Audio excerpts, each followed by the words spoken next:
What up? What up? We back. We back in this house. Got beat down by the site workers. The site worker took us down to the ground. Laid us down for the count. Gave it to our body. Gave it to our soul.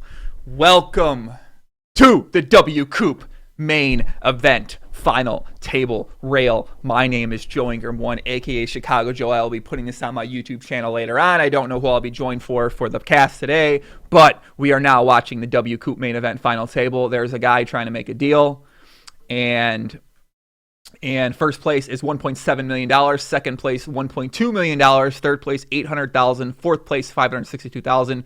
Fifth place, $400K.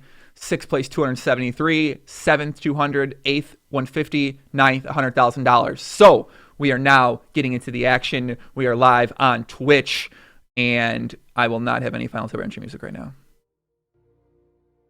But just got done playing. Let's fucking go. Let's get to it. What's going on, guys? What's happening? Now I'm not playing. I don't have to think. I can just play. What up, Mr. X? What up, Poppy? Listen, also, guys, on Twitch Day, there is a no tolerance policy. We will be timing people out for being fuckboys. No fuckboys in the chat today. That's what's up.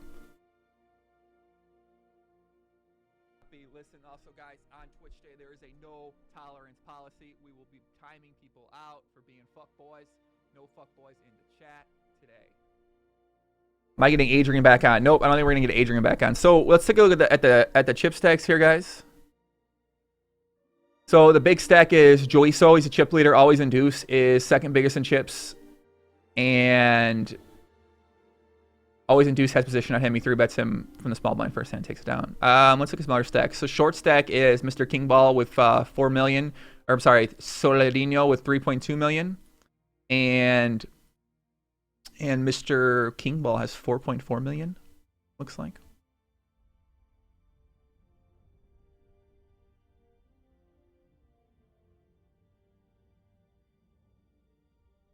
Ay. What up, Louis Ski? What up, Westfall? What up, Queen B? Don't fuck girls either, that's for sure. What up, Bubbles? What up? What's up, guys? What's going on? What's happening? You make the table a little larger? Well, yes, I can. I'd love to make the table a little larger, actually. I'm gonna figure out some other GTO way to situate this. Too big, it's all up in my face.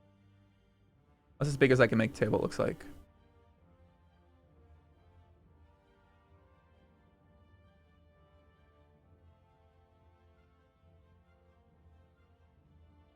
This is as big as I can make the table. All right. USB ring. Listen, USB ring. Never come back, man. Honestly, just get the fuck out of here, dude. Go away, you fucking weirdo. Payouts are... Let me find a way to put these payouts over here. Let me put it right here.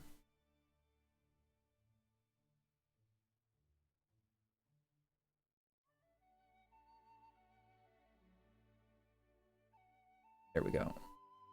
We'll keep the payouts looking like that somehow.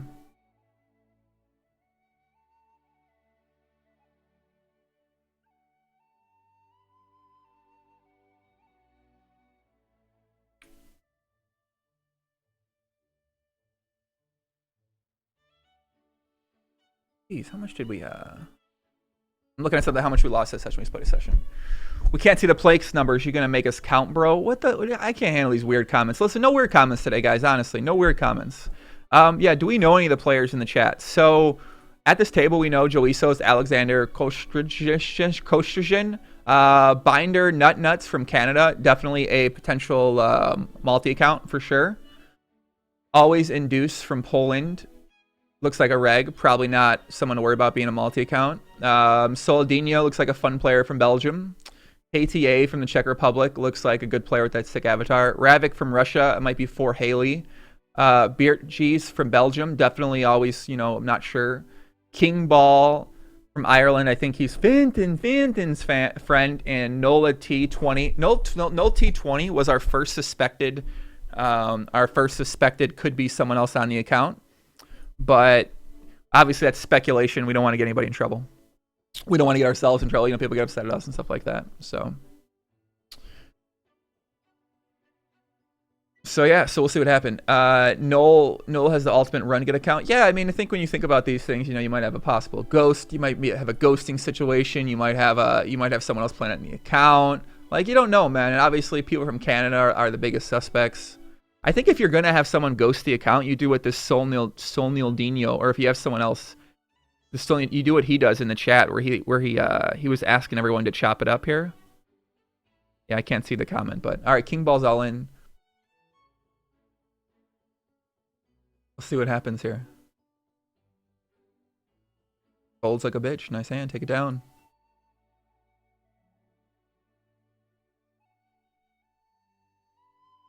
Yeah, so Mr. King Ball from Ireland could be... Who's from Ireland? Neil Badbeat Channing? No, he's not from Ireland.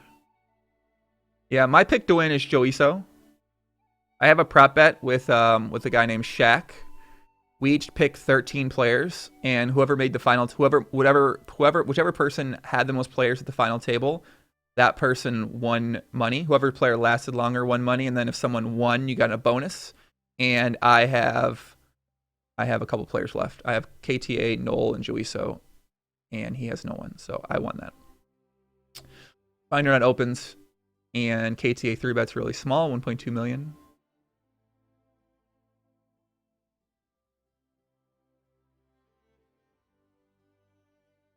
He's all in. All. Ace King versus nines. The flip. Needs an ace or a king. Send him to the showers. We're down to 8. Binder nut. The Canadian takes down 100K for 9th place. Nice hand, nice hand. Okay, guys, I just want to let you guys know, just because somebody final tables a WPT and ships a Micro Millions, we're not gonna. You can't assume that someone else is on the account. You can't just go into. You can't assume that it's someone, that it's not that person. That's not a good argument anymore, honestly. So it sounds like, according to most people here, if you could just get an account, or I could just get an account that was a known person and play on it, and then no one would suspect anything. Mine Chicago. Yes, I'm in Chicago, dude.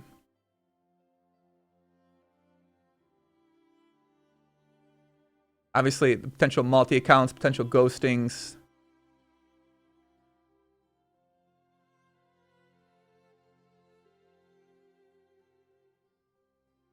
You never know what happens. So you never know. The payouts are right here. Honestly, CSS. Come on, man. Come on. The payouts are right here. You guys don't see the payouts? They're right here. The top one's obviously going to be first place in this scenario.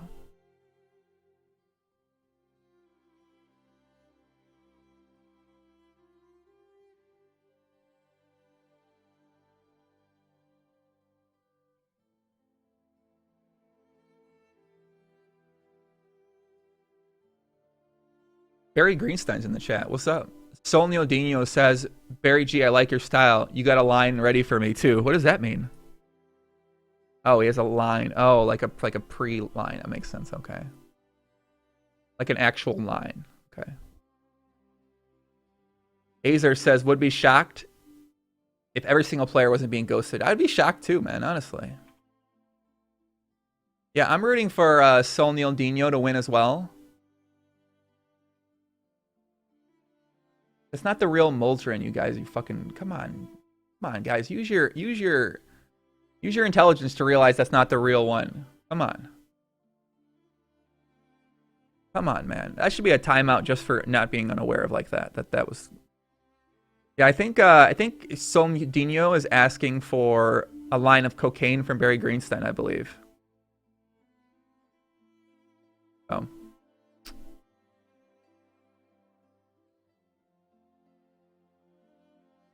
I'm not sure. We are watching. Yeah, I mean, at the final table, I gotta say, there's not really anyone here that's super notable that we're paying much attention to, honestly. But maybe we need to go try to find a tournament player to get on the podcast. This is where I need to have more tournament player friends. Let me see what Fedor's doing.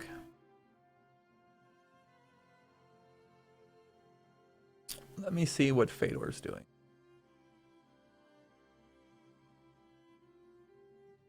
God, how much did I lose? I lost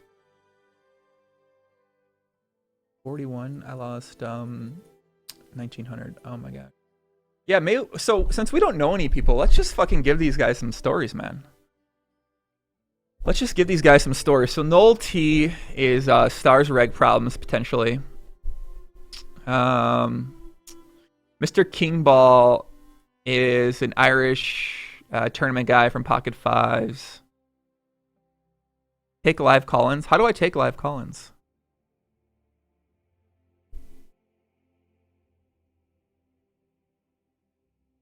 I bet people are gonna see the title and think I'm playing on Twitch. No, I'm not playing. I'm not the final fucking table at the WCOOP, man. Don't get surprised. Listen, we're not. That's the name I don't talk about anymore. That's the guy that's not coming on the podcast. Oh, no one else is really streaming this? That's sick. I guess there's no one really notable here right now. So I guess there's no one really notable here. I'm C-Spass. So I'm actually going to start calculating how much money I'm up by how much most tournament players calculate how much money they're up. So I heard Vanessa Russo say she's up 4.5 million in cashes on Big Brother 2 season finale the other day. So I am up about $100 million playing online poker from cashes. So yeah, I think I'm up about $100 million playing online poker cash games. So yeah, I think I'm gonna start using the formula to figure out how much I'm up. The same way tournament players use to figure out how much they're up. So, KTAA, definitely Czech Republic. KTAA could be. What could this guy be? He could be a 35-year-old. No, he's 20. He's 30. He's 1985, obviously. So KTAA is a 30-year-old from the Czech Republic who enjoys. I think this guy might work for Czech Streets. If you guys ever seen Czech Streets, the porn site, or the Czech Dungeon, I think KTAA could be somewhat working with them. Obviously, Rabbit85's for Haley. KTAA is not from Czech Republic. He's Portuguese. Well, I guess that ruins my theory that he works with Czech Streets or Czech Dungeon or the Czech Taxi. Unfortunately. Yeah, we know Joiso is Alex. Yeah, FTA is Elliot from Mr. Robot. Oh my god. Let me find a tournament player, guys. Let me get someone else on here. I'm not getting that person on, no. The KTA 3 bets 3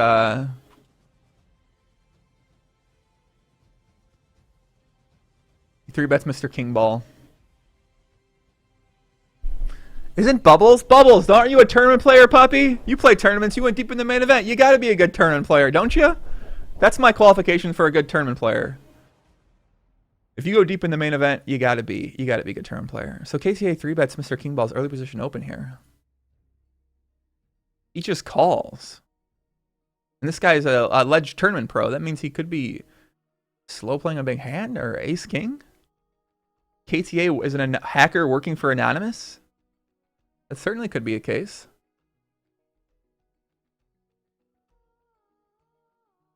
See what happens there. Should be interesting. So KTA 3 bet the small blind versus undergun +1 open. So Elliot C bets 620 into 2.9 million. I think Kingball. Yeah, I think Kingball is an advocate for SeaWorld, and he's representing animal rights here at this final table with his dolphin avatar. He ended up folding. Nice hand. Very nice hand. All right, I'm going to message every tournament player I know on my Skype.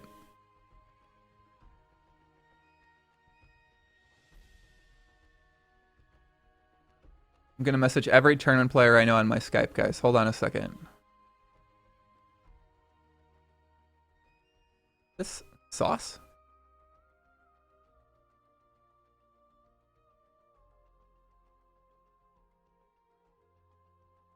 All right, I'm going to message Sauce here.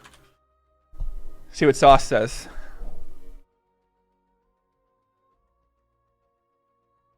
Butters is an ugly motherfucker. Oh, Bubbles. Sorry, Bubbles. I thought you were Butters. My bad, dog. My bad. My bad. My bad. My bad. My bad. All right, I'm going to ask a couple people right now. I'm going to ask a couple of my favorite end bosses. All right, let's see what Sauce says. No! Sauce says he's trying to get some work done. All right, no Sauce. No Sauce. Let's go.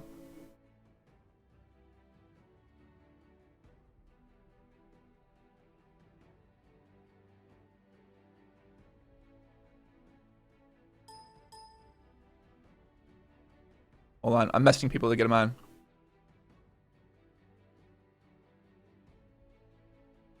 Oh, Ben's on too. I'm just looking for people with green hair. I'm going down my list looking for I'm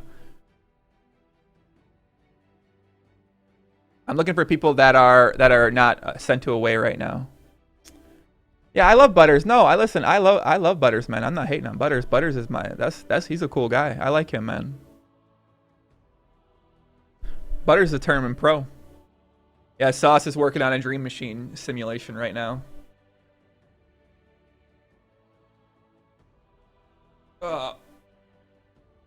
I love this Coleman guy who also wants 600K, a lot of money. Coleman's trying to get a split. Coleman's trying to get a split right now. This is great. Look at him, man. I love this guy so much.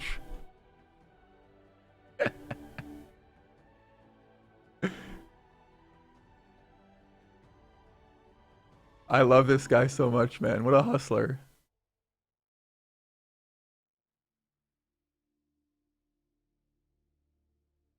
All right, I'm gonna message PLP too. We're throwing out some feelers. Some people, see if we can get him to join us here on the stream. Get some tournament professionals here.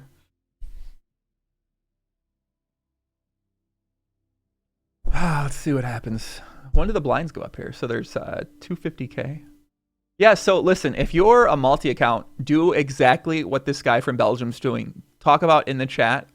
Like, this is what you do if you're playing on a multi-account. This is what you're doing if you're getting ghosted. You say dumb things like this in the chat, and then you just crush. Pussy loving Pratt, man. We need Pussy loving Pratt on here for sure. And we talk about Chopberry G1. This guy's so great, man. All right, blinds are going up. 150K, 300K. Uh-oh, Blair's in the chat. If you wish to pause the tournament to discuss a deal. That's so fucking funny. Ay.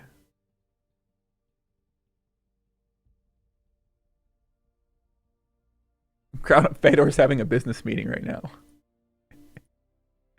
Multi-account metagame. Yeah, so if you guys aren't paying attention, Colneal 07's asking for an even chop right now. He wants an even chop amongst the table. He wants an 8-way chop.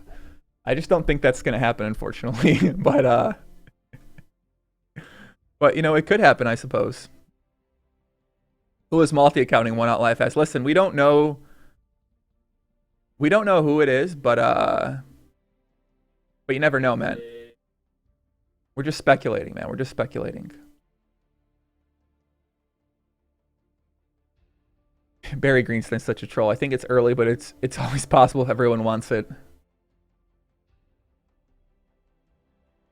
Oh shit. All right, guys, we're gonna get a guest. We're gonna get a guest here joining us on the stream, guys. He is one of the best players in the entire world. And yeah, you guys are gonna enjoy him very much. Let me turn down the music in the background. Let me get the audio up. We are getting a guest, guys. We're getting a guest. Get excited. One of the best players in the world. Before he goes to MMA. Dun, dun, dun, dun, dun. And before Jamie Gold, Modrin, Fedor, Jungle Man, nope. Sauce, nope. WCG, nope. JMO, nope. Daniel Negreanu, nope. PLP, nope. Jamie Staples, nope. Hollywood Haxton, nope. The suspense is real. Jason Kuhn, Nope.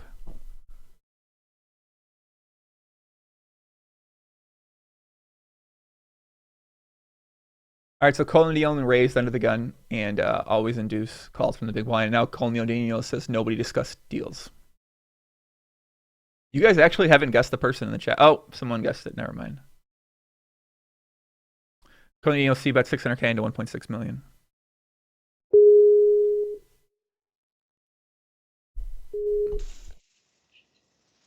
Hello, sir. How are you doing?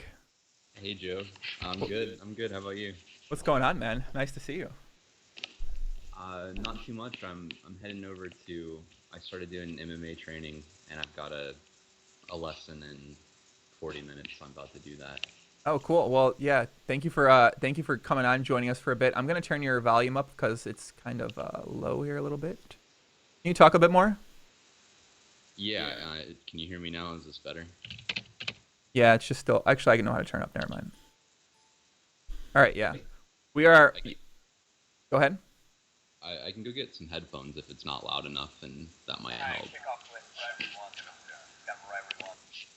Can you guys turn Ben's volume up, please? Yeah, the people on Twitch say, yeah, your volume is just a little bit low.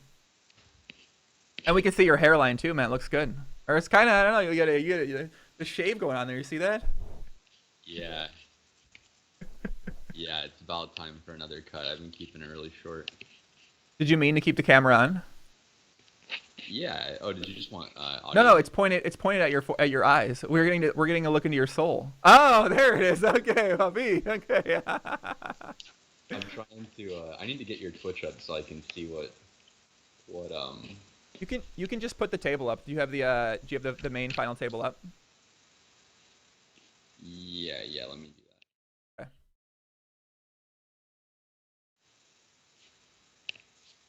All right, guys. If you don't know, we're joined by Ben86, aka Ben Tollerine, aka the 51K champ himself.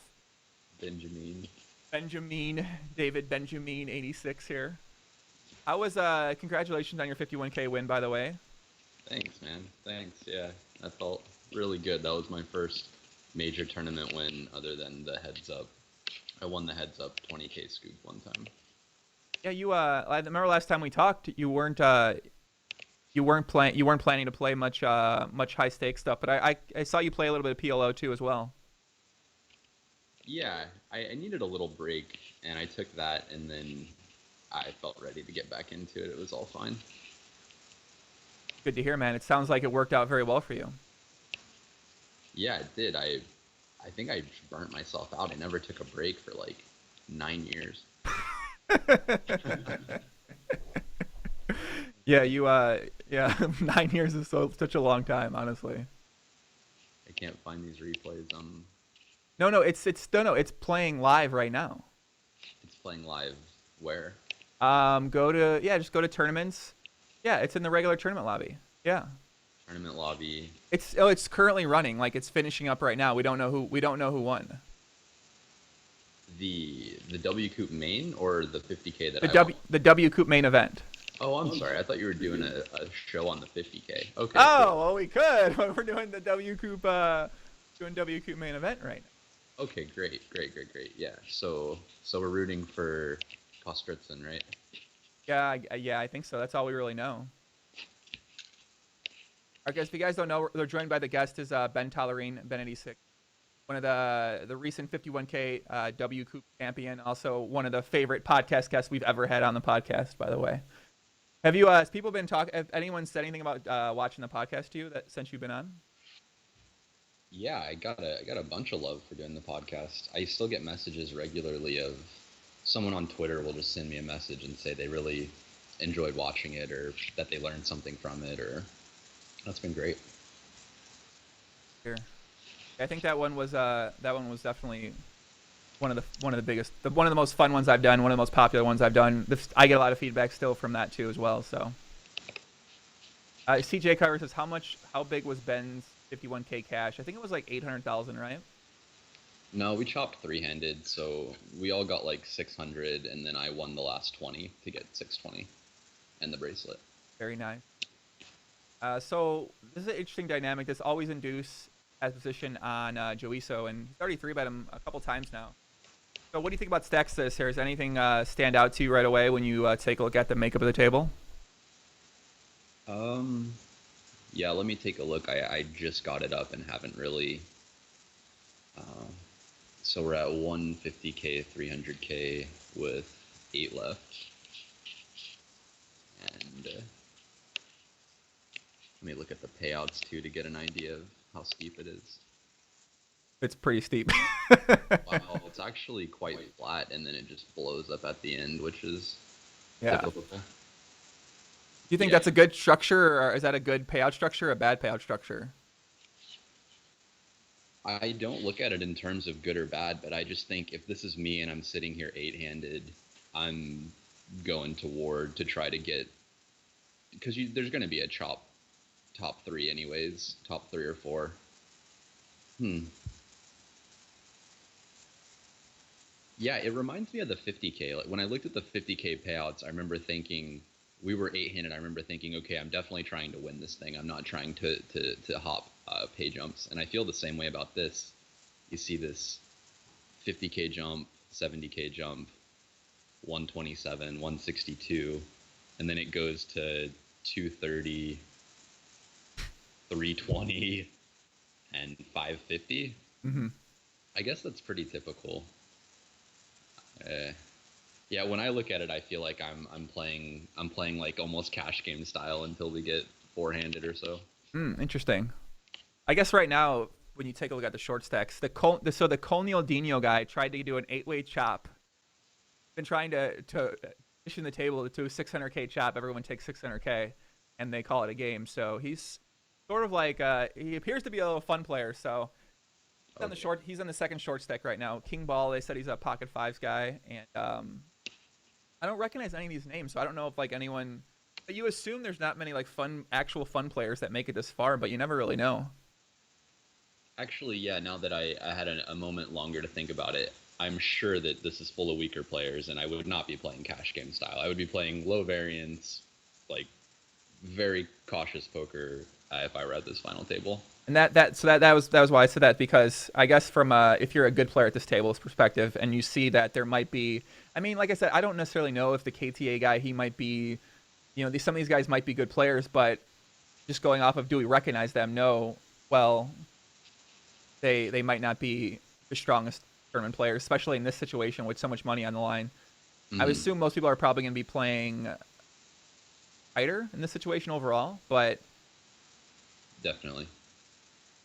see what happens here. It is a Oh shit, my boy Jimmy Stapler. What up, Jimmy? Shout out to Jimmy. Hey, did you guys see that music video Poker Staples just got done filming, man? He looked good in that video, man. He had some girls in the video. Congratulations, man. What do you going to train some MMA, you said? Yeah. Are you Yeah. what are you doing? What are you taking right now? There's a pretty nice MMA gym downtown Vancouver called Lions MMA, and I've got their striking instructor doing. I'm only working with him right now. I got some sessions with their top jujitsu guy as well, but right now I'm doing striking with their guy twice a week for an hour and a half each time. I came into it with no background at all, so I'm just learning all the basics from the ground up and all the technique and how to balance your body and where your power comes from, stuff like that. Are you do you think being bigger, having the bigger build is going to be helpful or hurtful? I don't think it's I don't think it's hurtful Hmm. unless you're inflexible, which a lot of Right. bulky guys are inflexible. I don't think it's particularly helpful for MMA though. Yeah. Cuz you've got like a big, you jacked. Like you're not like you got the arms, kid. Things are looking those things are looking swole, man. Man, I've been losing weight. Really? Oh, you've been traveling. I mean, yeah, when you're on the road and so where'd you go? You went to Iceland where else did you go, man? I saw a bunch of photos and stuff. Yeah, I went to Barcelona and played all the tournaments for EPT, That's and like then 15 pounds down right there. yeah, yeah, yeah. Barcelona is a hard place to keep weight on for sure. Then I went to Croatia to a city called Split, which was really cool. Right there on the beach. There, it was a cool place. There's this old palace called Diocletian's Palace, and they've renovated it and filled it with apartments and shops and stuff. So we're living in this old style palace, Oh. but it's brought to a more functional. It's built in to be a more functional present day sort of thing. Is And is the inside modern, or is the inside a little bit renovated? You know what I mean? So does it have that old style feel inside, or is it they brought it up to date with the furnishings inside the place? it's this mixture where the walls and everything are literally this several hundred-year-old palace, and the floors and everything in the stone, Mm. and they've built these nice restaurants and nice shops in between them. Sick, So man. That yeah, it's a cool mixture of stuff. sounds pretty cool. What do you think about this? So the game's back. What do you think about this fun player min raising here with 4.4 million in chips? I guess is that pretty standard here with the blinds 150 300K? Yeah, it's certainly a standard open size. I when I get in spots like if I think that yeah, like as KTA, if I think I haven't watched any of this, but if I think he's still trying to open, Oh, well, all in. let's see what happens. All in. It's a pretty awkward three-bet fold. He's getting over 2-1. Yeah, guys, for guys watching this will be on my UP calls. Aces. Oh my god, he's a queen. Oh no. Oh, here we go. The dream's alive, baby. Let's go. No, so this happened at the 50K though. I noticed that even in big pay jump spots, and I'm not a tournament pro, so I guess just take this for what it is. But I noticed that people were still they just refused to stop opening like ace 10 off and queen jack off and king 9 suited and all these hands that they can't do anything versus a 3-bet. And I just spent a little time looking at, okay, I think they're opening like 20. I think if I 3-bet, they can continue with like 5. And so felt like I was really punishing people, especially on the bubble. So I guess in this spot, well, that spot the bubble was 6-handed, right? The bubble was 7 or 6? the bubble was 7, yeah. 7. Top 6 got paid. So after the bubble burst, were you still playing pretty aggro and 3-betting a lot, and that's in those same situations, or did you tighten up a bit? I of course I tightened up a lot because Okay. all of the leverage from the bubble has dissipated, and like I said, the pay jumps were pretty flat until the top 3. So I thought that people were going to be playing pretty hard. You think in this tournament right here that you will be doing something like that just because the first and second or third or fourth is so massive? Yeah, I would assume everybody here is terrified of every single pay jump except for Kostritz, and I would be going after people really hard. But we'll see if anybody does that here. On the same vein, I would hope that Always Induce is going after Kostritz really hard. And that's kind of what we've been. I feel like we've been noticing that he's already 3-bet him a couple of times, and it does seem like a pretty bad spot for Joiso to be in here. Yeah, well, I think he should because when you're the best player, you're incentivized to not take on huge variance spots. So I would just be constantly trying to throw. If I was a medium, like decent tourney player with more chips and on his left, I would just be making him play high variance spots all the time. This is a very sick final table to have to deal with that as well too in Joiso's spot. Yeah, I would definitely force him into giant pots and make him play chicken. When he's got a skill edge on the rest of the table, he's most incentivized to not play chicken. Do you get what I'm saying? Yeah, but in this spot, he's sort of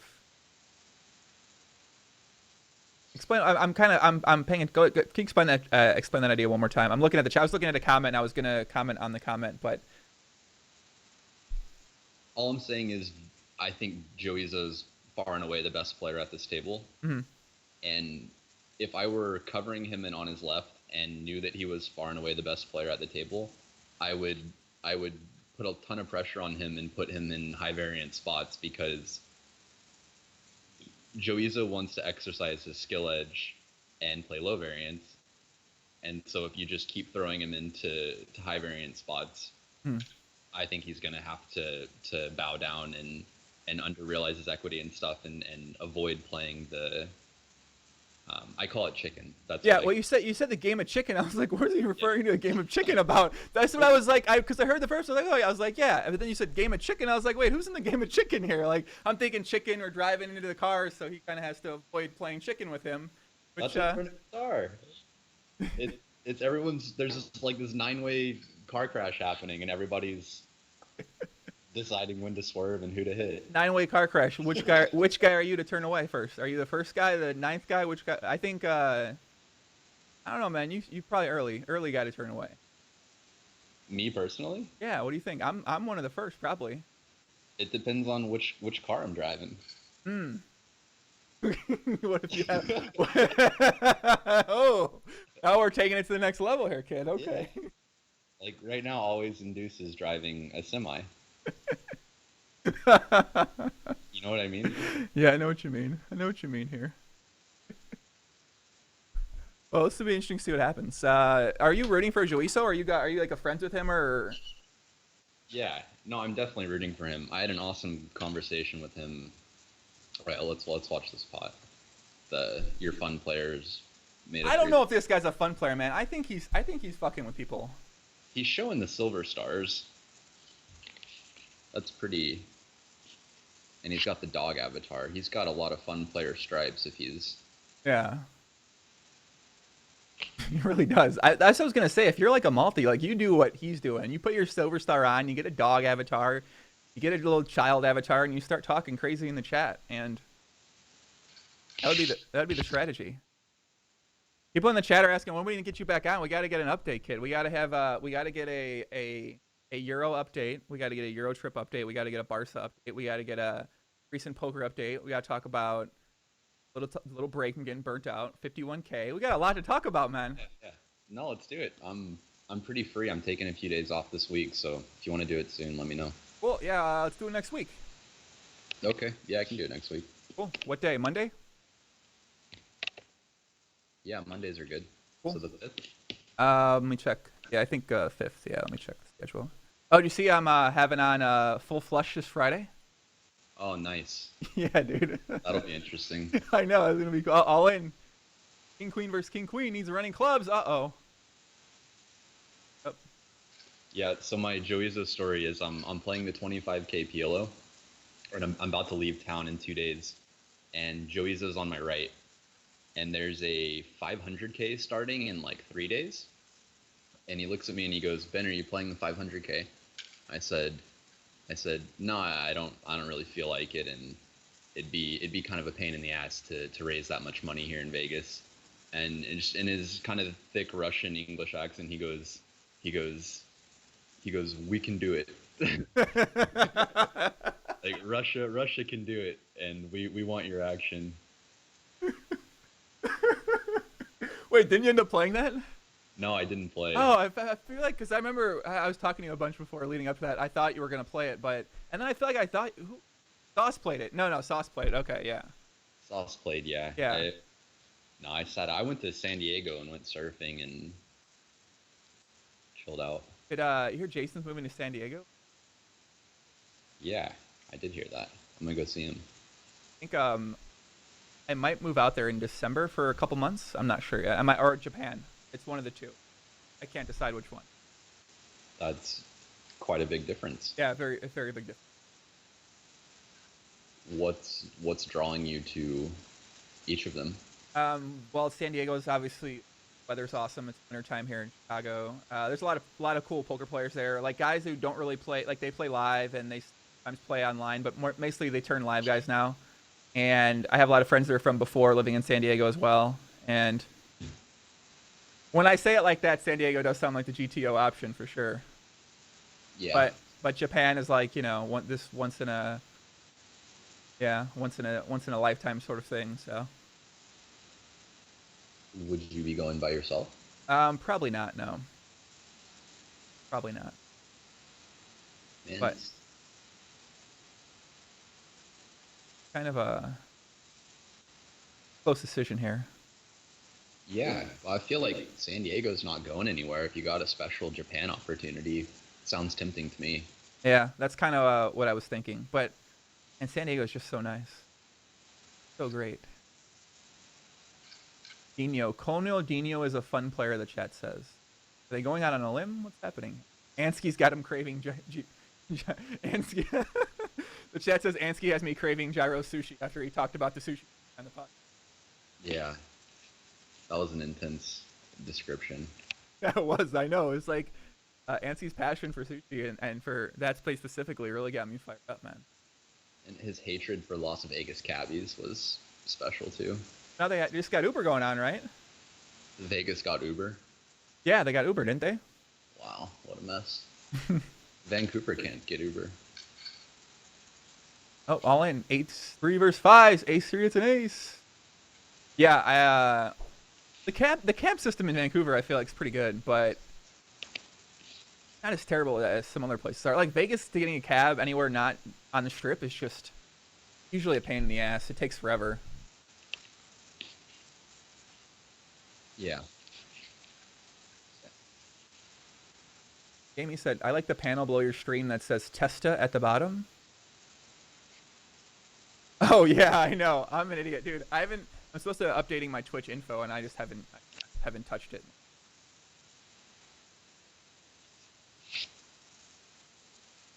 You said you're training striking, right? At MMA today? Yeah. So what does that entail? Does that entail just punching, boxing, or is that a different combination?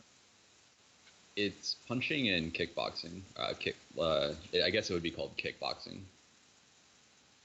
Oh, boxing's a workout. Yeah, it's intense. Yeah, go ahead. I say I've done some kickboxing classes with my with my mother because she's that's her exercise of choice that she likes to do. She's like, come kickbox with me. I was like, all right, fine, I'll go. And I was like, wow, this is pretty. I mean, I think it's just like any new physical activity. It just takes a bit of your body getting used to. Even if you're in good shape, you're still going to be a little bit out of shape doing a new physical activity like that.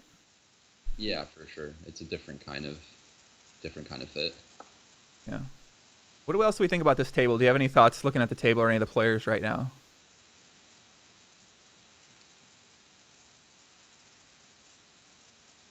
Stacks are pretty flat. The king ball guy was quite short.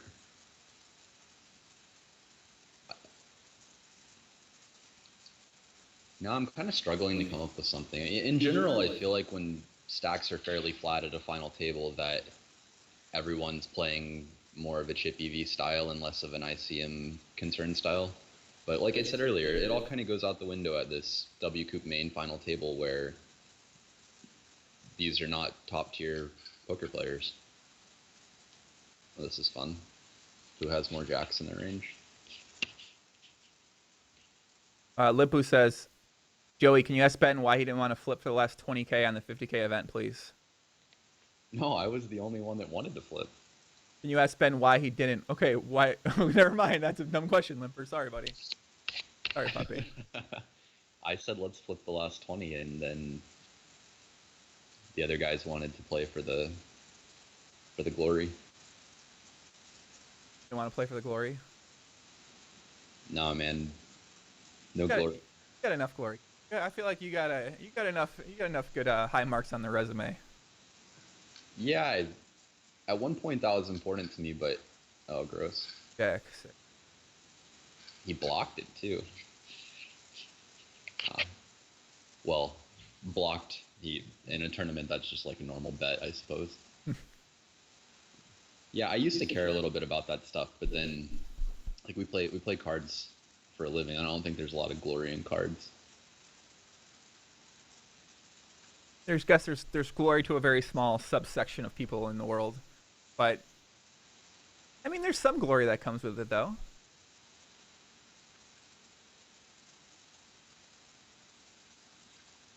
Yeah, well, how do you mean? You get notoriety for being a good card player? Pretty much, yeah. I guess that's the glory. You have people that look up to you, or respect you, or think that you're this, or think that you're that, which is definitely a form of glory. So I think that's valuable from people within poker that I respect. Like I love getting a shout out from Jeans or something. One time Jeans or a couple times Jeans has tweeted nice things about me as a PLO player. But the general public and poker non-professionals that watch poker, that doesn't do much for me. It doesn't mean much to me. Wow, that's a big jam.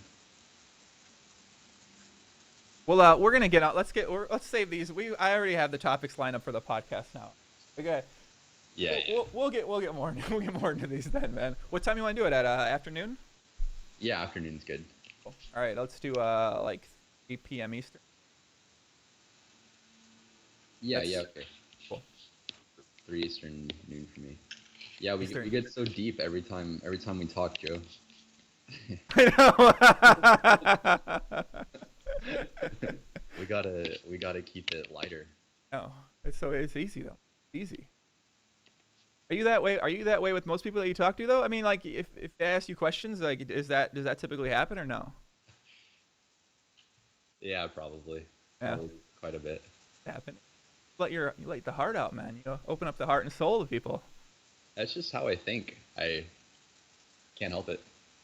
Well, I'll ask him about the flipping 40K pot with JPAA. Oh God, man, I'm down 300K flipping to JP this year. What does that tell you, you little Uru over there? It tells you probably shouldn't be flipping with flipping in general, probably. No, it's so sick. I have to, cause okay, yesterday we flipped 55 times. I made 11.5K in VIG in 45 minutes. Oh, he's paying you vig. Okay. How do I not take? I'm making like 15K an hour. That's true. Okay, that's true. That's true. Just to soak up this absurd variance. But yeah, losing at it's so frustrating. Yeah. I'm sure it is. I'm sure it is when you have an edge in the games you play and then you flip against another player and you lose 300K. Even if you are getting paid the vig, I mean.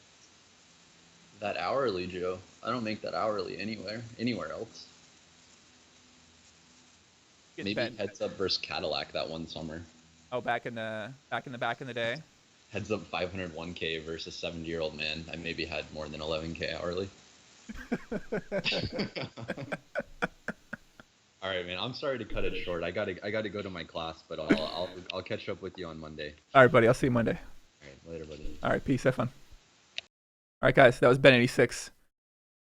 Thank you for Ben for joining us for a brief time. He's going off to MMA right now. He was talking about flipping at 200. Is that Staples? Yo, can we get what do you guys think, man? Should we try to get Jimmy, aka Jamie, in the chat, man?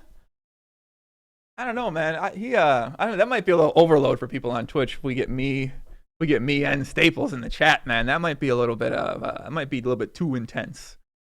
So you guys let me know in the chat what you think. If we should throw that out there. And then yeah, we're gonna be doing the Ben86 podcast on Monday now. No stapler, get Jimmy. Everyone love him, man. They love him. You guys didn't even see the music video he was recently in, dude. The music video was so sick. The music video was sick that he was on. Yeah, Luke Schwartz is on the podcast Friday. Tomorrow we're having Mike McDonald, aka Timex, on the podcast. And that will be at 3 p.m. Eastern.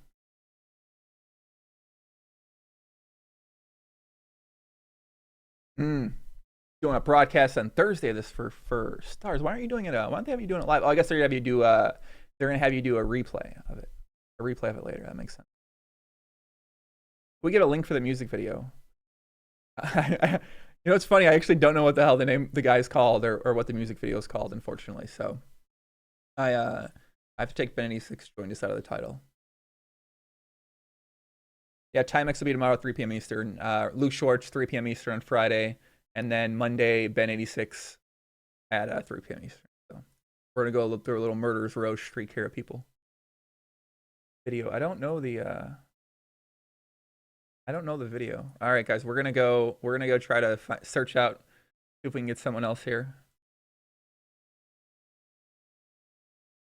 Get Shaq on the podcast. All right, Lex isn't on, unfortunately. We get Ryan. What's Ryan up to?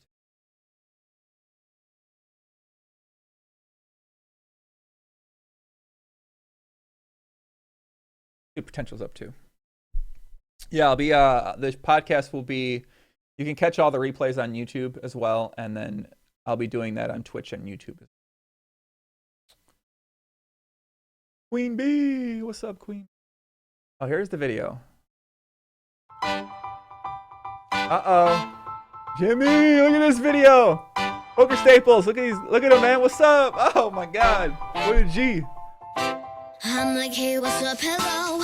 You look pretty awesome as you came in the door. I just wanna chill, got some dough for us to roll. Married to the money, introduced her to my stove. Showed her how to whip it, now she remixing for low. She my trap queen, let her in the condo. We be counting up, watch how far the bins go. We just set a goal, talk matching Lambos. Got 56 a gram, probably 100 grams low. Man, I swear I love her, how she work the hot stove. Hit the strip mall, now we letting Benz go. Everybody hate him, we just call him fans low. In love with the money, I ain't never letting go. And I feel high with my baby. I just love the mall, getting fly with my baby, yeah. And I can ride with my baby. I be in the kitchen cooking pies with my baby. You got a good voice, man. When I feel high with my baby, I just love the mall, getting fly with my baby, yeah. This guy's awesome, man. Yo. Oh man, that's fucking great. Yeah, man. No, that video is cool, man. That video is cool. Who is this 10-year-old? Yeah, man, that 10-year-old's legit. That 10-year-old looks good. I mean, I think the kid looks pretty cool, man. He's got this cool shades on. He's dressed real nice. I think that kid looks pretty legit. Actually looks like Staples. It is kind of a mini me, that's for sure. Could be a mini me.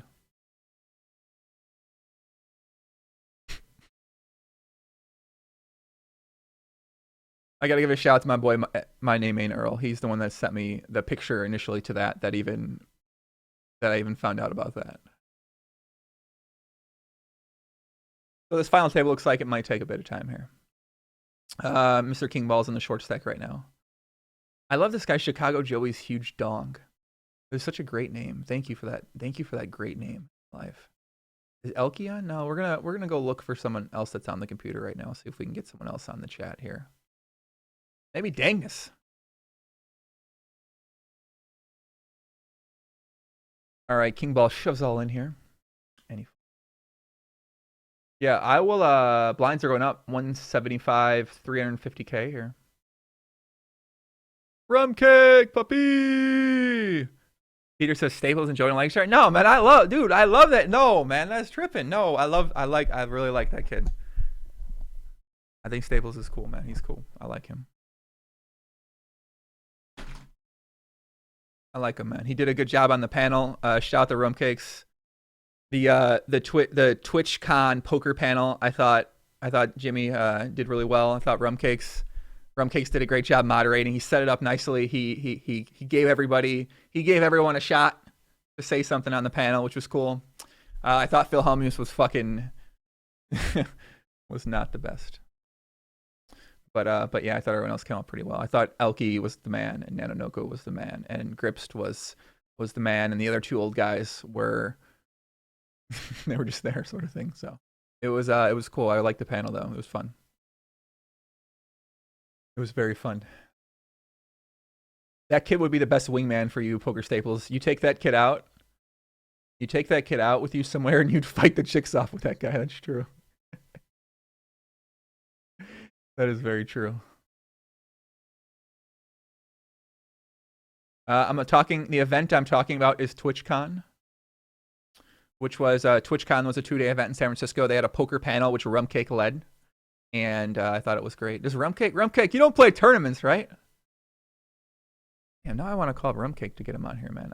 I need someone else to talk about this tournament with. Otherwise, I just need to find one person here that plays tournaments, preferably. Backdoor Club gets there. Let's see what 4 Haley is going to do here.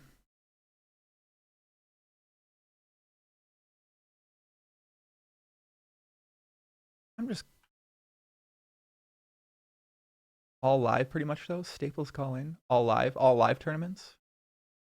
Get Rumcake on. We can get Rumcake on.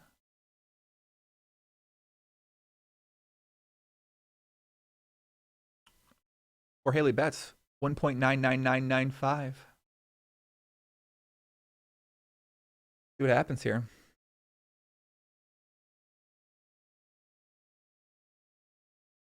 Get Shaq. You guys are funny, man. I'm gonna go fishing on on Skype right now and see if we can find some GTO here. For real names, we don't know real names. Fedor's busy. Fedor's in he's in a business meeting right now. AJ Phoenix is sleeping, unfortunately. He calls. Holy shit. I can't.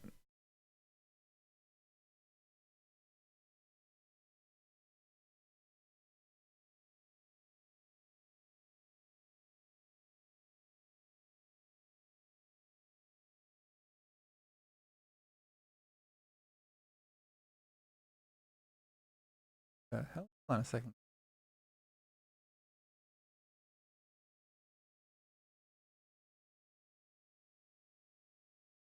One second, guys. 1 second.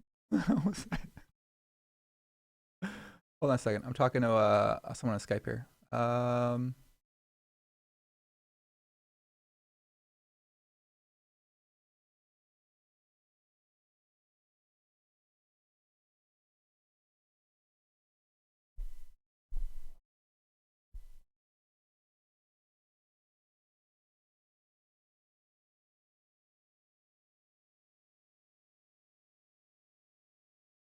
The hell?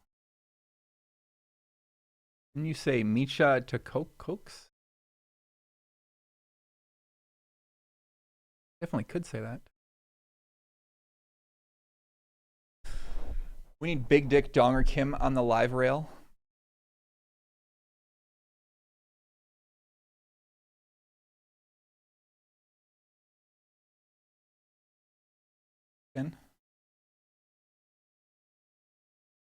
Emergency. Ay, ay, ay. Ben86. Fucking. I think you have to do word association with full flush when he comes on. I might do word association with full flush when he comes on. Not sure.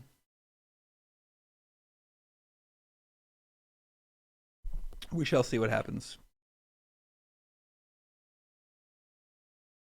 I gotta stop reading the chat. Chat's too distracting me right now.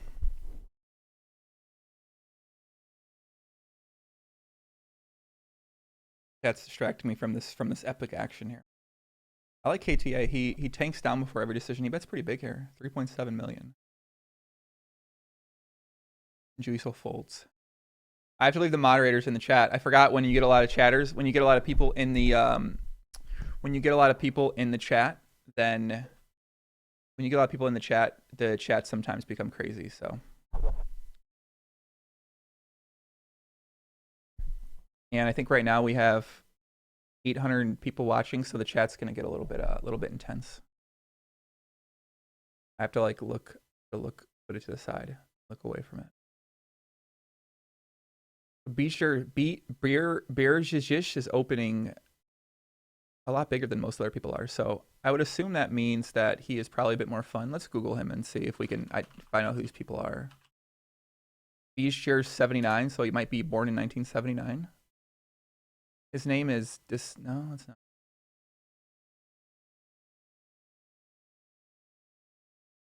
Halty chat incoming. Sodium overdose. Yeah, get your P. And I love. That's one of my. I love that saying. When Staples says that, the PJ salt. So KTA 3 bets and beer snap calls. Ups A73.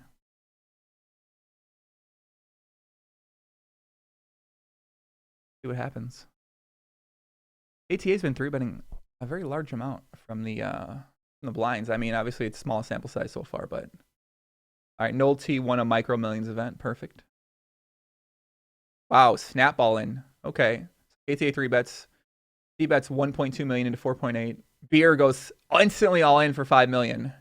Instantly. Didn't even think about it. Instantly all in for 5 million. And he folds. Think Beer is a newbie old account of an old reg. Yeah, I don't think that was a very reggish play by him. Coldino says, "Oh, what the heck? Anybody in for a deal?" Yeah, so Beer is opening to 850K, which looks to be a lot bigger than last one he opened to 800K. This one he opened to 850K. So I mean, he seems like he's sort of fun, but I guess we'll see. Coldino asks for a deal again. Bill NYE says, "I'm gonna start doing the commentary and be rating the players that are still in." All right, it appears Beer might be a fun player. Looks like everyone else is knows what they're doing. Ravik 85, AK4 Haley, obviously is a good player too. But I don't know, he might not actually be him. He pretty much shoves all in here. Got 4.3 million stack, and Beer folds like a bitch. Nice hand. As I said, Beer is a reg. Azor says Beer is a reg. I don't know, man. I just he's definitely a reg. I don't know, man. I just don't see. I don't think he's a regular. If he's a regular, he plays really weird. He plays really unregular-like. Looks like Juiso's gotten chipped down a little bit here. He started off about 18 million at the table, and now he's down to 11 million. And Always Induce 3-bets him again, man. Always Induce is just going after him. This guy is pretty guy's tough. He's playing tough. No, I do not personally know anyone left in the game still. Jonas Steele says the overly PC fun player horseshit has to stop. What are you talking about?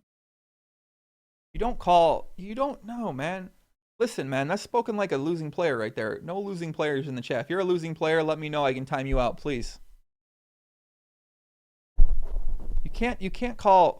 No, man, it's the fun players, man. Come on.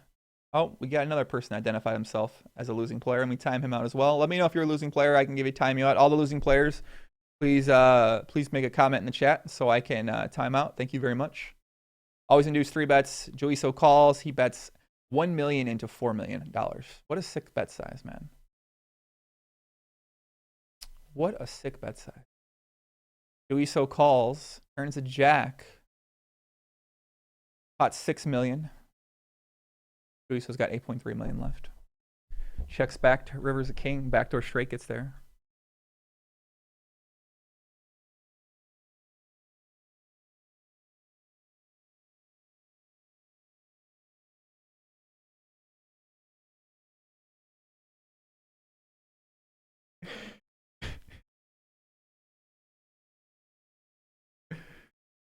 Please identify yourself as a losing player in the chat. Always Induce checks back the turn, bets the river. 1.9 million into 6 million.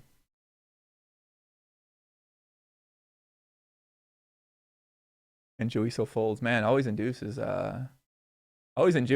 dropping the stick on him, man. All right, we got a new guest in the chat. Hold on a second, guys. Let me make a call. People saw that already, huh?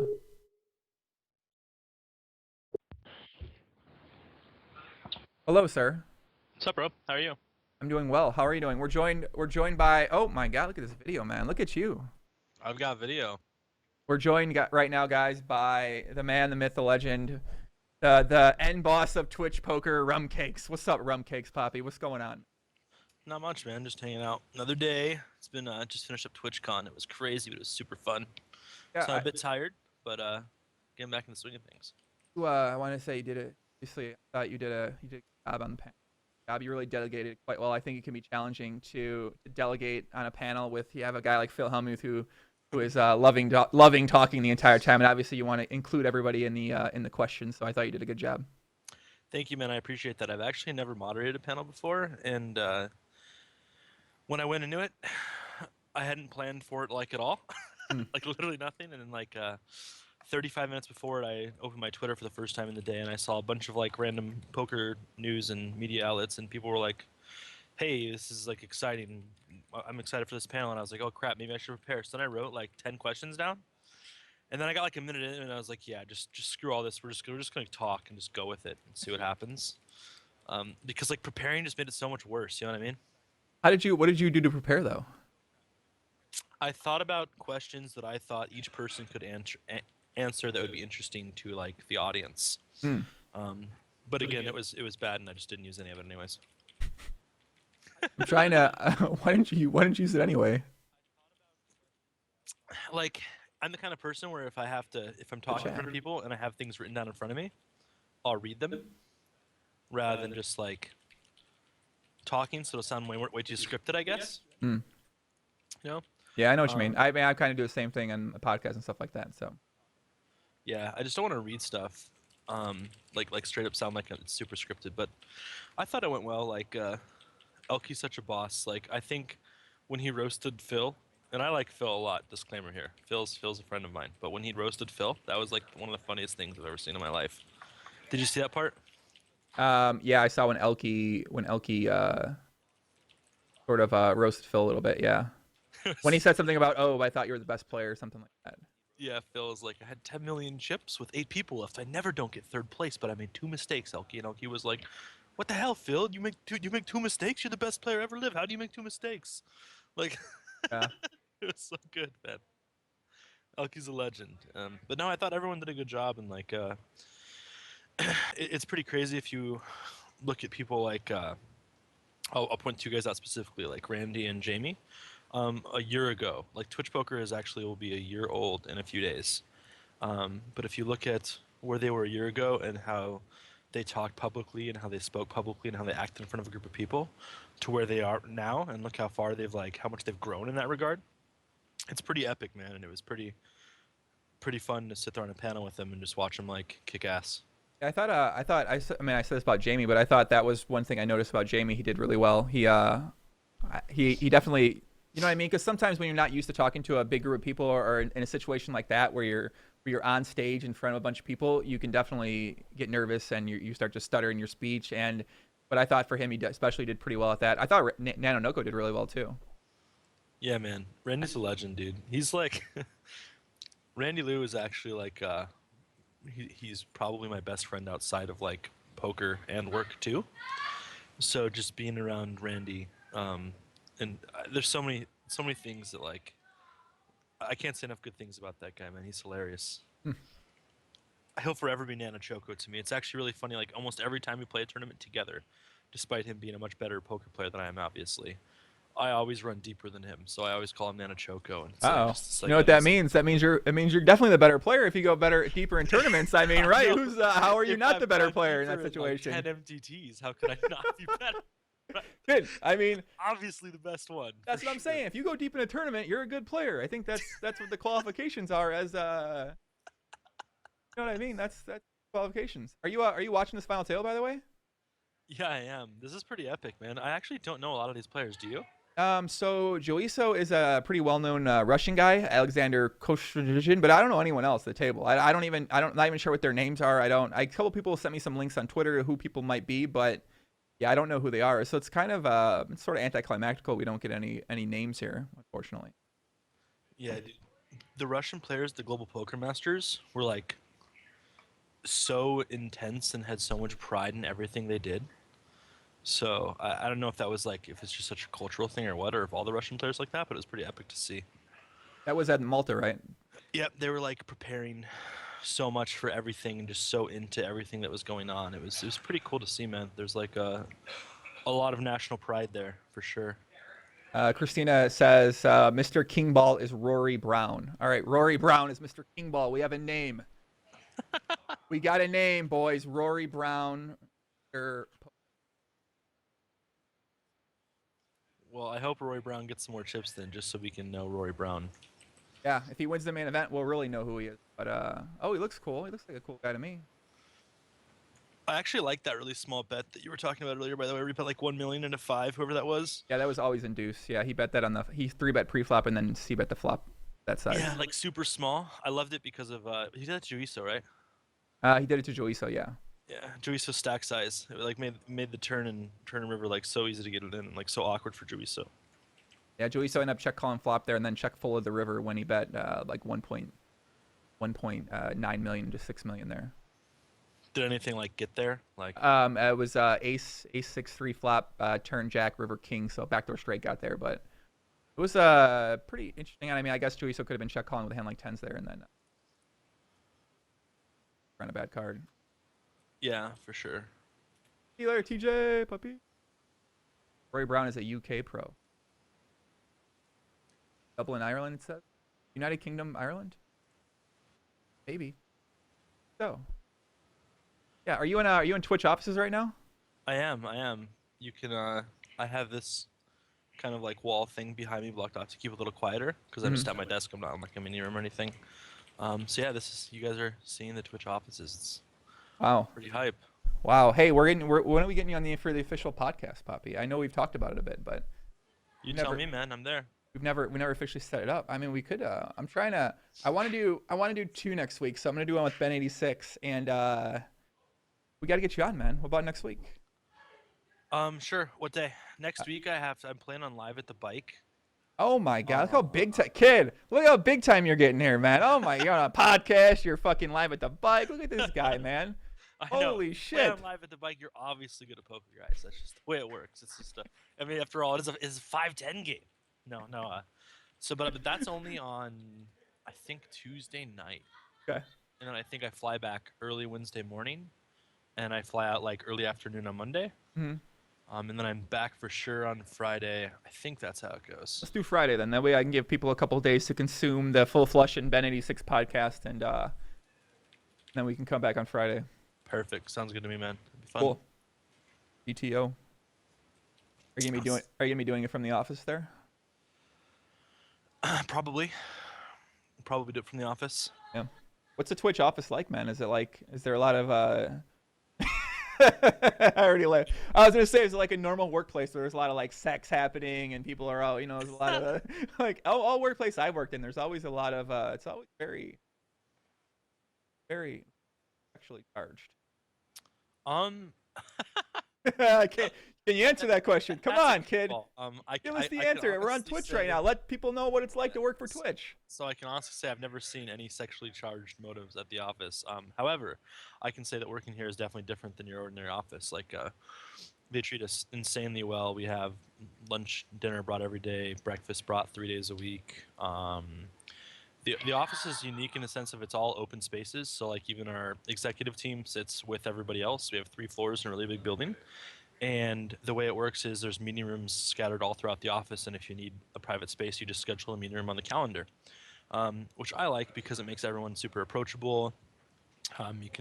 It's kind of obvious what's happening and who's doing what, so to speak. The office is kind of like divided up in sections. So like I sit with what's called the partnerships team, and essentially the partnerships team, we manage all the relationships. In terms with like broadcasters and people that we have partnered on the website and the company. So that's the team that I actually work with in community development and of course poker. So I sit with all these guys and it's pretty cool. Like the guy right here to my right, you can't see him on the webcam right now, but I worked with him for a long time in the space. When I worked for a team called Evil Geniuses, me and him were like the managers over there. It's like a big esports brand. So it's like there's a lot of people here that I've known for a really long time. Every Friday night we have like an open bar. It's like everyone kind of hangs out and drinks and stuff like that. We have like a 1-1 home game that takes place that is really fun and entertaining. Last week during TwitchCon, we had like what was supposed to be a 2-5 game that got a little not too 5-y, but it was super fun at the office with all the panelists and everyone. So it's like Awesome. It's a really cool atmosphere for sure. Guys, we found Ravik here, 85. It's this guy right here. Looks exactly like you'd expect a Ravik 85 to look like. Magic the Gathering produces more online poker talent. Yeah, this is Ravik 85 on Pocket Fives. Vasily Tsapko, who literally looks like you'd expect. No shots at him. I think he looks cool. I mean, he's got a Russian look to him, man. He looks pretty sweet to me. So. Oh man. I heard. Yeah, I heard Sticky Rice was a was. I saw Sticky Rice ask a question. How legendary is Sticky Rice, man? He actually played in the home game too, and I'm not even Oh kidding. my God, it's the softest home game ever. I'm not even kidding you. At one point, he actually, I think, so we were playing the Deuce 7 game, and I think he won a hand with Deuce 7. On like he like just like three hearts or something came on the flop, and he bet, and someone folded, and he was like, "Boom, bitches!" Slammed the cards on the table, and literally jumped on the table and started dancing. So, and of course, like, you got Phil in the game. We're all just like, "What's happening? This is amazing."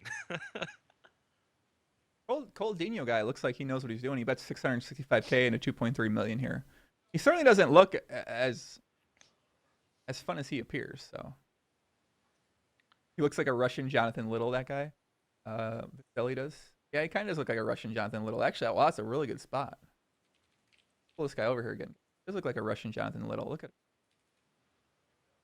So always in deuce. Has been making a lot of hero calls. So we'll see our hero call here. He raises the river. What the fuck? I guess when you've got that many chips, you can kind of do things, right? He's got a lot of play. He's got a ton of chips. He's really chipped up since the beginning of the table. Sure. Wasn't Joicio like chip lead yesterday? Yeah, I think Joicio. Yeah, I think he was chip lead coming into it. I think he had 18, and then Always in Deuce had 20 million to start the table. That's like the sickest thing about Oh, he tournaments. clicks it back. It's like you have to like play well and run good for so many days in a row for like everything to fall into pieces, like everything to fall together, and like you can have everything going great, and then all of a sudden just like be chip lead going in a final table and just definitely get 9th place. Like it happens all the time. Tournaments are so sick. So he clicks it back, 4.5 million. He bets small. Always in Deuce raises. Odinho clicks it back. That's a pretty big river card too, kind of like. Odinho have nuts.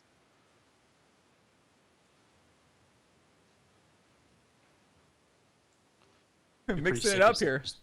If someone just happened to have Queen Jack and someone just happened to have like. Yeah. Oh yeah. If Always in Deuce raise the river with Queen Jack as like a thin value, and then he gets re-raised here. Yeah, that's pretty gross. Maybe Always induced him. Maybe. Just check back on the turn. Yeah, I see what you mean about the ace card on the river there. Some people might see Queen Jack here. I mean, maybe Cole Dino overvalues ace Queen Jack sometimes. I mean, who really knows?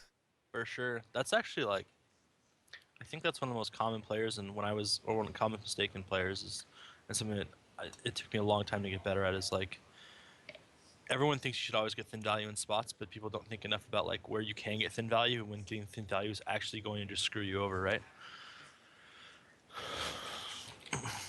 I haven't seen it yet. Down. Oh, are you not? Oh, you don't have the Stars client, right? No, I don't have the Stars client. I suck. You can get it from Beer You can? Shovzell. Yeah, you can get the real money client. I didn't even know that. Just can't utilize it, huh? Bummer. Bummer. Yeah, you just can't plan it. California one day. Unless you have the VPN set up, which of course Twitch does not advocate against breaking TOS. You know what I mean? I think VPNing to PokerStars from the Twitch office would probably be perceived as a bad idea. Just in general, hypothetically. Yeah, I think so. I think that might be a bad idea. Oh yeah, Vovchek says Joiso was a chip leader with 19 million and always in Duke.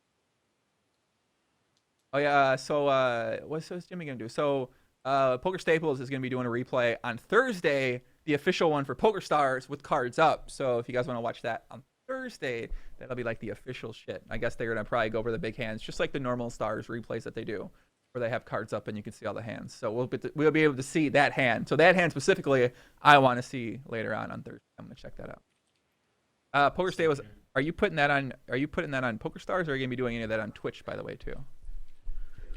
You got anything cool coming up here with Twitch? I mean, there's a lot of obviously I was gonna say esports on DraftKings, but that's sort of already been happening. So that's actually not really doesn't involve Twitch too much. Is there anything interesting to look forward to with in the poker space anytime soon here? I mean, I think the next like really awesome thing that's happening is Jason's Run It Up event, and I think that's way more special than a lot of people realize because Jason's kind of like built this Run It Up brand around his Twitch stream, right? He had it before on YouTube, but it really exploded once it came on Twitch. So I feel like the Run It Up event itself is like something that's the brand has been created on this platform. Mhm. And I feel like it's pretty special that you have this community that's so large, like that he can throw a live poker tournament series and people are just going to show up from all over the world to play and, you know, buy run up merch and just take part in something that was built on the platform. Like But that community was don't you developed. think that running up was sort of, it was already really big. They already had running up before Twitch though, but you think Twitch sort of helped to take it to this next level and now it's sort of bigger and bigger? Yeah, I Wait, think wait. Jason. I think it wasn't actually Oh. that Twitch helped him. Oh, 10 snap calls the river. So is out 8th place. Dang. Someone Chip lead Schaefer's 8th place. efforts. We just talked about that.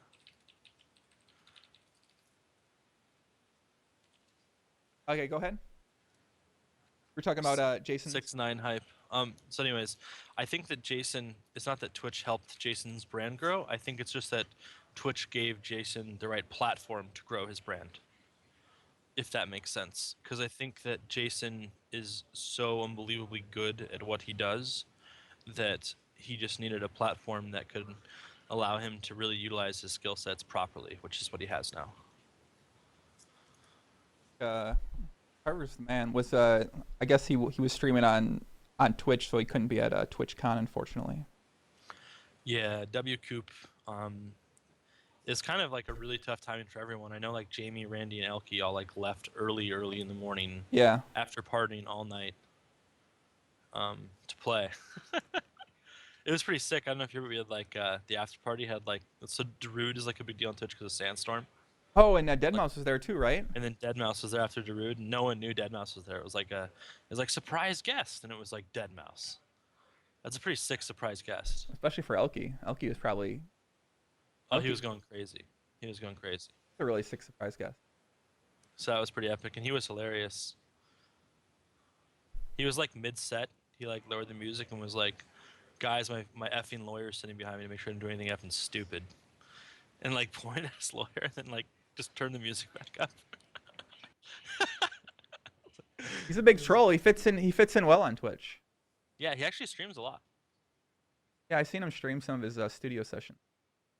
Yeah, and he like plays video games. He's like apparently he's like one of the like better Diablo players like in the world. No way. Really? That's what I heard. That's what I heard. Oh. Elke must have been peaking in life when the mouse was announced. Yes, I was there. I can confirm he was peaking in life. Elke loves Deadmau5 so much. Yeah, Barry Greenstein's commentary is funny. He said, "Wow, the favorite goes out in 8th. And always induced, goes into a big lead. True to his name, he induced." True, he did induce. Is that really Barry Greenstein, you think?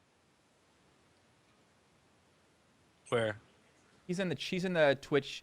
He's in the chat doing doing the host for the final table. And yeah, he keeps writing these fun comments in here, so.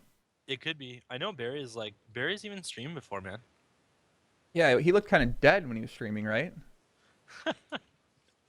No shots at him, but like he looked like he was dead. It was Oh. definitely I think a little different than he expected it to be. Why is For sure. that?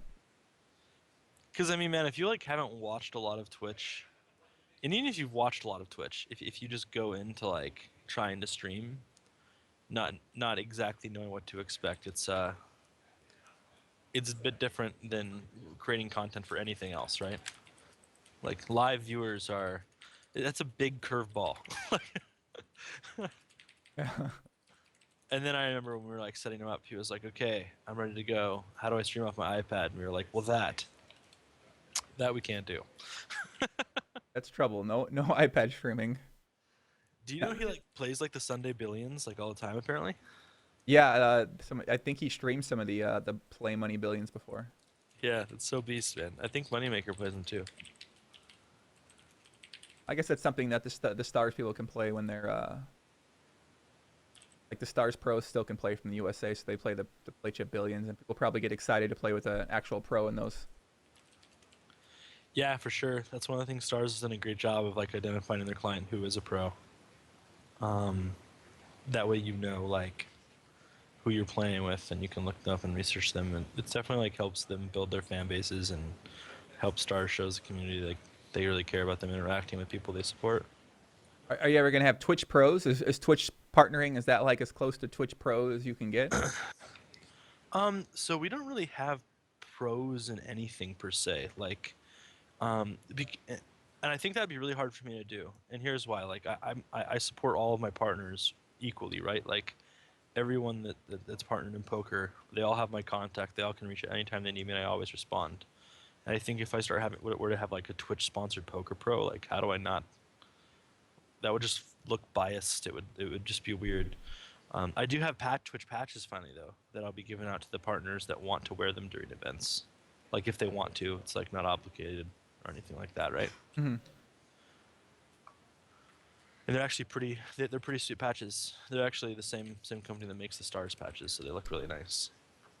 I'll be rocking a Twitch patch everywhere. I like the Stars Pros. They wear their patch everywhere. Like some of the Stars Pros, they wear their they wear their patch literally to the groceries. Jamie Staples definitely reps his patch loud and proud. Was he rocking it around TwitchCon? Oh yeah. So was Elke actually. Elke was too. In big pot here, 4.7 million in the pot. Beer has 4.3 million left. See what happens. We're joined by Rumcakes, guys. Rumcakes is a Twitch admin, Twitch administrator. What exactly is the title I say? No, I definitely am not a Twitch admin or moderator. I'm actually not the Twitch police, guys. I really never want to have to ban anyone, because if I have to ban you, it's a big problem. But I handle community development, so I grow communities like poker on the website with a team. A6, top pair takes it down for beer. Nice hand beer. Xflix wears the patch everywhere. We got a 5-minute break. How long? What time is it there? It's 11:56. It's 12:56, 12. but my interview that I was supposed to do at 1:30 looks like it's getting pushed back. I can do, so I might have more time. Cool. Does anyone else have laggy stream? You could make the quality lower, I'm pretty sure. Yeah, the Twitch police wouldn't say they're the police. Yeah, the police wouldn't say like, "Hey, I'm the police" anyway. Well, let's put it this way. I'm the one that got Sticky Rice unbanned. Oh. So from when he did the what did he do? Like what did he do again? I can't actually say. I'll just say everything. He's done everything to be banned. A bit of everything. Okay, so can I tell you some things and you tell me if I can get banned from them? I would say reader TOS. I think that's what I'm supposed to This say. is what your Start job with the is. first thing. If I take off my shirt right now, what happens? That would be a violation of our terms of service.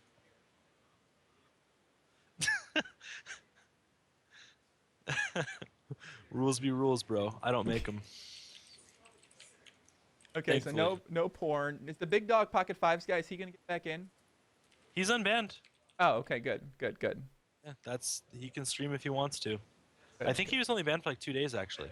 Oh, okay, good. Well, I'm really when it comes to TOS, I'm a kind of guy who really likes to stick exactly to what TOS says. If there's TOS, I'm not breaking it. So I will not be taking off my shirt anytime soon. On the ask him about the shark move. Is that against TOS? Oh, have you seen the shark, Scott? No, let me see the shark move. It might be against TOS. Honestly, I don't know. Okay, let me just show you, hypothetically speaking. So. Elke did the shark. I'm hypothetically watching the shark move right now. Elke did the shark to Jenny on stream too, so you gotta ban him too. I heard about this. Shark isn't. It's hypothetically you gotta break, guys. Shark is a. You lay. Like what I would do to a guitar. Okay, she's sitting. We're gonna call her. So it's a guitar woman. Guitar woman, correct. So That's a beautiful woman. You lay the woman down and you'd be. Shark. And what we do is I simulate her on the bed. I'd be throwing her down on the bed. She's on the bed, right? And you know, I'm circling around like Shark in Jaws, where the music's on doing the Jaws doing. Yeah. And then I can't do it with the guitar. It's a little. But it's you're basically circling around. This represents the female area, and this is the rest of. Legs are here, and then circling around the area. Eventually, you just like attack, and it works better on an actual woman. But is that against terms? Um, I'm so glad I'm not the one that has to figure that out. That's what I'll say. I'm so glad that's not my job. Yeah, my mic's unbearable. That's because it's a good mic, so I can't yell from back. So I apologize. My mic's not bad. My mic's GTO. But what I was saying is, guys, is that yeah, I just want to know if that's against terms of service. So that's a move you can do to a woman. I know a lot of you guys in the chat might not actually ever get a woman in that spot, and that's fine. But if you do, if you do one day, then what, man? What? You know, come on, man. We gotta call it like it is here, Rumcakes. I know you can't say things like that, but I saw the people at TwitchCon, man. You know, and Oh man, let him have it. I'm just kidding. I wish you could have heard the other half of the story. It's cutting out at the end. Damn it, that's. You're a big music guy, right? I listen to music pretty often. I don't know if I'm a big music guy though. You're a music festival guy. Music festival, yeah. This mix has been like my life for the past like week. There's a song at like 15 something that's like, I'm gonna find the exact time. Hold on. It starts at like, damn it, I can't find the start. 1 second.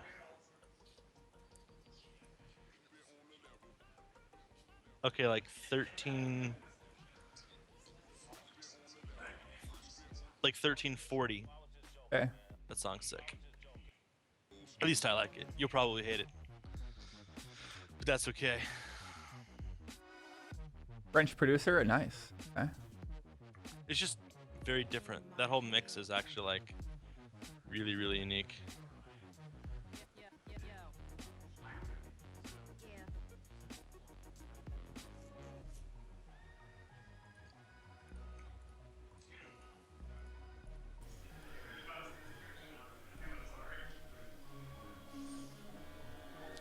I'm listening to it right now. I can hear it.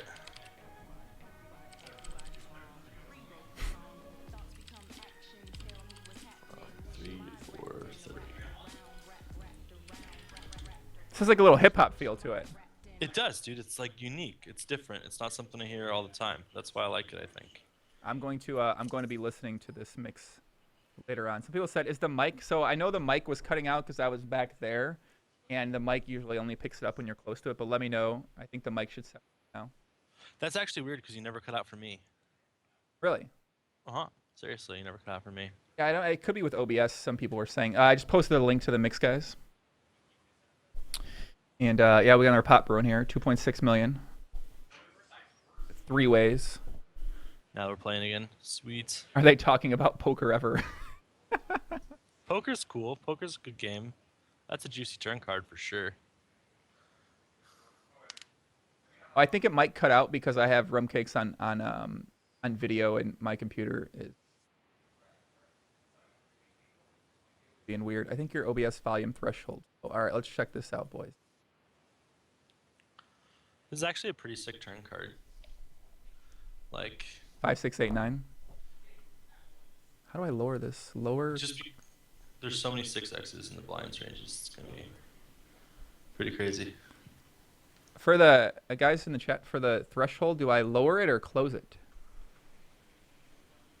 I'm not sure which one to do. I'm not sure which one to do. Okay, yeah, Jamie said he's, by the way, Jamie's streaming that on Twitch Poker Stars. He's streaming the whole thing, so the whole thing you get to watch again. Okay. Dude, Poker Stars is doing some cool stuff too, man. They've been like really ramping up their own Twitch content, and I think they're doing a pretty good job. Yeah, they've been doing a lot more stuff on there. They're having a lot more people stream, it looks like, and you know what was actually sweet? Not enough people watched. They had George Danzer on there for a while. Did you watch any of that? no, I didn't see any George Danzer, no. Man, he's awesome on stream. That dude just wins at life. If you don't have, you can close it. It would be the best. Yeah, I think because for some reason when I have you open or someone open on video on Skype, my computer starts to like starts to go crazy. I'm not sure why. If I have another video open, why Skype makes my computer go crazy like that. Do you have an old computer? No, I have a new computer I built, which is rather expensive stuff, which I can't figure out what the fuck the problem is with. That's weird. Might be a Yeah. heat thing. How new is it? Like 8 months, 7 months old. You should get some canned air and clean off the fans and pop off the case and get the dust out and see if that helps. That'd be a good idea. It's a good idea. But nothing else lags, so I'm not sure. It's yeah, I'm gonna try that. Has there been any like deal talk yet? Cole Dino has been trying to talk up for a deal since the beginning of the table. He wanted to do a 9-way split for 600K, I believe, at the beginning. That was the extent of the deal talking so far. Why? Why would you be in his position and want to do an even split right now? Well, he only had 4 million chips left at the beginning. Oh. He was so trying he's to talked about it forever then, of course. Yeah, and obviously no one else chatted with him, so Who do you think had the edge going into this? Like, who do you think was the most like experienced player? probably Joiso. Pretty sick. Yeah, he was probably the most experienced, and he soured away his chips to Always Induce. So obviously now it feels like Always Induce is playing really, really well. So Oh, I got an epic World Series story about the hand he lost with. So at the World Series, this is one of the most awkward moments I've ever had. Where like, I was playing, I think it was the Colossus, and this old lady, she like 3-bets this guy huge with 6-9, like WCO just busted with. That's what he busted with, right? yeah, 6-9 suited. And then she's like, when I say older, she's probably in like her mid 60s, this Asian woman, and then she shows it, and she looks at me and goes, "That's my favorite hand. It's the big lick." And I was like, "Oh my god, I don't even know what to say right now." Did she win? She 3-bet the guy, and he folded because she hadn't played a single hand, and she just randomly 3-bets out of position. Oh. With the big lick, dude, and she called it the big lick, and the whole table was just like floored. There was someone else at my table too. I'm trying to remember who it was. Big And we were all lick. just like, "What?" That's fucking funny. And she hadn't said like anything the whole table. Like, she had been quiet for like an hour. Hadn't played a hand. The big lick. 3-bets with 6-9, calls it big lick, and then stops talking again. I probably would have tried to pick her up. How old was she? 60? Maybe a little older. Yeah. Was she talking? Did she say it to you directly? Unfortunately, yes. Might have been hitting on you. Yeah, she might have been hitting on you. I mean, maybe. She might have been interested in you. You might not have known. I mean, that'll be a mystery that I'll never know, and I'm okay with that. Yeah, I know, right? Yeah, I'm okay. That's okay, Don't need to have them all solved in life, right? It's true. This is kind of Ravik's the short stack in the big blind with 2.4 million, and Cole Dino just opens to 3x. So most people would min raise in that spot, but For sure, he's definitely never folding. I mean, Yeah, that'd so- be pretty sick if he did.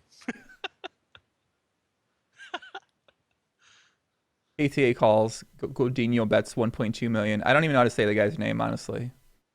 KTH. Ravik's just like fist pumping right now because someone else is in the hand, and they both have big stacks. KTA check calls, instantly turns an ace. That's 1.2 million again. Okay. I love this guy. I'm really rooting for Coldinho 7 to win. Cone, and I don't even know how to say his name, unfortunately. If someone can put one of those pronunciation charts in the chat for me, that would be great, because I don't know how to say his name. He literally just made the same bet twice. Yep, KTA check calls. He made the same bet pre-flop too. 1.2, 1.2, 1.2. River's a jack. Backdoor, the flush misses. The Mexican straight, no Mexican straight out there possible. Checks back. Goes down Like- king jack. KTA has pocket 10. So KTA check called twice. And then Coldinho river to jack and down. Nice. That's so sick. I actually, what would you have liked to see KTA like potentially lead that river with tens? I mean, I guess not the river. I guess the river would be bad, but like maybe lead the turn or something. Because that like the 1.2, 1.2. What do you think? Sometimes you gotta hit him with the lead, man. I guess I need to play more no limit. All in call. 4s versus king 3. Ravik's all in. Needs a... Nope. Doubles up. Nice hand. I don't play much no limit. I got to be honest with you. I certainly don't play any tournaments. So when it comes to discussing no limit hold'em tournament strategy, I am not the GTO for this. I mean, I've played millions of hands of no limit cash, but when it comes to no limit tournaments, yeah, I don't know, man. There's people in the chat right now, man. They're gonna. But I don't think I would have ever led there, though. I can't imagine I would have ever led there. Even the river though, like the problem is he actually gets there on the river. But I think even I don't know why he's how he's that hand makes no sense. I'm just so confused, I guess. But I know that this summer in the house I was at for the World Series, a lot of people there was a lot of chatter with players that are much more successful than I am, of course, in poker that we're all talking about leading way more often than they were. And What kind of hands were they talking about leading with, though? Because that hand, so he had pocket tens, flops ace high, turn queen. Probably not the best if you have tens there in that spot. It's probably... Yeah, I actually kind of like leading the river more there because it's 1.2, 1.2, 1.2. He's bet the same thing a bunch, right? He doesn't look very strong. Like, do you think he's going to fold king jack on the river, though? Like, he just bet, and got there. If he bets, then gets there, and then folds, he's a silly goose, right? So Probably. I mean, I don't know. Would he fold there? he's definitely going to fold a hand like... The thing is, the problem with it is... He kind of... It's almost like a spot where he's not going to fold any... Not going to fold anything that... and you want to let him bluff with, like, nines or right, something. yeah. Or bluff with 9-8 offsuit or something. Or 9-8 suited that had a diamond draw. He should never have a jack there, like, ever, either. He should never have a hand like king jack. He could be barreling king jack on the turn, though. Or 10 jack on the turn, or a random jack something on the turn. So he's one of these guys that just c-bets like 100% of flops into, like... Did he even have a diamond? I didn't even see. No, he didn't have a diamond. No, check offs. Yeah, I think the hand was pretty... I think the hand in KTA spots is pretty standard. Check call twice and then decide there, especially when he bets 1.2 million on the turn into 6 million. You could fold the turn potentially if he bets bigger, but I think you would normally just check call against him just because he is sort of... I think it's just kind of a spot you get yourself into when you call pre-flop with tens there, small blind versus button, and you know when you choose to slow play that hand, you really don't want to end up folding the hand, especially when his button range is going to be wide. I mean, his button range might not be that wide because he Ravix in the small blind or in the big blind, and he had a short stack. So that's what I was just gonna say. Like, you might have a tighter range pre-flop, which involves a lot of high card hands and stuff like that. He should be really strong there, like really really strong. That's why I think Coldinho's c-betting there is like it's pretty ballsy. Yeah, he's probably just seeing ace high flop, gonna see. But in general, most ace high flops, I guess you normally would just see bet as a standard. Even with like jacks there, I think most people just see bet ace high flops there normally instead of checking back, because I got to think of the exact reason why they see bet 100% there. But in tournaments, it seems like most people just see bet there with most of their range. Yeah, I actually think maybe it's a mistake, but I think I'm gonna check back a lot there, just because like he's so strong there. Like even if he doesn't have... You think KTA is strong when he calls a small blind with Ravik absolutely. and the big blind as a short stack? He's begging for Ravik to ship it there, like. But an ace high flop though, obviously strong is going to include nines, tens, jacks, queens type hands as well. For sure. Yeah, he's super down to get it in with Ravik, and obviously doesn't want to get in with Coldinho.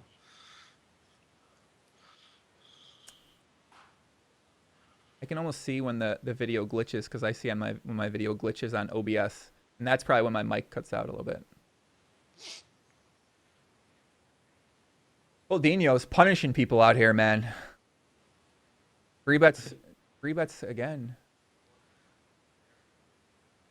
Is that a bigger size than he's been 3-betting with normally too? No, that looked pretty small. I think it was min raise pre, and then he made it 1.7 million. So I think that's in general a pretty good size. Add more RAM. I'm pretty sure my computer has. It's just Skype. But every other video platform it works perfectly fine with. Dude, not gonna lie, like Skype's like what everyone uses, but I'm not the biggest Skype fan. Check flop. He bets 800K on the turn into 3.8 million. Guys, just owning people. What do you think Coldinho's checking the flop with? I cannot predict this guy, man. I don't know. I cannot. Like ace X without a club should like. I cannot. I mean, we haven't really seen him shown down anything that's too out of line yet. Yeah. So. Download more RAM. Chat saying download more RAM. Ay. And watch. Big time. Yeah, I know. Watching tournaments so you don't know anyone's kind of boring. Even if it's the WCOOP main event, 1.7 million for first. Oh, dude, that's gonna change one of these guys' lives. Yeah, but we don't even know who they are. We can't follow along with how it changes their lives unless they go lose it all at the cash games. Which is very likely. Oh yeah, I wanted to someone else to ask you, what's up with these watching high stakes? What can people just stream high stakes poker on Twitch now with the affiliates and that's it, or what? So I have to answer this carefully. Okay. All in. Wow, huge all in. Call eights versus jacks. Gonna need an 8 for KTA. Ravik doubles up to 16 million just like that. So I put our DMCA rules in your chat. Oh, Rebecca Jax, that's sick. So basically, when we have this thing called DMCA, and when someone is streaming someone else's content, the owner of the content submits a DMCA takedown request to our DMCA team, and our DMCA team deals with it. Hmm. That's what I can say. That's all you can say? Yes, so the owner of the content submits a takedown request. Uh-huh. And then the admin team, if it's truly that person's content, the admin team handles it accordingly. Because I don't know whose content is whose and who owns what, right? So if no one submits it to the DMCA team that owns the content as a takedown request, then how do we know it's not them technically? It's a very complicated legal thing. It's something that I hope it's them, and if it's not them, it really bums me out because I don't like taking away from the integrity of the directory. And I'm super glad that none of our partnered poker broadcasters have tried to do that yet. I will say. Makes sense. What if there's like 10 people streaming high stakes poker in the thing? Then I'm going to be very annoyed. Yeah. That's the way. That's the only thing I can really say. It definitely drives me nuts when that happens, and I definitely hear about it. The problem is there's no like clear-cut, perfectly legal thing for me to do without them submitting a DMCA takedown request. That's just the honest truth. Like legally, there's a lot that I can't do with someone else's content, especially if they don't want to tell me that it's their content or whatever. But it definitely drives me nuts, and it's definitely not something I want to see if it's not really theirs. And if it is really theirs, I want to get them partnered. You know what I mean? Yeah. I mean, I guess they probably wouldn't have affiliate links to like random poker sites on there if they were if it was actually high stakes poker. What's up, Nickaboo? Risk puppy. I agree with you completely, but then again, then we start assuming things, and assuming things is always dangerous. Someone in the chat said, did the NBA file a DMCA request when I streamed the NBA game, the NBA All-Star game? Did you get banned? I got temporarily banned for 24 hours because I had the NBA up in the corner when I was playing, or I was railing Wrecked. something. Yeah. Wrecked. Yeah, I got wrecked. I got banned for 24 hours there. It sounds like I shouldn't have been banned because the NBA probably didn't file a DMCA request. You would be surprised. I think they filed a DMCA request for the All-Star thing. I think that they definitely have teams that are dedicated to finding that kind of stuff at all of those big content companies. Fuck them, man. I gotta see the receipt on that request. I gotta see the receipt on the DMCA request. So did the porn? So you can't stream porn. So the big dog. So Pornhub didn't file a DMCA request against Big Dog Pocket Fives when you streamed porn. That's just against the rules. You just can't stream porn. Yeah, that makes sense. Okay. Like you can't even show skin on the website. That sucks. I mean, it's same rules for guys as it is girls, right? Like same rules. Ronaldinho's still asking for deals. Are you serious? Yeah, he wants to do a deal. Any deals?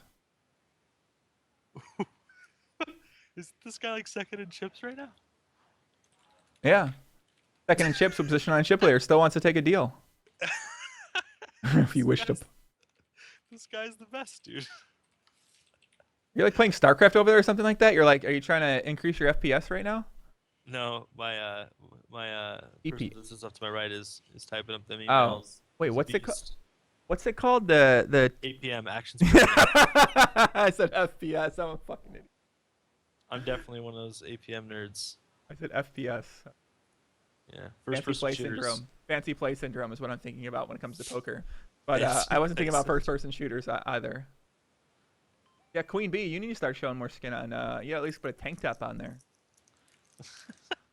Every woman's required to wear a tank top on stream, I believe. I don't think a woman's allowed to not wear a tank top.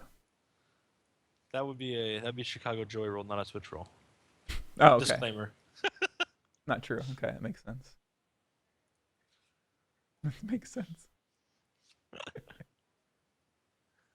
Ask Rumcakes about the no cleavage rule. How come girls still show their boobs all the time?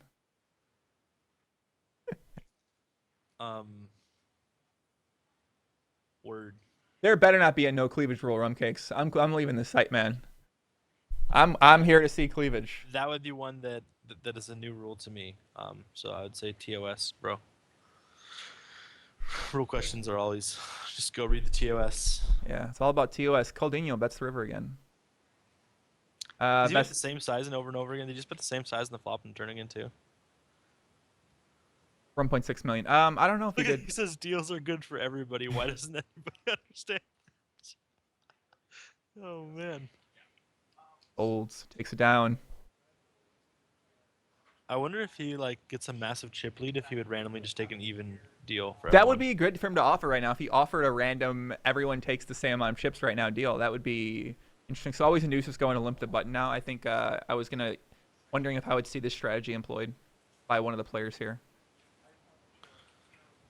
Yeah, I should show some cleavage. I do show cleavage when I wear tank tops. I actually like him limping the button and as long as his range is very balanced because KTA stack size. He has like 11 bigs, right? Yeah, a little over 11 and a half, yeah. That's an awkward stack size to where if he's The raise fold. raise folding way too like exactly. Of course, Coutinho's down. Coutinho min bets the flop. 400K. A dick off. I haven't had a dick off in a while. We used to do dick off sometimes on stream with me and another guy when I'd have a guy on. A dick off, huh? Yeah. You can use I don't know if I want to know what that is. You can use your it might be against TOS to do on I have a feeling there's a good chance that's against TOS yeah. if it's called a dick off. Coutinho checks the checks the turn and checks the river. Yeah, it might be against TOS if It's a possibility. certainly might be against TOS. There's potential there. M Foley says the dress attire at straight chill at Twitchy overbets. And Coutinho says GG always you scare me. Smiley face. Nice hand. So always induce bets 3.2 million to 2.2 million there. Nice hand. Queen Bees says I'm not one of those girls, referring to people that show their cleavage. I stream poker, therefore likely will never be partnered. Ouch. Likely to never be partnered. There's lots of poker streamers that are partnered and getting partnered. Like, that's the thing that happens. Like, you just got partnered, right? Yep. I don't show my breast either. That's true. Oh, And yes, Dean- the dress codes at Twitch are pretty chill. Yeah. I actually love 3-bet stuff, but I'm funny. I never wear it at poker events. I wear it to the office. And when I'm at poker tournaments, I wear like esports clothing. What do you think about the esports being brought into the daily fantasy sports world and DraftKings and FanDuel bought Alpha Draft? Yeah, so it's interesting. I hope that so first of all, like anytime there's potentially a bunch of money being put into the space, it's exciting because like esports is growing so fast and it needs more money like that injected. And it's pretty obvious if you've watched any football yet this season that DraftKings is just willing to spend tons of money on advertising, right? So the opportunity for different events and teams potentially to be sponsored is pretty cool. I hope people enjoy it. I hope it does well. I need to learn about League of Legends because I want to bet for the daily fantasy sports, but I don't know much about what it even means. I just know Koreans are supposed to be GTO. Yeah, Koreans are very GTO. Have you ever watched League? No, I don't know anything about it. You should definitely watch their World Finals that are coming up. The Riot Games, the company that creates League, their production value is insane. Yeah, Like it's so incredible how awesome those events are to watch. Like I actually went to a World Final. You know the Staples Center? You're a basketball fan, right? yeah. I actually went to a League of Legends World Finals that sold out the Staples Center. So I was in a sold out Staples Center for a League of Legends match. How sick is that? Fucking sick. I know. It's awesome, dude. You play Clink. What's up, Clink? We got Jason Moe in the chat, one of the most hated people on Twitch after his comments about our young hero, Mr. Stapler. He says, does Rumcakes play SC StarCraft 2? That's Jason Moha. Jason, I actually used to play a lot of StarCraft, and I owned a StarCraft team, and then I worked for Evil Geniuses for a while. But I was never like I played in a lot of random tournaments, but I was never any good. Not Korean, bro. Can't win. I was not a GTO StarCraft player for sure. Not GTO if you're not Korean. I actually have a good StarCraft story, too. I was like at a tournament that had an open bracket, and I was the last seed in the open bracket because it was a super stacked tournament. So I was playing the number 1 seed, who was like the best player in the world. He didn't accept his invite to the pool play thing. Mm-hmm. So he was inserted in the open bracket because he signed up late. And one of my really good friends was a big commentator in Korea, and he like gave me these super cheesy build orders. Like this, it's like super terrible way to play the game. It's not good mechanically, but like you might luck box a game or two off of him. And he was like, best player in the world is getting my MVP. And he was like, you're gonna win a map, man. It's gonna be so sick. So I get there, and this is when I own my own StarCraft team. I sit down, I'm ready to play. I'm set up. They call us. My station's set up. I'm ready to play. Like 15 minutes goes by, he's not there, and like we're going to forfeit him if he doesn't show up in 5 minutes. I'm like, no, you cannot forfeit MVP versus me. I'll be the most hated person in StarCraft by like for years. Like you can't do that to me. And it turned out he like didn't come to the event at all. Like he just didn't show up after he signed up because he had carpal tunnel really bad and he needed to rest his wrists for the Korean matches. And so then the TO, it was IGN ran the event. The guy that ran the whole tournament in the brackets, he was like, it'd be really funny if we updated that you 2-0'd him on the bracket. And then we told Doa, my friend that was a commentator, that you 2-0'd MVP because he won't believe you. And then you look at the bracket and he'll be like, oh my God. So like he's walking off the stage and I'm like, Eric, I 2-0'd MVP. He's like, bullshit. He looks at the bracket and he's like, oh my God. And he like runs back up on the main stage and starts talking about it on stream. We're like, no. Like and it was great because my winners round 2 match, it was some guy that I'd never heard of before, and he was like terrified. He was like, there's this random white guy that just beat MVP. Like, how'd this happen? I'm so dead. And then I got stomped because I'm bad. Seems like it's a little out of line to say the best guy got 2-0'd there. Cloud, I was not a player for EG. I worked for EG with Cody Connors, who's sitting to my right, in management. I never really considered myself a pro StarCraft player or even a competitive StarCraft player. I just really enjoyed the game and played for fun, so I'd randomly enter tournaments when I was there with my players. Fucking white people. Another pot brewing I here. played a lot of StarCraft. Who did? ATN Cloud in your chat? Oh, ATN Cloud. Yeah. Oh, okay. StarCraft player. Played for Alternate Attacks. Is that a good one? They're a pretty good European team. They had some like really, really cool, mellow, rad players on their team that were like just good people to hang out with. Coldinho Fulls. Coldinho's time bank is gone. In control. We're seeing some more shoves here. Not in control. What'd you say? A friend of mine though. Oh, in control. Is that a name of a person? Yeah, he's a StarCraft player. Played for EG for a long time. He's a really good guy. All these League of Legends, StarCraft players, the League of Legends players. Jeez, man, saw so many of these names, man. You're in that world, man. I'm not in that world quite yet, Poppy. I'm in the poker world still. I don't know if I'm gonna hop in that world yet. Your show's pretty early here. Yeah, I guess these guys just think that go over 10 big blinds. Yeah. They can't raise fold. For sure. ATA's in the tank. He's thinking about it. Yeah, he's covered by beer. He could have a hand like Balls. 8-6 or something. Sevens. Sevens? Needs to win the Tank flip. seven? Oh no. Coward, nice hand. Beer, bust him. What do you ATA, have? ace jack offsuit. Ace jack? Yeah, that makes sense. ATA is eliminated in 7th place. Takes home 200,000 USD. 6 players left. Coldinho says, when you're good, always. GG.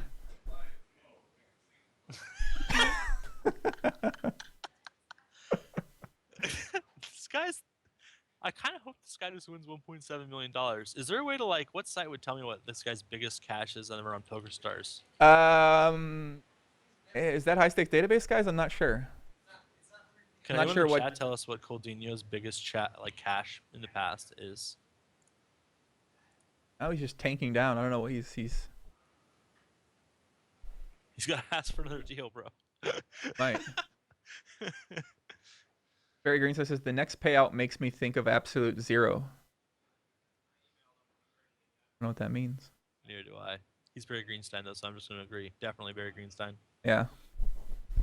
You need to go to pocket fives or shark scope. Oh, bear shoves. Ravik folds. Nice hand. Nice hand. You lost me there, Barry. Coldino might be watching the stream. He said you asked for a deal again. You what? Coldino asked for a deal again. Did you really? Yeah. Dude, this guy's literally the best. Why don't he said why don't they politely say no? Brofest, like 100K total cashes over how long? Is that like 10 years or is that like in the last year? Brofest seems to have the deets. I'm hoping he hooks it up with more of that information. Because if this guy's made like 100K in 10 years and now he's playing for 1.7 million, could you imagine, dude? He hasn't cashed in 2 years, it says. Link that to me. For 2 or 3 years. Link it Since to me. 2013. Okay. Oh my gosh. I think that's what this is saying. I'm not sure if I'm reading this correctly though. Maybe I just sent to. Ravik shoves all in 13.9 million. His last biggest cash was in 2013 for 20K. Yeah. Maybe Holy this cow. guy is a multi-account, man. What a sick level. I mean, I don't know. That's so sick. That's pretty crazy. Why are they all ignoring him, man? That's just so rude to him. Haven't cashed. They're hurting his feelings, man. You For real. Want it all, hey, always. Yeah, I don't know what he's saying. I don't know what that even means. King ball shoves all in. Jack 8 versus ace 10. Gonna need a spade. Gonna need a spade. And king ball is eliminated in 6th place. We're down to 5. King ball takes home $273,000. That was Rory Brown takes home $273K out in 6th place. Shoves all in there with Jack 8 suited for 11 big blinds. Nice That hand. flop gave him so much hope too. Yep, flush draw. Unfortunately hit the shower. So now we're down to 5 of the 5 of the best guys. Always It's in. a pretty big deal that always induces getting all these busts too on people. He's just continuing to chip up. Mm-hmm. He's up Talk to about the time to run good. Man, this is look at these. Look at the stack size distribution here. 46 million for chip leader, 22 million for Coldino, 15.9, 9, and then 4. What do you say? He's like deals. Yeah. This guy's the best, man. Okay, always take it. What the foo? I won't million. Ravik says using an old line. Oh, people are. I need to take a dump. Did Caldini say that? Yeah. Oh, we're talking. They are actually talking break. Here we go. Okay, so we got 5 players left, guys. It looks like we are talking a break. 5th place is standing. Take 400,000. First place 1.7 million. There's obviously a lot of millions of dollars here up for grabs. About 3 point something, 3.2 or 3-ish million total. So we'll see what the numbers come back with here. This will be interesting. You think they're gonna take a deal, Rumcakes? No. I don't think so either. What kind of deal would always induce people to take right now? That's the question. That's what I'm wondering, because I think he could wait till it gets 300 and maybe take a only 4.9 million. What is that? Oh yeah, 4 point something. My bad. Yeah, I'm literally. I didn't put 1.2 into 8. I just looked at the. Do I even know how to do math? Honest, how did I even come to 3 point? What am I even thinking about? Honest to God, man. Don't mind me, guys. I play PLO. Don't mind me. Don't mind me. I looked at that. I don't even know what I was. I'm not even sure how I came to that. Did you play many events this summer? I played the 3K PLO 6 Max, and I played a satellite. played a satellite. I didn't really. I don't have much tournament experience. I didn't want to sell. I felt like bad selling action. I don't know how to play tournaments because people are taking one of the biggest gambles ever. That's Always, fair, man. always induce this. I don't want a deal. You won't agree to my terms. Sorry. So we might not see a deal here. Yeah, PLO doesn't require basic arithmetic. Listen, Derek. I don't fucking know, dude. Honestly, I don't. Yeah, deal's canceled. That's it. No deal. Well, Always Induced literally has like his stack is slightly smaller than everyone else's chips combined. Right? Yeah. Everyone else has like 51 yep. million. Yep. Why would you want a deal? Yeah. I mean, His first. deal would be like literally just give me like 60% of the money, and you guys chop up the rest. Player Muley says, who are the players left? Ravik is a guy, goes by the name of, you're in the lead, you will have best deal. Why have you smashed the deal button then? Nolet asks. Ravik85 is Vasily Tasapko. Always Induce. Let's see if we can find a name on him.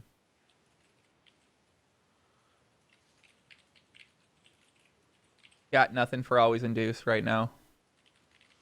Man, Nolet's begging for a deal right now. Nolet 20 from if I can't find a real name on Nolet 20, there's a very good chance it's someone else, but I'm gonna look. He won the Micro Millions. Okay. Very nice. July 27th. Nice hand, Poppy. Anyone that's Canadian that doesn't have a real name on online, you always suspect those guys are up to no good. How long do they get to discuss the deal before like PokerStars is like no one still hasn't been discussed in X number of minutes? I think they get to take a look forever. I think they can just keep talking for as long as they talk until someone says no deal, and then once one person's like no deal, then it's done. But I think that you can talk for. I've seen him go on for 25, 30 minutes before. Nolet took 6th in a WPT Montreal earlier this year. Go look him up.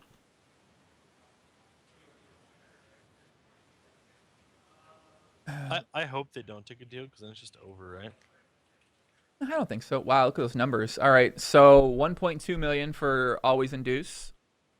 Oh, that's a pretty. I mean, he gets over second place money as is. Coldinho 997,000, Ravik 907,000, Beer 765, and Noel 577,000. So, and 200K left to play for. So, Always Induce automatically locks up second place money in this deal. And I mean, this is a pretty deal for him.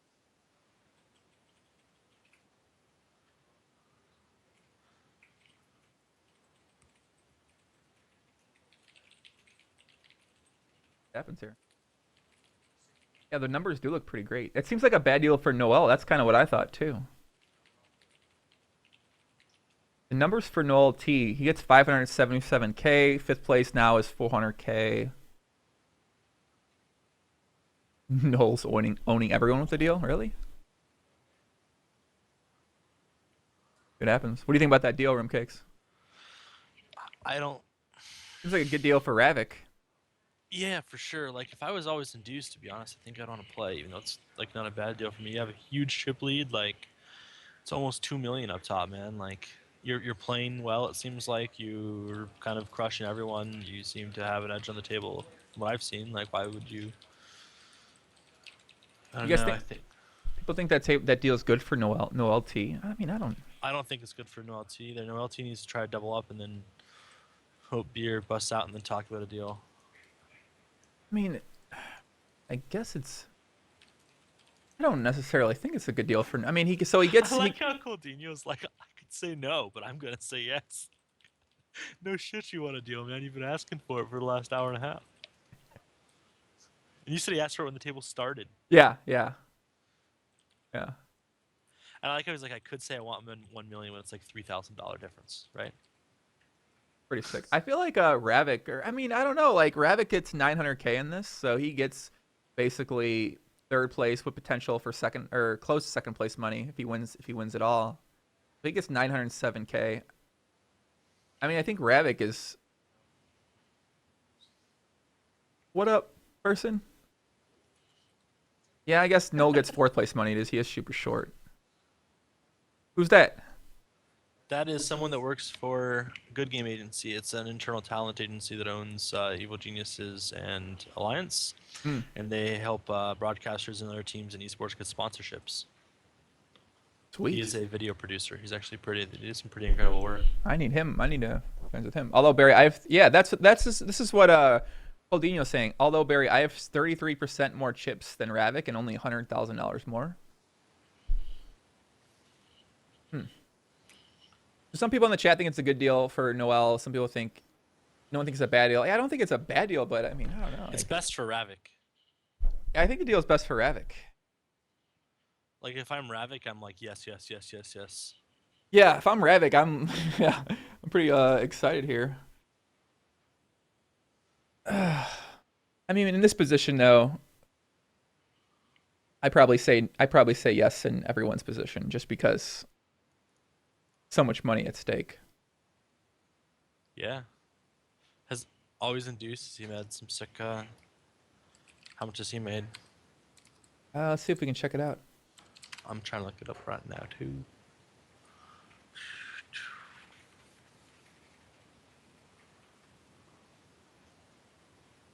Always induce us. Show the calculation of numbers, please. He's like, I don't believe that was the actual numbers. Here you go, guys. Here's the numbers here for you. Dude, always induce is a total of 75,000 prizes won. Really? Unless I'm wrong. Oh wait, no, I might be wrong. I'm wrong, I think. And someone, we don't know how to do this. Help us here. No, I suck at this stuff. Always. Tell us how much always induce is up or down. Bull tracking. Oh no, he's made 377K in Hold'em according to OPR. Yeah, it says 120K this year in 2015 in prizes. And he's made 377K total. So this has been like his year. Man, we suck at this telling things. Here are always induced results. Thank you, Top Dude, Deck. so he's made 120K this year and he's firing off in 5Ks. That's so sick. Tournaments, buddy. Turn a fucking mince, man. Turn a fucking mince. All right, they're showing the calculation of it.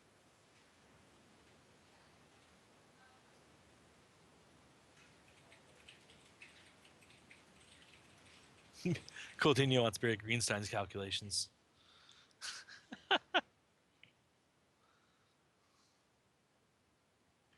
Holy shit. The second numbers are sick. Always induced gets 1.6 million. Godinho 927,000, Ravik 800K, Bear 650K, Noel 510K, and Ravik says LOL no. So always induced could potentially get over first place money if he.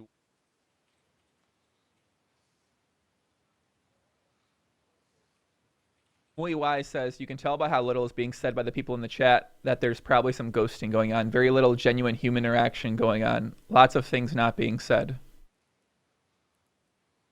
What? He thinks that there's clear ghosting going on right now about how little human interactions going on in the chat at the table. Real life? How does that make any sense to you? I guess I can kind of understand what he's saying, but just because they're not talking to each other? Yeah, I mean it does seem sort of. When you used to play online back in the day, did you talk a lot at the table? Well, if I ever had a tournament, I would have been talking all kind of stuff. Yeah. You were gonna say I'm talking shit, then you. I'd been talking shit. I'd have been talking shit at that final table right here. So it looks like the second numbers are not happening, and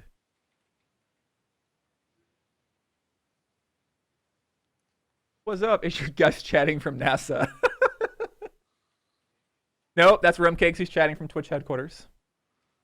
Of course, always just like, yeah, second numbers is cool. Yeah, of course, second number is good. He gets 1.6 million with potential to win 1.8 million. Happens here. Let's gamble, guys. Ravik wants to gamble. He says, "Let's gamble. Let's gamble." Question mark. This guy's insane. Always induce is a definite no at this point. Let's play. Always induce says K. Let's play. Well, I think we're on. I'm okay only for chip chop model, which is the second one. So wait, we can't time out Jonas. Jonas is cool, man. I like that guy. No, I'm gonna time him. I think we're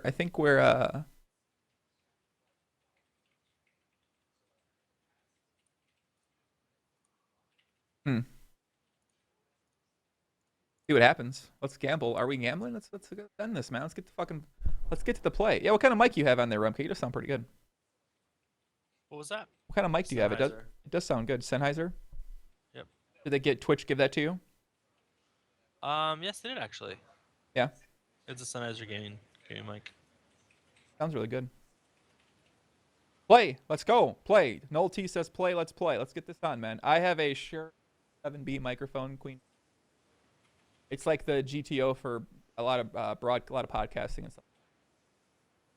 At home, I have a Yeti. Yeti Blue. Yep. I think we're Like that a lot, too. so Coldino's trying to get the deal done. Coldino's trying to get the deal done, and Always Induce says good luck. Coldino says I give up. Play. I think we're on. Let's play. Well, if Coldino gave up on the deal, it's definitely not yeah, gonna happen. Coldino's up on the deal. Let's get this started. Let's go, man. Let's go. Come on. Let's get the game back on the road, Barry Greenstein. Mike is cutting in and out. I apologize. I'm not sure why that is right now. I think it's because I have the video up if someone in the chat said that. Play, like I said, you're right to be dumb.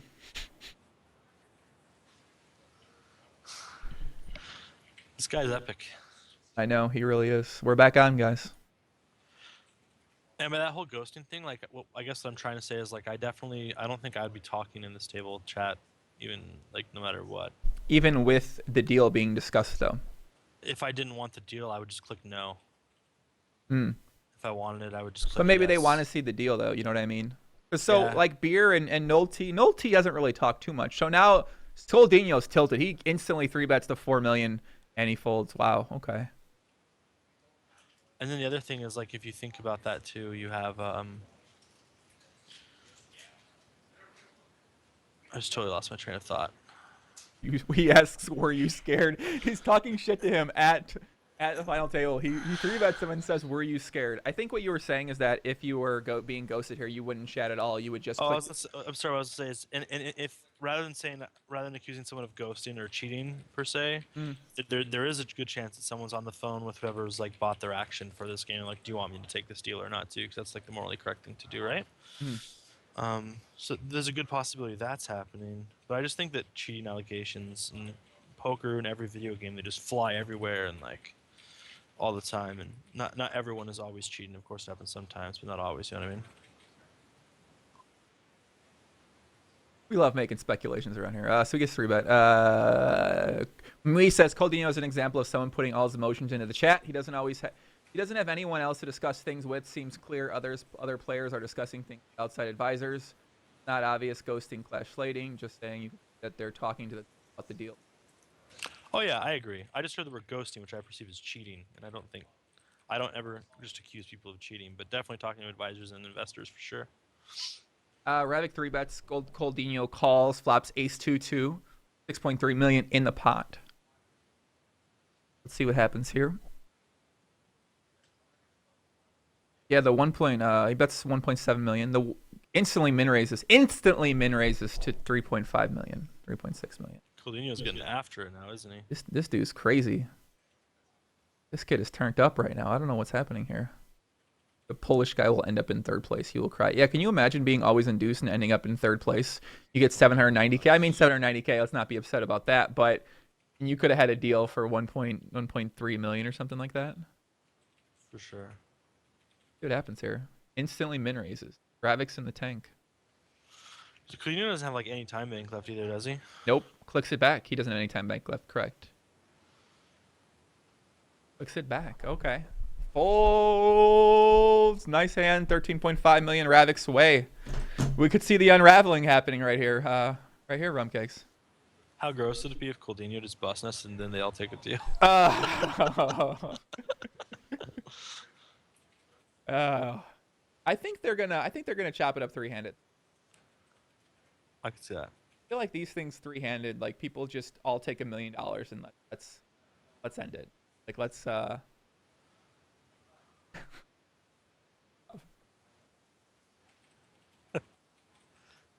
that wrong. Oh, this guy's awesome, man. Ay, ay, ay. This guy's definitely gonna be playing like whatever stakes he possibly can cash. And I'm like, I hope not.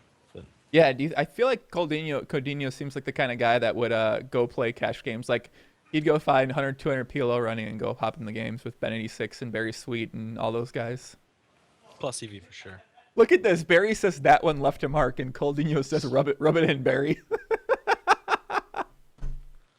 The host the host of the table is trash talking the guy. This is amazing. You know you're getting roasted when Barry Greenstein's not giving it to you. Honest to God, this is great. Show of Force, subscribe. Thank you, Show of Force, Poppy. Oh, Daniel. Thanks, Daniel. Hope you're doing well, man.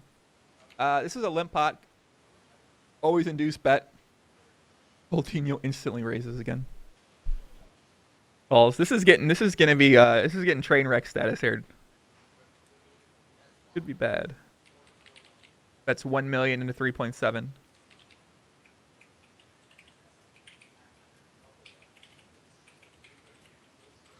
He's like taking no time to think, is he either? No. First place is $1.7 million for this. This is madness.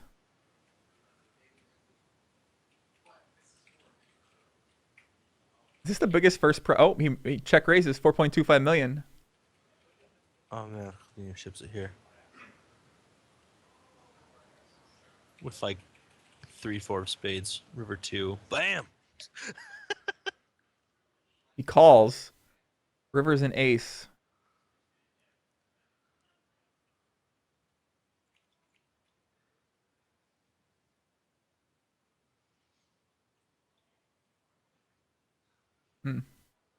You're so gonna know this before me. Boom! Coutinho!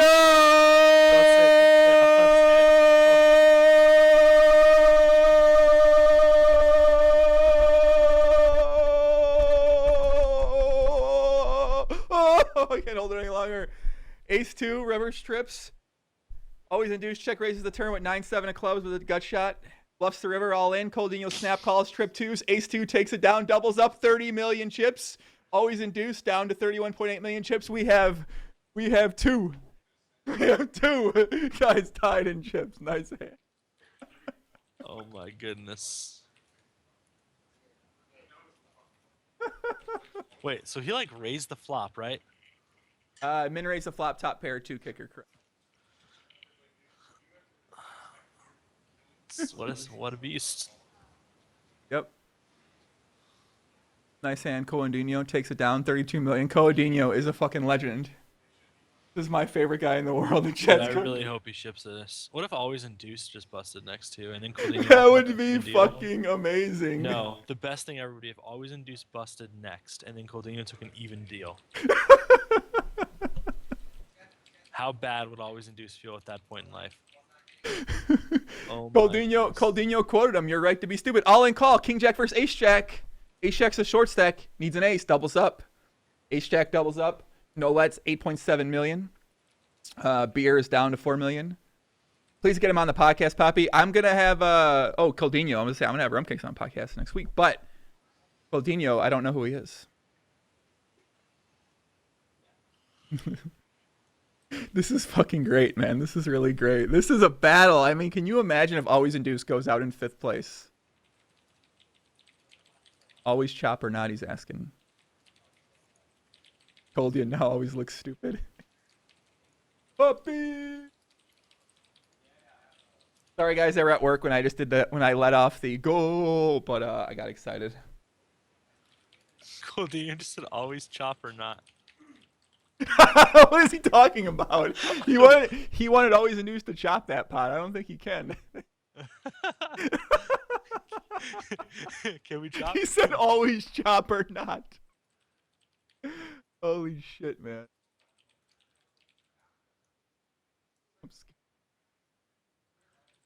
Yeah, that goal was. I thought that goal was good. It was like a. It was a Coutinho, which sounded like goal. So, I thought it was a pretty GTO announcing for that. And you're so funny. You're like, you're gonna see it before I do. I know, and then I just heard it and I was like, oh man, this is gonna be sick. This is gonna be great. I like how he just has ace deuce there too, and it's just like instant raise, instant call, Yeah, like that, just give me the chips now, and I have the best hand. that calls the turn. Top pair two. App calls. It would have been epic if Induce had like ace three or something. Oh, and you value bet. Well, I guess I've been chop. Yeah. It would have been chop, but Oh my gosh, this is great. These action today. Rumcakes, thank you for joining me today, Poppy. no, this is fun, dude. Thank you for hopping in the. We're on an actual break here. It looks like. I think Coldinho is like my new favorite poker player. I think he is my favorite poker player. This is a ridiculous final table. It's really sick. We are living in a historic moment right now. This is the guy with like 30K total cashes, right? Now he's Yes. in the lead for 1.7 This guy has million 30K. His last cash was in 2013 for 20K. So Cody, this guy right here, he's made $30,000 in his lifetime on PokerStars. His last cash was in 2015, and now he's chip lead for 1.7 million up front. It's pretty gross. Dude, what do you do? What do you do? Like that changes his life so much. He lives in Belgium too. It's not like, yeah, in Belgium, it's not like you're. I mean, it's a lot of fucking money in. I mean, it's a lot of money anywhere, but it's a lot of money in Belgium for sure. Deathwish says, "I'm gonna remember that hand plus Joey yelling Colandinho for the rest of my life. This is what I live for." Oh my gosh. Let's see what happens here. You just know that Coldinho guilt trips everyone into chops at his local 30-euro multi-table tournament. For sure. He's that guy at the table, like, come on, guys, let's give the bubble boy back his buy-in. Let's give him back his 30-euro buy-in. Is Belgium really a rich country? When I'm there, it felt like a. You make Belgium sound like a third world country, dude. When I was in Brussels, it looks pretty third world, man. I'm telling you. Brussels does not look extremely GTO. I've never been there. Well, people say Belgium's a rich country. Did you go to Malta? Yeah, I've been to Malta before. I actually, yeah, I been to Malta before, yeah. Do you like it? Yeah, it's awesome. I love it there. I loved parts of it and couldn't stand parts of it. Why not? It was like a different place. For me, like the food there was just different. And I struggled with that a little bit. Yeah, the food is, yeah. Well, the food's different in Belgium too, which is probably why, yeah, I went to Tomorrowland, guys, I've been to Tomorrowland twice now, so I've been only to Brussels, and Brussels been my only experience of seeing Belgium, and Brussels just does not look very GTO, so. Game theory optimal. Brussels does not look optimal. Coldino says, this player doesn't need to extract the full 5,200 off his earnings. Makes a big difference somewhere on the road. I am dumb guy too then. I don't know what he's saying. How about Detroit? Yeah, Detroit,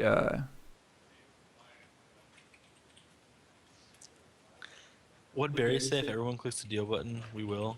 I think you dampened always induces spirits to chop. Nice. Barry's keeping it real right now, man. I know. They said Tomorrowland's not in Brussels. Yeah, no shit. Outside of Brussels, but I stayed in Brussels. Barry, he is sorry now. He is sorry now. Bust is to shit fucked. I'm not even gonna try to. I'm not even gonna try to. Tomorrowland's not in Antwerp either. It's in Boom. But it's too shit too. Yeah, it's in Boom. Oh, I see what he's trying to say. Some will just never settle and want it all. He can recover fairly enough. How many times will he get in this position? Maybe every year. Dude, I feel like I wish this guy was streaming right now solely just because of the fact that, like, if I have a feeling his real life reactions to everything that's happening are even more epic than Sticky Rice's real life reactions to everything. Probably, yeah. Like, Coldinho needs to stream. Twitch, we're gonna put you in charge of that, Scott. Yeah. I'm gonna put you in charge of finding Coldinho and getting him to stream. So someone find him for me. I will happily talk to Coldinho. You and me pals, Barry. Coldinho.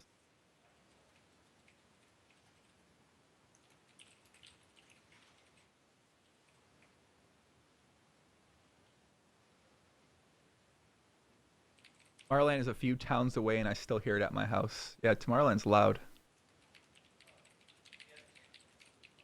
1 minute left, guys, on break, and then we're gonna get back into it.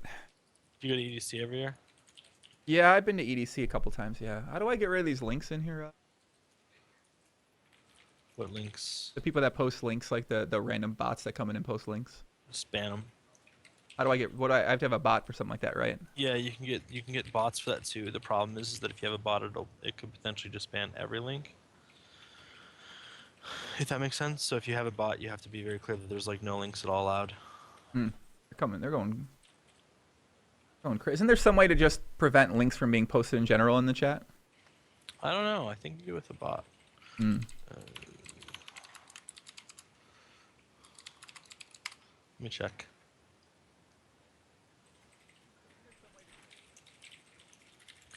I'll send you a Skype message with the link I would recommend using Okay. for a bot that kind of like breaks it down on how to use it. It looks kind of complicated, but it's actually really easy. Here we go. Nice. Yeah, we're back. We're back on, guys. 5 people left here. How long till the blinds go up? Can you see it?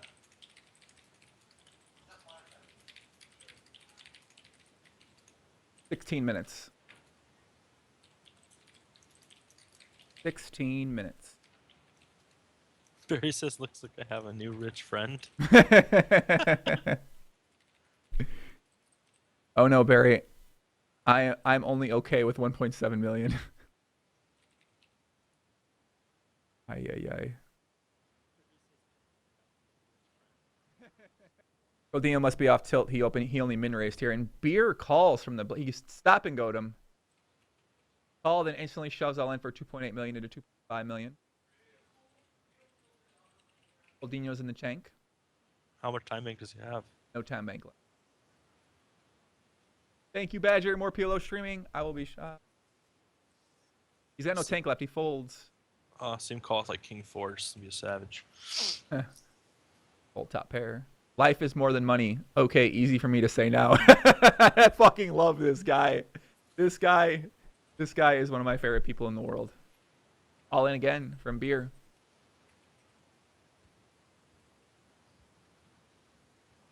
Folds. Get down.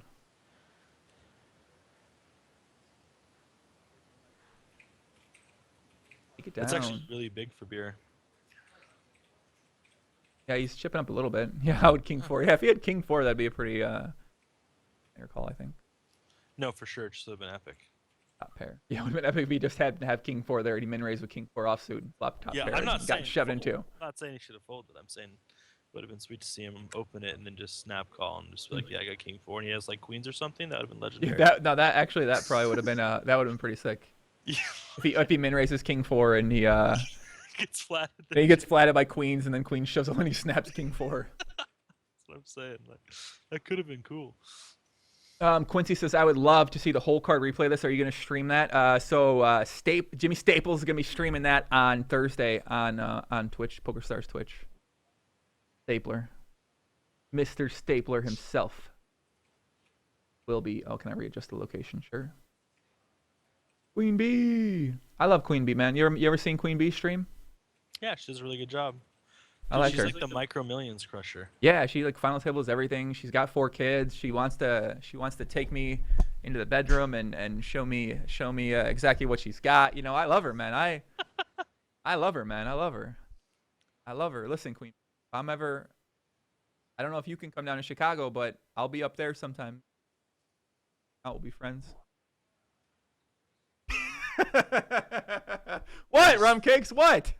I mean, What? I'm just gonna go with it, I guess. You know. What? I'm glad these relationships can be forged on Twitch. You know. Listen, you know the one thing I didn't know about Twitch is I didn't know there were women on Twitch you could find.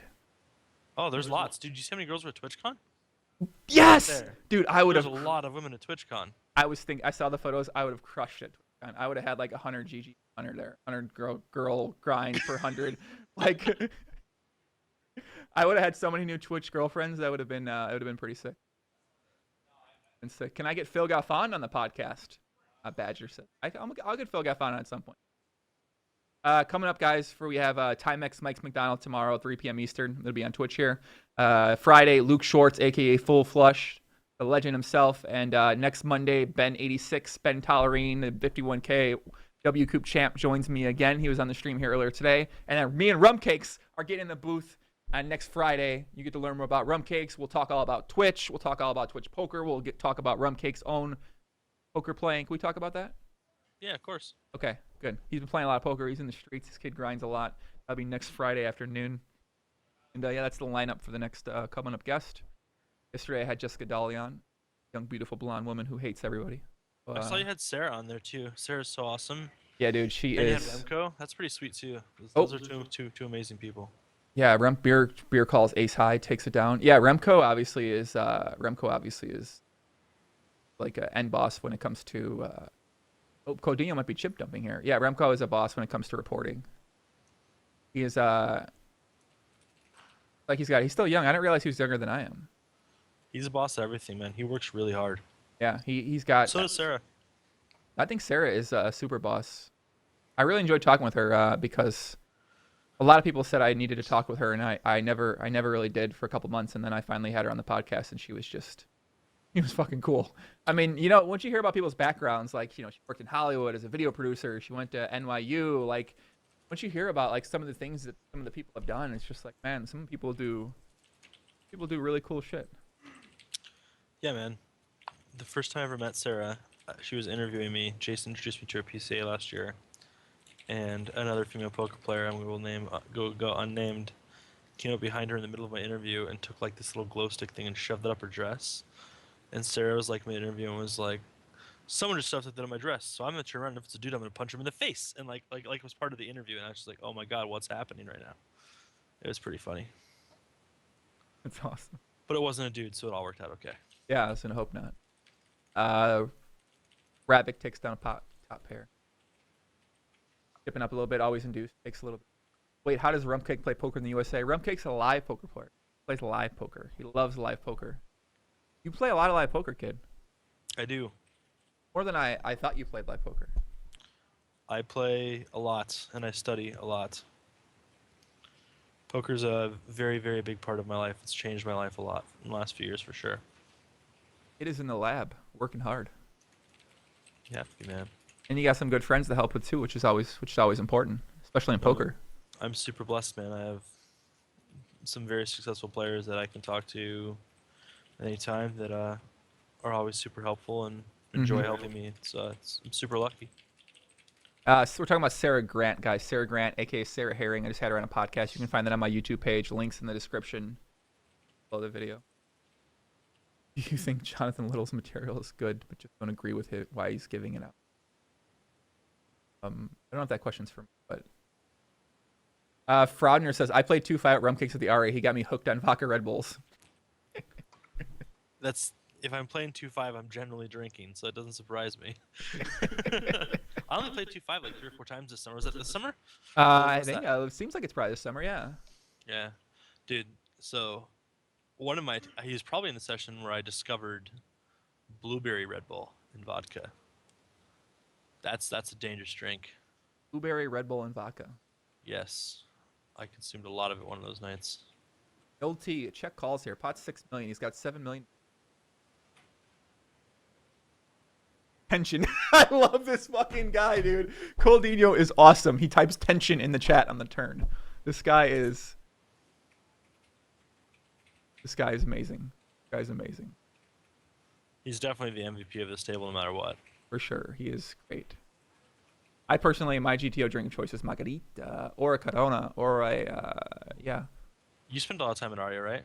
Yeah, I played a lot of the PLO at Aria this summer.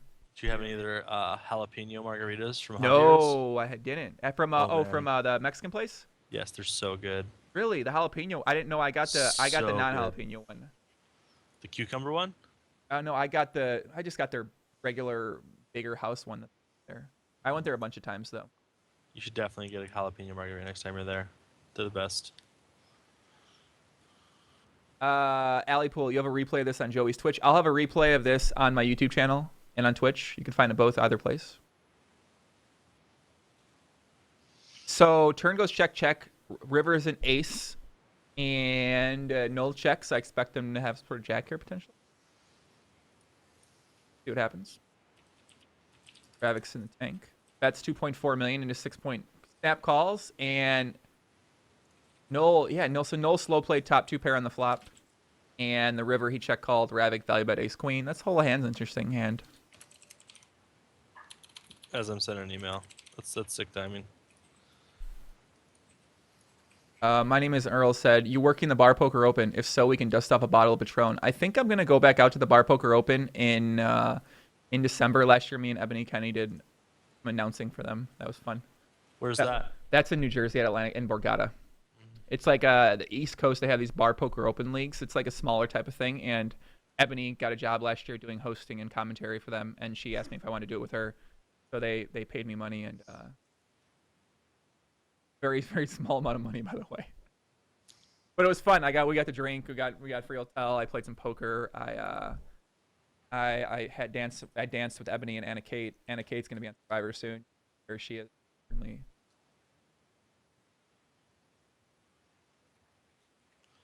Dude, doing some of those grassroots events and attending those is some of the most fun stuff. I think one of the most fun poker tournaments I've played was like a Heartland Poker Tour thing, and like everyone was just having so much fun. The Heartland Poker Tour, yeah, like you find at the Bar Poker Open, like these type of things, because these aren't like professional poker players, so yep, that's why. Like, people just have more fun there. When you're not a professional, when you're not living or dying, like, if you, like, because you're not in a downswing, you're not in makeup, like, you're playing for fun, then you tend to have more fun in those situations, so. For sure.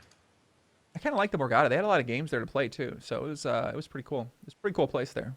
I actually haven't been there yet. I need to go there soon. I mean, it's not carried away. You're not missing too much. No shots at Borgata. There's not really much to do around there, I don't think. There's just a lot of random events there that I've always, for whatever reason, I always miss. Yeah. It's hard to, like, I go to as many things as I can, but I just don't want to go to everything, you know what I mean? I have to do other things too. Mm-hmm.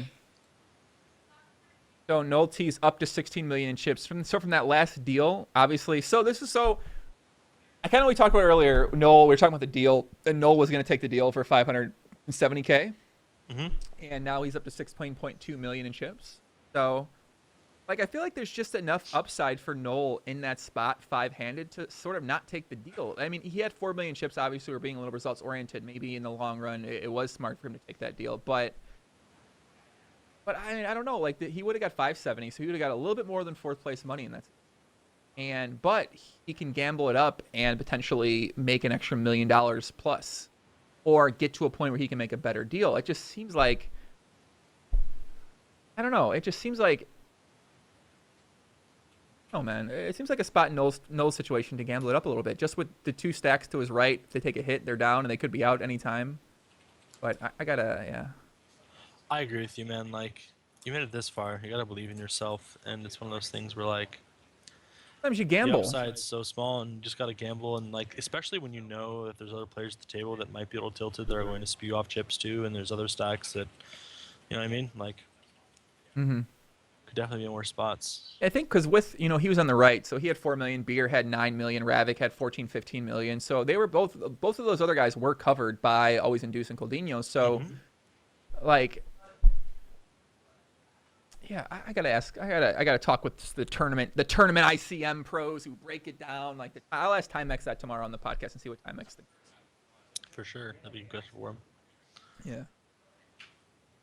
Loud poker is so much more equal, fair, and just than StarCraft. What? Really, Cloud? You think so? Like, yeah, you get like, you can have like shit spawns in StarCraft and just get screwed, but like, you can definitely get coolered pretty hard in poker too. Yeah, Mui says, think about the regret of factor not locking up only 177K more and then wondering the rest of your life what might have been locking up only 170. Yeah, you just said only. I was thinking that too. You just said only 177K more. Yeah, it's a lot of money. Josh, puppy. Welcome back, Josh. Welcome back. Welcome back. Yeah, Jay Carver's on a 10-minute delay, I believe, guys. I think he might be playing too himself. So obviously, Jay Carver's a great option too. Great option to watch on Twitch. He does a really good job. Coldino's going at our boy. Always Induced. Podcast tomorrow, 3 p.m. See what happens here. Coldino's taking it to him. 4.5 million instant 3x.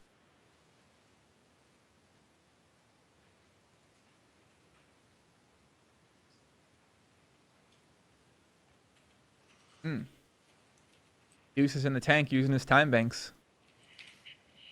Golds. Coutinho takes another pot down. 34 million chips. He's up to. Always in Deuce is on the downswing. Nice hand. Nice hand. This is intense. Intense, man. Dude, Coutinho's going to be the hero, man. This would be so ridiculously hype.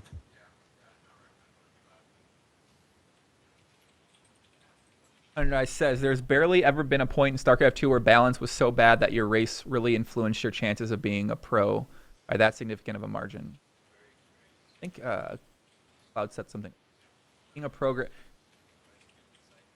Watch his hand first. Being a programmer, I always felt my career was partly in the hands of some competent employee in Blizzard who didn't care about the game balance half as much as we did. I don't know what that means, so I can't... See, Cloud, I would disagree with Cloud there. I understand that balance made the game difficult, but at the same time, like, I think when you were playing StarCraft, just not living in a Korean house, playing with Koreans full time is what made any foreigner as a non-Korean's career much more difficult, because their work ethics were just so different, their practice patterns were so much different. They were traveling the whole world and winning all the tournaments. So if you didn't live in a Korean house, practicing with the best players in the world, they were going to show up to your tournament anyways and win that one too. Like, fucking Koreans, man. What makes them so good? It's just been so mainstream in their culture for so long. It's so culturally accepted that, like, living in a house and playing 16-hour days, 16 hours a day is not like frowned upon or shunned upon. Like, right. That That makes sense. Okay. Baseball player. That makes sense. So it's kind of like people in America playing baseball. It's like any sport people play in America, but they play StarCraft. Yeah, exactly. Okay. They play sports too. Like, they just work really hard. I do not play Dota. I'm so bad at Dota. Gamer guy said, "How much money have I made?" I have over about 150 million in cashes, playing cash games online over my career. About 150 million in cashes. True though, I do. 150 million in cashes. Yeah, I'm calculating my poker cashes by tournament players. So how many times sessions have I won? I'm calculating all those winning sessions, and I've won about 150 million in my lifetime playing poker. A winning session. Swag. That's the exact way to do it, right? That's how the tournament players do it. Why can't I do it? Guys on Twitch streaming 20 million in tournament results. Streaming is my schedule today. You know what I mean? So it's obviously USD, guys. USD. Blinds are up 300,000, 600,000. Beer shoves all in 7.7 million. See what happens here.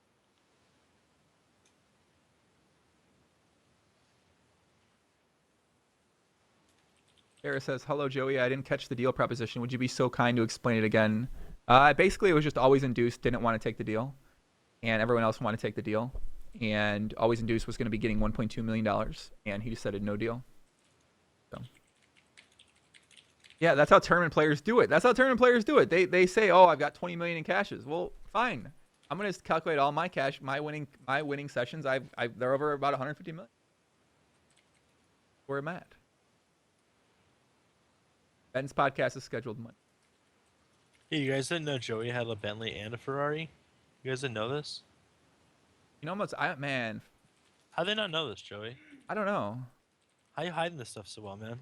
He and then he bought another one this summer and then just traded in when he was done with the World Series, just so he could have one there, you know? True. He's like, I had this car for a month. It's kind of boring now. I'm gonna trade it in. I had to take out the girls in Vegas, of course, in the car, right?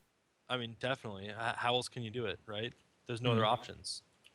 I was thinking, this is how risky is ACR. I had a couple tourneys freeze recently. Yeah, the software is definitely a little bit sketch. Oh. ACR sketch. I mean, the cash outs have always been pretty reliable on the site, so.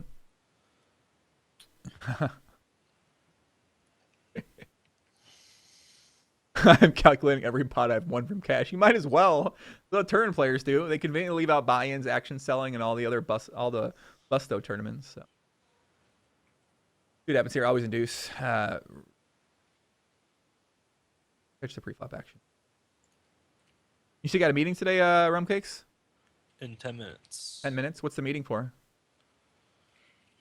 Reporting stuff. And then I have another poker-related meeting that I can't talk about after Oh, okay. that. And then I Okay. have another poker-related meeting Oh, at 4:30. okay. Boom, blowing your What minds. the hell are all these poker meetings I know. eat about? What do you talk about? All the stuff. I Big just time. go into meetings and just talk about stuff, you know? And if meetings makes you big time, being big time sucks. hey, don't say that. You might get fired, man. Don't get fired. Don't No, get no, fired. Don't no. say anything. Twitch might be watching. The end bosses might be watching right now. Well, I mean, meetings are not the highlight of the job. The highlight of the job is seeing people succeed, right? Right. Okay. Here we go. Let's change. There we Let's go. change up that There we attitude, go. Rumcakes. I love let's meetings. Spin this around. Let's spin this around. I love going to meetings. I get Rumcake's job. Dude's been watching the stream for the last hour, and that's work. Yeah, my job's really rough sometimes, you know? You're communicating with the partners on Twitch right now. Yeah, for sure. Like, if I No? wouldn't have done this, Joey would have hated me for life, and then it just would've been a Exactly. problem, You don't want so- to make the partner upset. Exactly. Love poker talks. Codinho min raises always induce again here on the flop. So always induce limped. Codinho instantly min raises the 2-5-6, 5-6, 2 spades flop here. Blind versus blind, too, right? Yep, blind versus blind. Yep, and always induce folds. Bitch. Codinho takes it down 35 million. Coldino's giving him the hammer, dude. I guess when you leave, we could probably get JMO up in the chat if JMO wants to come on here. He's probably a slightly better strategy commentator than me. Yeah, What do you I don't think we're getting much strategy from our boy Jay. I love talking with him. Anyway. Yeah, he's supposed to be pretty good, I hear. Oh, like you might sound like what? You been hearing some inside sources or what? I heard he's won a little bit of stuff in the past. Yeah. I want to know. He asked me about StarCraft. Did he play StarCraft? And what was his name in StarCraft? That's what I want to know.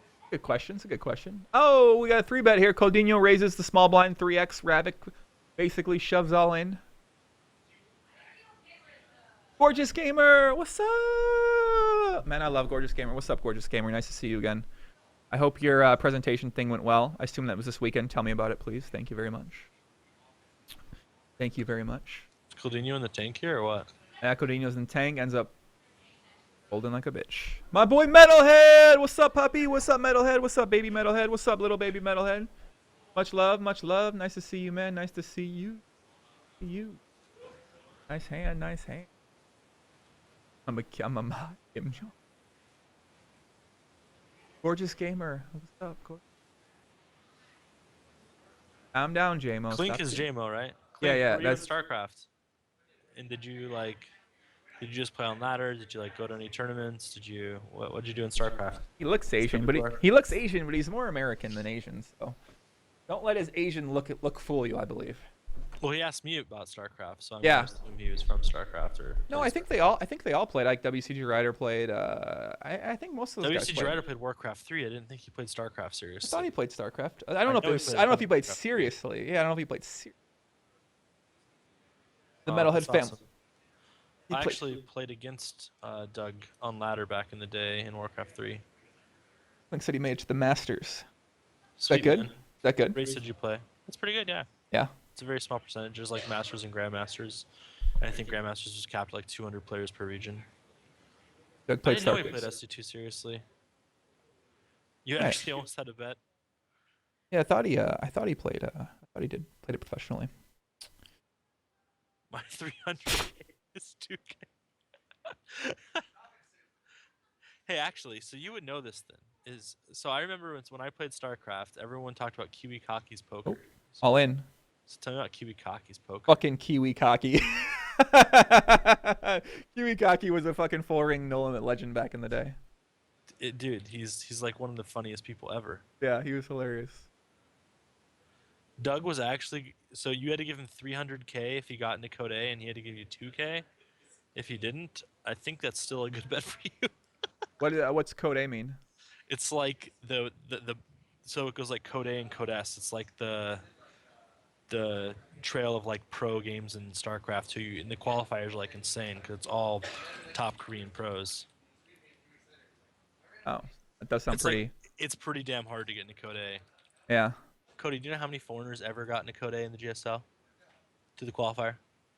Like 2, maybe.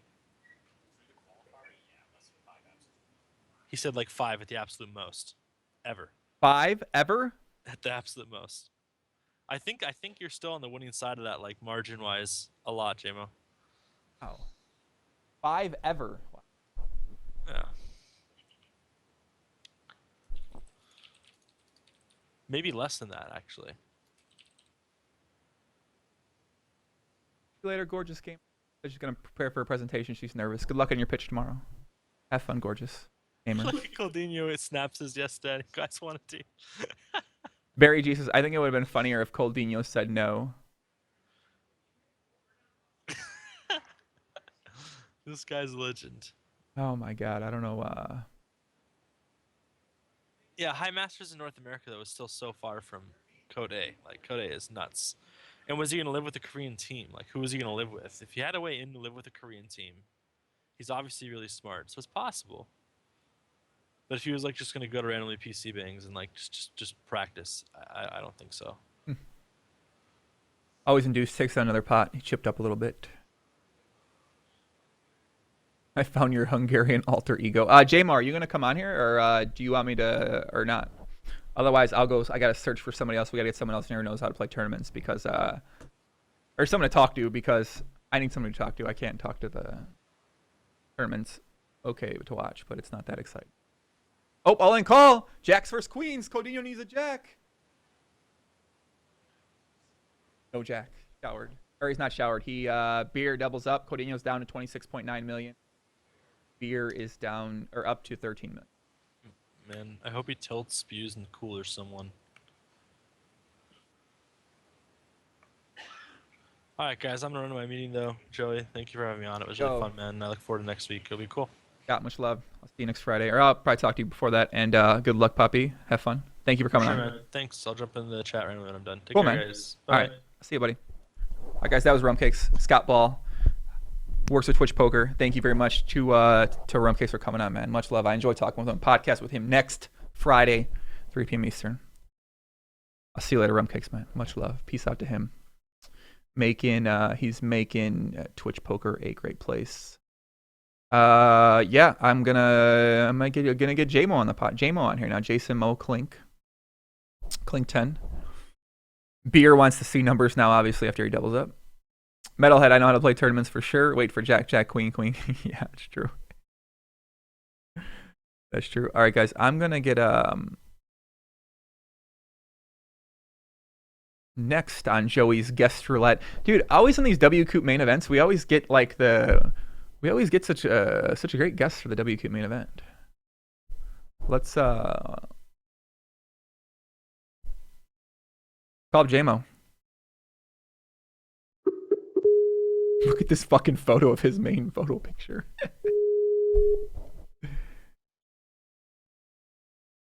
Busy. We got showered. 1 sec. Okay. We got showered. Uh-oh. Time for JMO, guys. Get the shots. Get the shots ready, guys. You know how JMO feels about you guys on Twitch, man. So it looks like everyone wants to deal except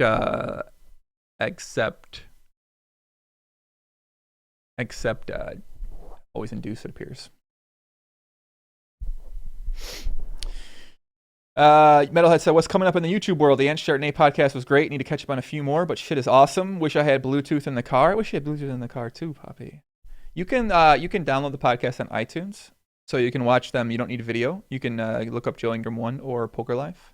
I feel like I'm going to say this a lot of this stuff back if you're watching on YouTube later. I apologize. I keep repeating myself, but Timex, Mike's McDonald's tomorrow. We're going to have him back on 3 p.m. tomorrow. And then Luke Schwartz, a.k.a. Full Flush, going to be Friday, 3 p.m. Eastern Time. Next Monday, Ben86 will be back on the podcast. He just joined us a little while ago. And Ben86, and then Rumcakes on next Friday. Talk about Twitch poker, talk about his poker experience. I think he's got a really cool history, just his life before poker on Twitch in general. So we're going to talk with him. And yeah, that's who we got coming up here. That's who we got coming up here for the next podcast, guys. So we got some really fun podcasts coming up, man. I'm excited for them all. Obviously, Timex, the first time with him. I really enjoyed talking with him. I like him a lot. Fellow Eskimo bro of mine, Mike McDonald. And yeah, man, it'll be cool. Can't wait. Can't wait. Melo says, I caught just a short bit of you playing today. Yeah, I forgot I played before this to get the people here. So, was fun. Hope you do it more soon. I might. Coldino says, like Barry said, there is no small stack anymore. This could hurt when you go out. He makes a really good point. There is no short stacks anymore, guys. So the shortest stack has about 20 big blinds, right? Yeah, a little less than 20 big blinds in null spot. So this could be interesting, man. This is gonna be interesting to see us play out. Yeah, Eskimo Bros. I gotta go to the bathroom, guys. But how many people are watching? 1,225. This is obviously a live record, I think, for me. But I don't want to use the pee bottle on the live stream with 1,225 people watching. Some people are new; they're gonna get the wrong idea and wrong impression. So we'll see what happens. People want to look at numbers, but it doesn't look like we're gonna see numbers. I imagine Always Induce is not going to deal now after he didn't deal for that $1.2 million offer earlier. Coldino's taking it to him.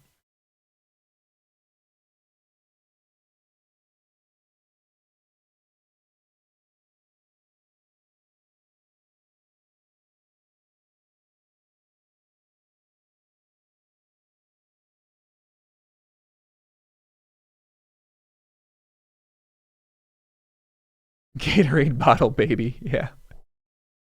Dane Negrano would use the toilet live. Yeah, he would. Small stacks, 18 big blinds. Yeah, he got chipped down a little bit. Nold T did. What's up, Nelly? Puppy. Cool stream. What's up, man? Thank you. Do I get real money off this? I don't think so.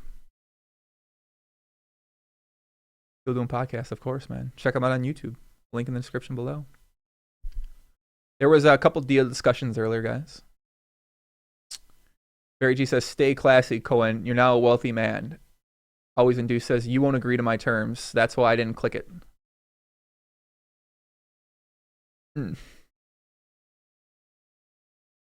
Commentate the game instead of talking BS. Get the fuck out of here, man. I do what I want to do, man. It's my stream, kid. It's the power of the stream. You do whatever you want to do, man. Nothing's interesting really happening right now. Limp in the small blind. Check, bet, fold. Takes it down. Nice hand. So Coldino's now disconnected. And Barry says, we did see Always Induce agree to a deal where he could get more than first place money, which is true. Jason Moe is currently in the bathroom, so he'll be joining us after the bathroom. He'll be coming on soon. It's a knit fest now. Yeah, I'd expect to see it a little bit tighter just because the stacks are a little bit more even. Oh.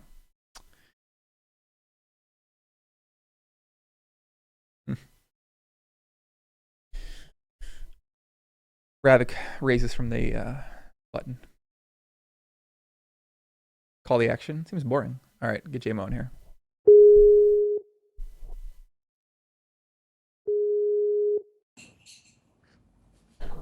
Hello, young sir Jason Moe. How are you? Yeah, what's up? What's up, man? You're on the place where the people hate you. They hate you a lot for your Jamie Staples comment. Oh yeah. Okay. You have no follow up to that? Not really. I mean, not much to say. Hold on, let me pull up this table. Sure. All right, so. All right, guys, we're joined by Jason Moe, aka Clink, aka Carry Cakes. He's been playing a lot of WCOOP events. Dude, can you see me? Is my webcam working? Nope, can't see you right now, Poppy. I don't know. Is that better? Yep, got it. All right, sweet. Looking good there, Poppy. Looking good, man. Looking good. Thank you. What's going on, man? You look vibrant and bright today. I just had lunch at one of my favorite lunch places in Vancouver. Which spot's that? Meat and Bread. Oh, that place is pretty dope. Yeah. And then I just got back, and now I'm chatting with you. Cool, man. Well, thanks for coming on the live stream here. Much love. No problem. Very much appreciate it. So, have you been following the action so far? You know, I was in this tournament. I placed. Oh, you cashed. I saw you cash, right? Yeah, I think I busted like 70th or something like that. 80th. Something like that. Yeah.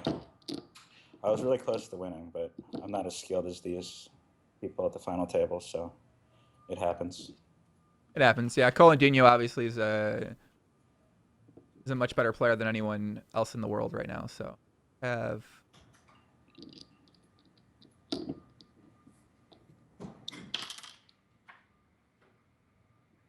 Boom. This guy is asking for a deal. He's been asking for a deal of the whole entire table.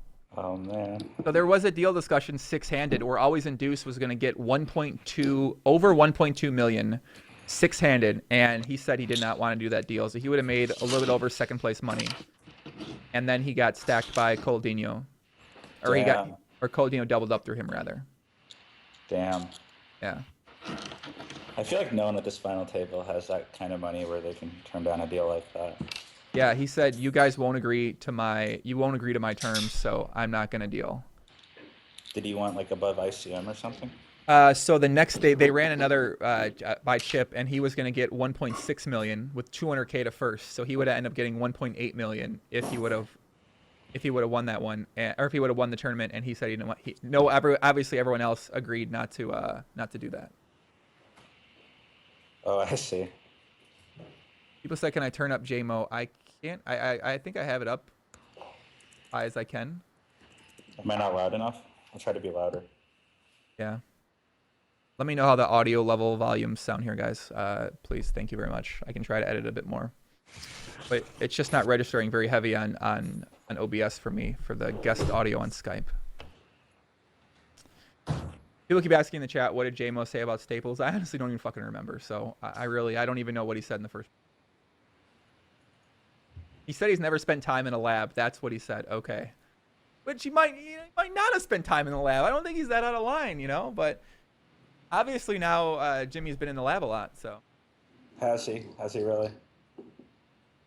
Do you realize what kind of shit we started with that podcast? Because now everyone's talking about being in the fucking lab. Oh, they are? Yes, everyone on Twitch is referencing the lab, telling people to get in the lab. People in the forums are now saying they're in the lab. People are asking, what's the lab? Like, it's getting pretty ridiculous.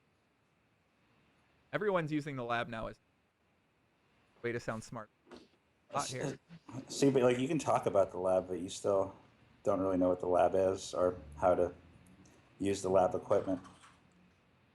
We got a pop burn here, guys. 9 million. Ravik shoves all in for 6.5 million into 9 million. What was the action here? Noel T raised pre-flop, C-bet flop, 2 check calls. Oh, wow. Bulls in the tank. Oh. All in. Coldinho's in the tank. 9.5 million to go. Folds. Got pair versus aces. Doubles Noel T. Bust out Ravik. Aces.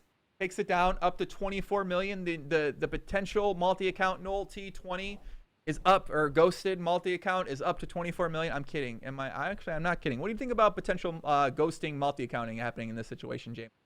I would say it's likely that half of the people at this table are being ghosted by better players. That makes sense. I could definitely. I mean, I think they said that the one hand to a rule was not actual a rule. So it's almost like it seems like it's fair to be ghosted in this spot too. Yo, get this. So I found out recently that if you disconnect from a tournament or your internet goes out, you can just have someone play for you, and that's perfectly fine by the Stars terms and terms of services. Interesting. Is that really? Yeah. Wow. So like you can just disconnect your router and then have like Timex play for you, give him a small piece, and then you're good to go. Wow. I feel like that's a play if you're a small stakes poker player running deep in one of these things. Something to think about. Yeah, that's allowed. Wow, that's interesting. Yeah, so Noel T Remember, you guys remember the first deal that Noel T wanted to take? He was going to get 570K, I believe, and now he's up to 25 million. And so it was 5-handed. They were talking a deal, and I think it was 5 or 6-handed. I can't remember. I think it was 5-handed. Yeah, Noel T was going to take home 570K. He had 4 million in chips. The blinds were 200K, 400K, I believe, and there ended up not being a deal. And now he's got 24 million in chips and stands to take down minimum 562,000. So it looks like it was a good idea for him for that deal not to happen. So let's see how this goes. Yeah, have you played with any of these guys in the event, JMO? No. Maybe Noel T a little bit, but the other guys, no. I don't think so. Why does this keep falling so much? I have no idea how to do this. What have you been doing in Vancouver? How's poker been going? How's the WCOOP go for you? It went okay. I didn't play that much. I played mostly cash games. Yeah. Cash games have been going pretty well. Been playing some heads up no limit then? Yeah, I've been playing a few people. Heads up, no limit. Anybody moving up the ranks? Anybody got better? Anybody got worse? The first session I played was against a guy named Fast Cars, who's normally a 5'10" player, who decided to play me at 5,100, but I'm pretty sure it was someone else playing on his account. So it was either Baj Corvin or Will Hasha playing on his account. That's pretty interesting. Yeah, and then I played a little bit against some other people, but there hasn't been that much action. Yeah. How'd you do against Fast Cars? I essentially broke even. I lost like half a buy-in, but at one point I was down probably 100K to him because I thought it was him and not like one of his buddies playing on his account. That kind of something when you see a 5'10" guy step up to the plate and play you, aren't you a little suspicious right away? And sort of like, well, what the fuck's happening? You're playing at 5,100 right now, so isn't it? Yeah. Shouldn't you kind of be worried about that right away? Are you worried about that right away? I was just happy to get action at 5,100. Yeah. Like when someone wants to play 5,100 on multiple tables against me, it's a pretty good day for me, I think. Even against Will Hasha or Baz Corvin, I guess. Is Baz Corvin and Will Hasha, are they considered two of the better heads up Nolan players still right now? Yeah, although Will Hasha just hasn't been online for a while. Although, coincidence, the day after I play Fast Cars, Will Hasha is playing online in like the WCOOP 10K, and like it's the first day I've seen him online in like 4 or 5 months. So Spooky. yeah, it's just coincidence, I guess. Coincidence. Spooky, huh? Coincidence, just like the PokerStars botting situation. The bots were found out really using Russian PTR, and all of a sudden they stopped data mining from the Zoom pool. But, spooky. Yeah. Coincidental. Yeah, Stars doesn't want you guys to know what's up in the Zoom pool. Yeah, I thought that was interesting when you tweeted out that the regulars are now sharing hands in the Zoom pool. Yeah, they are, right? Like basically the Russian PTR said we can't mine Zoom hands anymore, so they're starting like a collaborative effort where like if you play a certain number of hands and you just like send them hand histories, which I think is against the terms of services, but who really cares these days? You get everyone else's hand histories as well. So it's essentially the same thing as data mining, because like if you get like a few of the regs that put in like the most volume, they're gonna get more than half of the hands in the Zoom pool anyways. Surfing Wall says, if I would fly to Vegas and get if I won this event, I would fly to Vegas and get the hottest, most expensive hooker and tipper, so no condom, and bust a nut with the force of 1,000 plebs screaming freedom. What? Love that comment. Thank you. Ask JMO about the odds Stars set for the super high roller. Oh, that was just like a total scam. That was ridiculous. Why was it ridiculous? The vig they were charging was just insane, or what? I didn't really look too much into it.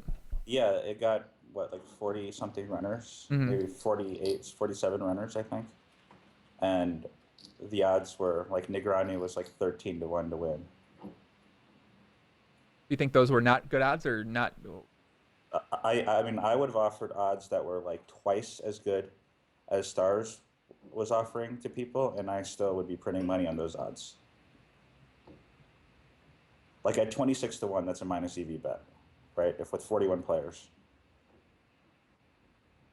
Even at like 39 to 1, that's probably a minus EV bet. So Stars is offering like. Ooh, Goody, you're taking a pot. So go ahead, keep going. I mean, anyone that knows how to do basic math understands how ridiculous the Stars odds are and how much big they're charging. Because, like, the odds range from like 13 to 1 to 18 to 1 or something like that, meaning like half the field was basically had a 200% ROI or more, is what they were saying, which, you know, it's impossible. That would mean like the rest of the field would be like minus 100%. Actually, it's like actually mathematically impossible.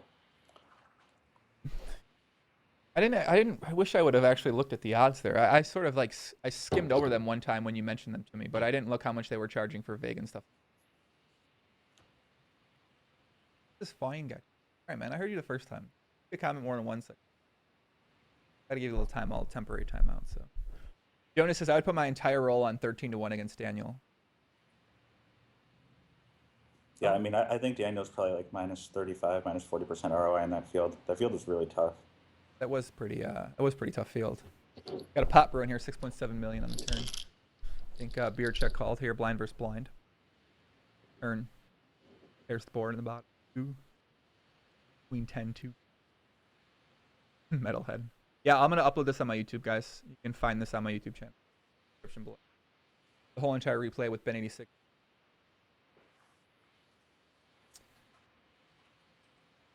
What happens? So Noel checks back the turn. River flush misses. Beer checks.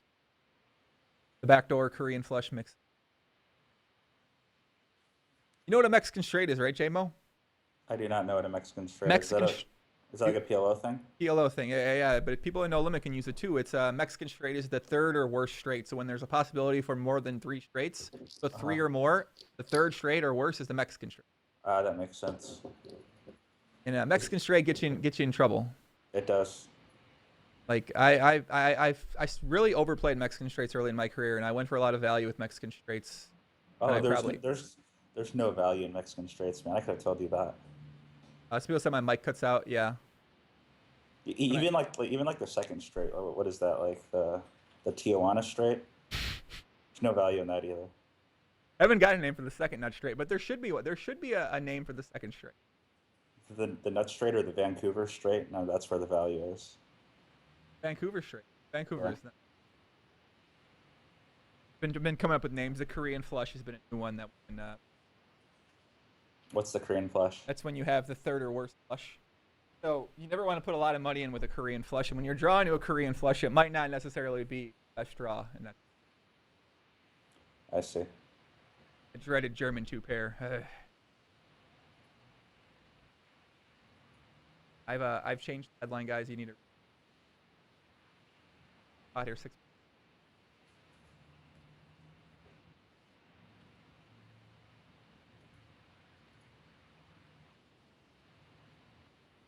Noel T won the Micro Millions, and now he's at the final table of the 5K WCOOP main event. I bet you Nolte has like a squad of people railing him right now, like just sweating. There's like a panel of people deciding what his moves are with his cards. That's my guess. The mic's getting worse, man. Well, I apologize, guys. I'm sorry. My mic is getting worse? Oh, my mic's getting worse. Oh, I see. He overbets the river 7.9 million into 6.8 million.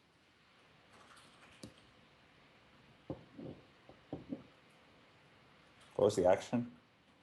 I think it was check call, check call. Oh, check jam. Check call, check call, check jam. I mean, Nolte has a boat here.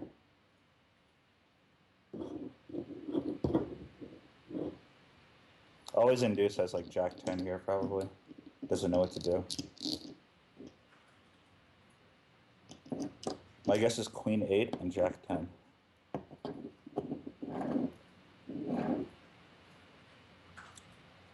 Folds, takes it down. Noel T's up to $35.6 million. He is the current chip leader. Wow. What a big hand. Always induce, our former huge stack. He had double the chips. He had 46 million when Coladinho had about 22 million.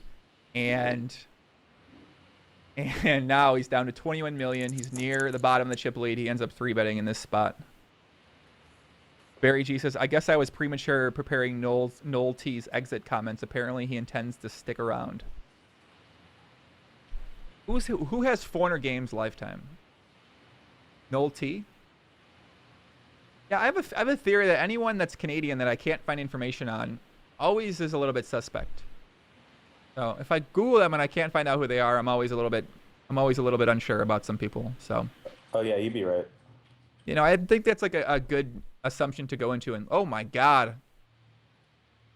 Always induce 3 bets. Coldinho, cold 4 bets. Takes it down.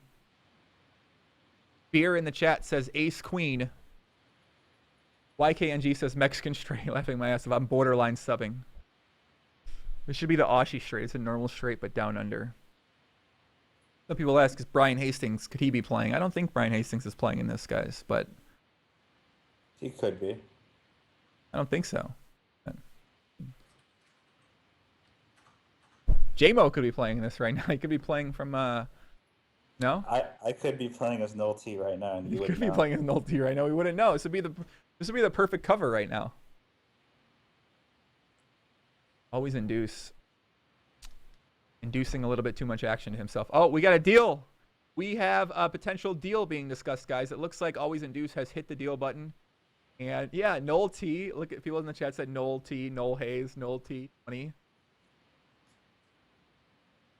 Yeah, I don't think it's Brian Hastings. But no, it's always fair to ask the question. Brian right now is busy. He was just at Monday Night Football last night. He probably got pretty drunk. I doubt he'd be playing the WCOOP. Yeah, he couldn't. It can't be him. Actually, it can't be him. He was at the Monday Night Football last night. It's not him. Not him. So beer limps. Noel T shoves the big blind.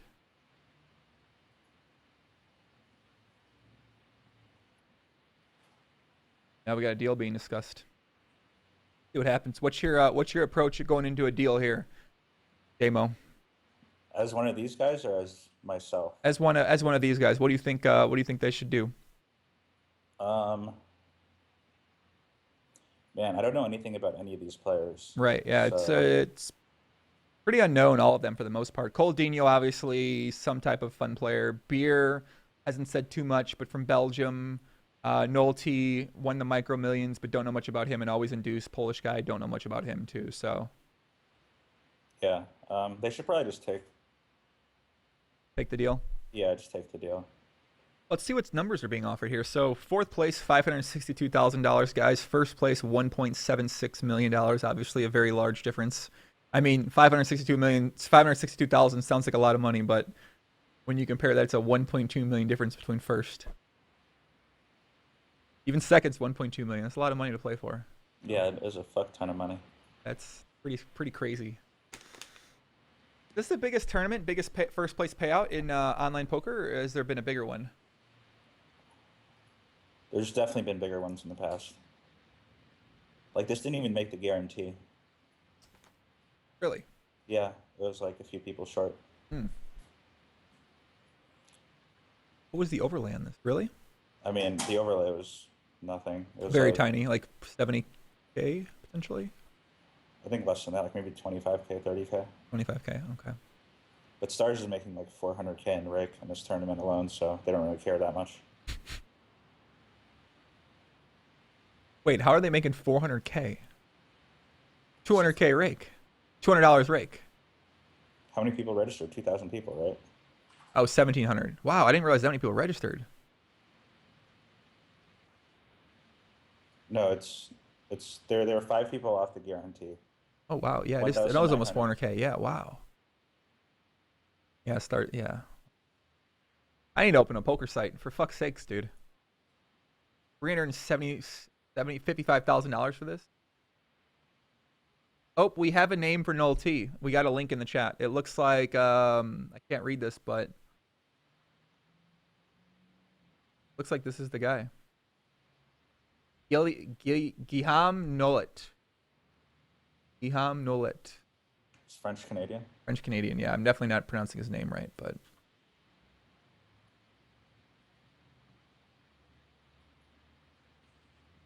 So we got a video of him. Let's pull up this video. This is allegedly Noel T. It might be pronounced like Nole or something like that. I think the T is silent. Yeah. And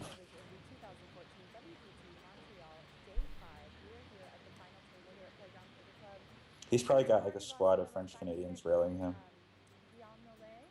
Guillaume Nollet. All right, Guillaume Nollet. That's who it is, guys.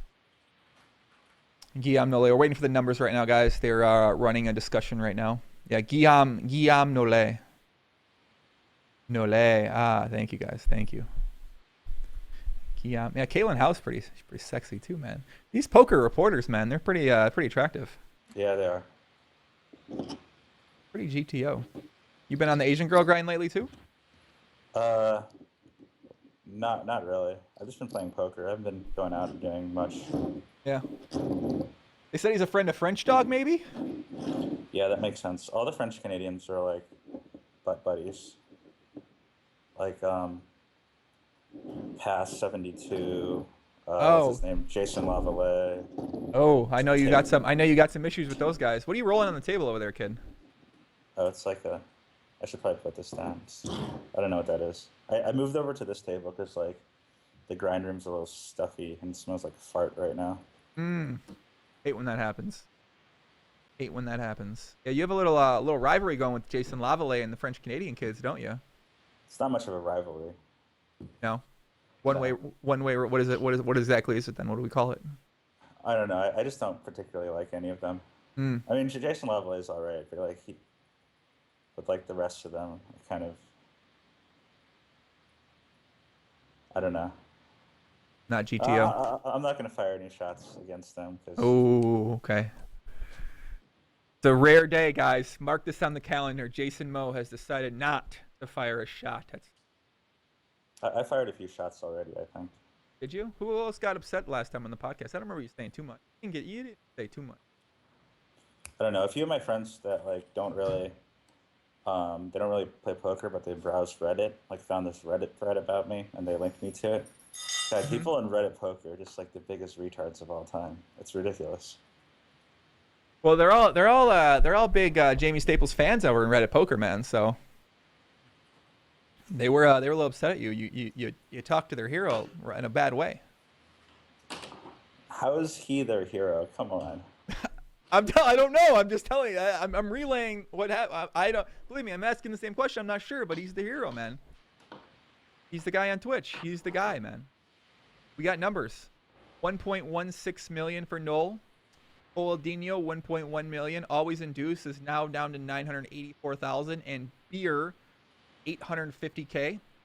200K left to play for first place. So fourth place is 562, and Beer would be taking home much more than that. So we'll see what happens here. What they don't consider is the positions of the players, because that actually matters a decent amount. Like if you're in the big blind, your chip stack is probably worth a little bit less than if you're on the button right now. Even if Noel is the chip leader, it doesn't. Don't think it makes a difference. I mean, it still makes a difference. Okay. Like So especially when the blinds are 400K. Was it 400K, 800K? the blinds are currently 400K, 800K. Yeah, pretty big. Yeah, like Beer has 12 million, and he's forced to put 400K in, plus the ante.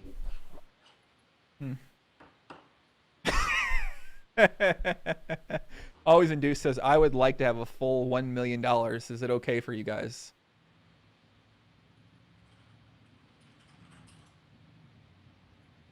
We will see what happens. These are ICM, usually considered the fairer way. No. Chip count gives more to the bigger stacks, Barry Greenstein says. I love this guy, man. I love Barry Greenstein. He is the most out-of-line host of all time. So Always Induce says, I would like to have a full 1 million, which is 16,000 more. And Noel T says no. Awesome. Beer says, I agree with the numbers here. See what happens here. That went away. I don't think we're gonna get a deal here, guys, on these specific numbers. Next time the ambulance comes around, can you mute the mic, please? How does JMO know when the ambulance is coming around? Come on, dude. Yo, there's been a surprising number of ambulances that come around. Where are you guys staying at over there? Are you staying at Shangri-La? Close to Shangri-La. Close, yeah, okay. Yeah. Oh no, I know Doug told me that was similar to the place that me and Brad had. Always Induce says, you want to play like 5-6 more hands and make a deal. I don't need much more to. It's my dream goal, which needs 16K more. Nina says that's 16,000 more, Noel. Worth wasting our time over? Question mark. With always, I mean. This is like the most pathetic deal discussion ever. Why is that? One guy wants 16K more, and the others, I guess there's, he wants 1.2 million. Noel says I need 1.2 million. Wow. So Always Induce earlier had an offer to get $1.26 million and now is asking for 16,000 more to get to $1 million. I think we need a verdict or start playing. No, we don't. Barry Greenstein's out of line, dude. He says, I think we need a verdict or start playing. We just went through a break. That's actually not true. You can discuss it for as long as you can. Like, Beer says, I'm okay with 800, meaning 50K less. Oh, You can split the 50K? Oh, Beer, Wow. don't do it. Wow. Coandino gives away 27,000, says I'll settle for 1.1. What? They have just given away $77,000. Wow.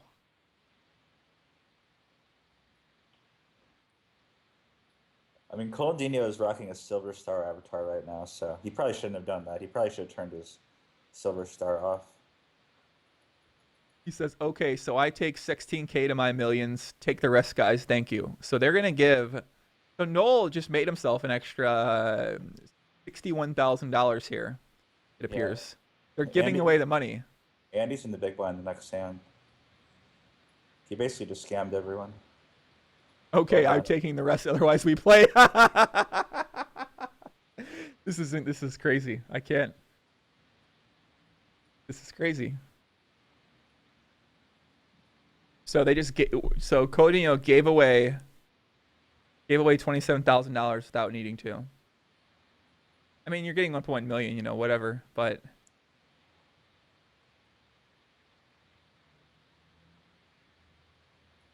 oh.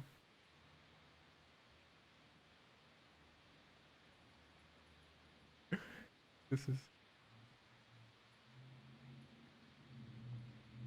historic moment, Codino says. This is a pretty historic moment. Wow. What do you think about it? You ever seen this? One guy just give away $27,000? I've seen some ridiculous things, and yeah, I've seen stuff worse than this. Yeah. George Danders says, wow, he smiley face, what a friendly bunch. This is a really friendly bunch. The buy-in, $5,200.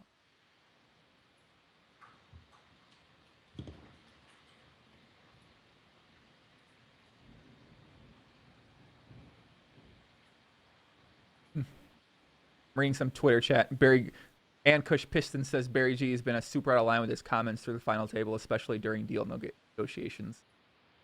Yeah, he should really just shut the fuck up. Like I know he really should. Really should.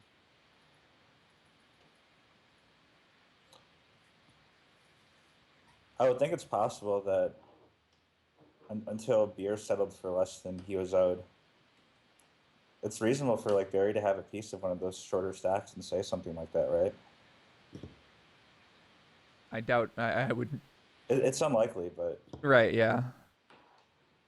But happen. I mean, in the very slim chance, I mean, you know, that's yeah.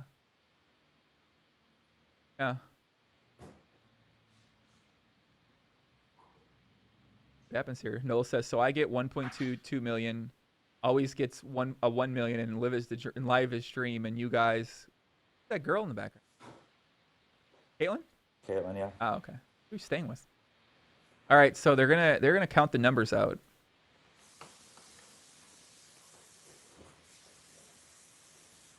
And we'll see what happens here.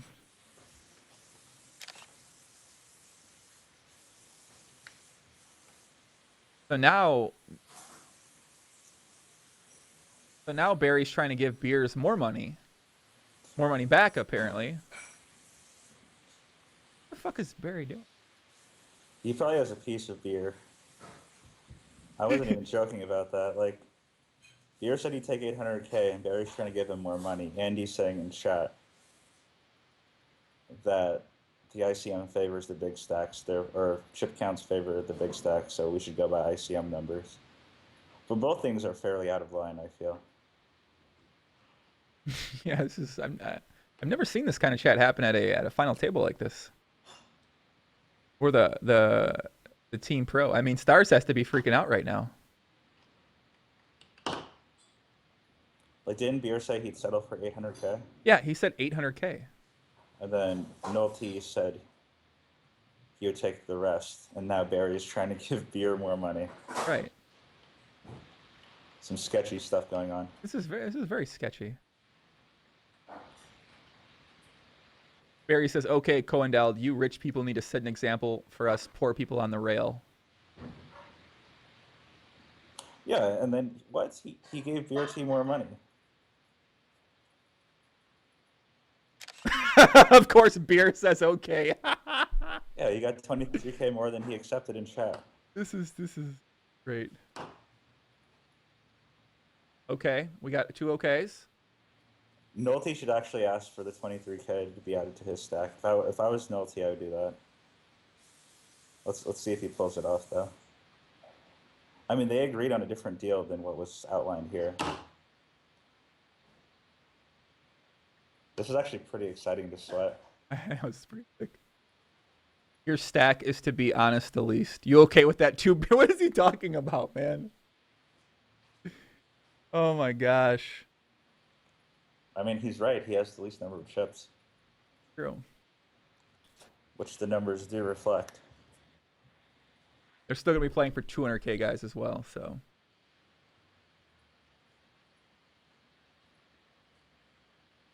Beer thinks it's okay. I want 2.2 million. Oh, here we go. Nice. Well played. Well played. Here we go. Here we go. Beer gives it away. Oh, it's fine. I take it.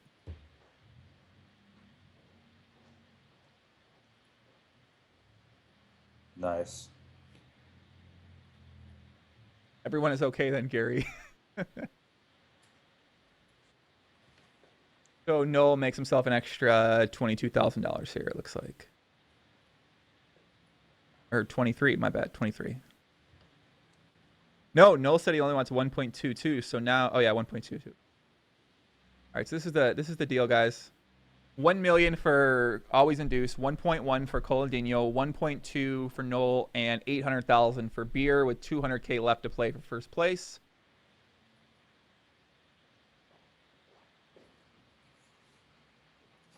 And that was like super sketchy.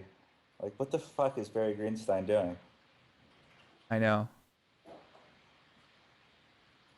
I'm pretty sure Barry Greenstein and Beer T are in cahoots, but then Beer T just sort of let him run over him. Yeah. How much of that are they going to give up to the tax man? That's a good question. I'm not sure. Obviously, state dependent, or country dependent, rather. Agree. Always Induce, waiting for an agree from him. Always waiting for an... See what happens here. And agree, that's it. Oh, I just realized I have Nolte in my fantasy WCOOP main event. Fuck yeah, man. Yeah, if he wins, I get a bonus. Not that big of a bonus. All right, guys, we got a deal, 4-way deal. That's it. Playing for 200K. You didn't take me in your fantasy team? This was after you already busted out. Oh, really? I did take my boy Dunphy, who I know is listening. Shout out to Dunphy. I knew Dunphy didn't know how to play no limit. No shots at you, Dunphy. You know how to play no limit tournament. I don't know, man. You know how to play everything. Did take him, and he got busted. But yeah, you were out already. Look at Beery G said it's done. I'm rooting for Beer for the extra 200K.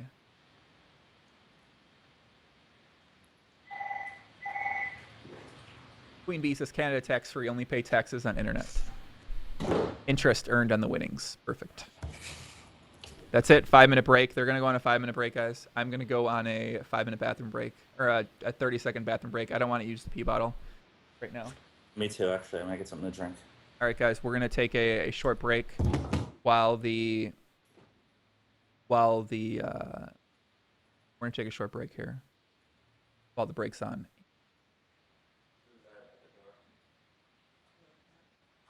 Yeah, put some music on.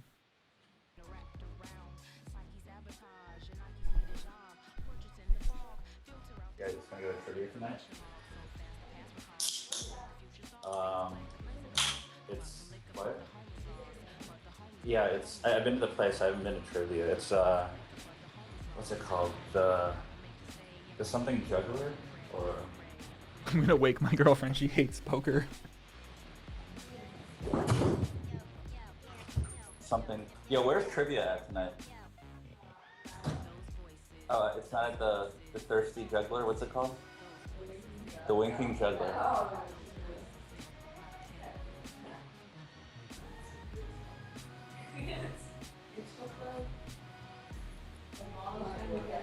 And then like it was stopped at I swear half of the floor.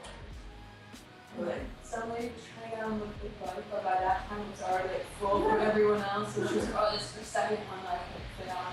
And then like there was another floor that more people couldn't fit on. Like, is it in the middle of the day on a Tuesday? Like, what's going on? So we're gonna do trivia tonight? I thought you guys were gonna go to that birthday party thing. Oh, that's tomorrow? I don't think I'm gonna go to that. I'm trying to meet these ladies. Yeah, meeting some ladies. Meeting some ladies in Vancouver, huh? Yeah, basically. Meeting some of the ladies in Vancouver. Dude, Vancouver ladies are very, they're all around, man. Yeah, especially they're great. downtown. Yeah, it's Yaletown, great. Gastown, so many women out there. Yeah, definitely. You been on Tinder grind at all there? I don't really like the new updates to the Tinder. You can't play GTO anymore. You gotta be more selective. And now you gotta Why play is that? with What did they? I've never used it. So I mean, I've used it, but not for a long time. What happened? They don't let you like as many people. Like Oh. you can't spam like. You get Why a certain not? amount. You get a certain amount of likes per day, and then you have to pay for the rest. Can't you pay for more or something like that? Yeah, you can pay for more, but who wants to do that? Oh, I don't. Maybe. No one's got the money for that. Times are tough, puppy. Times are tough. Times are tough. We got a deal here, guys. Thanks for everybody that's been tuning in for the duration of this. We've been at it for how long have we been doing this for? 5 hours? Oh, I started a little bit earlier than that. It actually hasn't been that long of a final table this year. Although it has been 3 days, so that's why I guess it feels like the final table was longer in previous years for this. So, what do you? How much longer are you staying in Vancouver for? Till mid-November, and then I think Wow. I'm gonna go to Macau. Yeah. Play some poker there. What's the plan for while you're in Vancouver? Are you doing anything fun out there? Are you going to be going to MMA with Ben86 maybe? No, I did not know that there was such plans. Oh yeah, Ben86 went to MMA today. Are you Oh, friends really? with? Are you friends with Ben86? What? Yes, sort of. Sort We're of. friendly, yeah. Yeah. Yeah, he's a nice guy. I like him. Yeah. You and WCG can go to MMA together. Do some wrestling. Like training or Training, watching? yeah. Training, Okay. yeah. Like actual you doing the MMA. Yeah. I see. Yeah. Yeah, Are you that'd gonna be fun? Are you gonna be playing any more poker while you're up there? Yeah, I've been trying to. No one's playing though. Yeah, there's like very little action. I'll start playing some like PLO or something. PLO is a great game. You get 4 cards instead of 2, obviously. Yeah. And yeah, I mean PLO is obviously a great option to play. They don't have a timer on this break, I guess.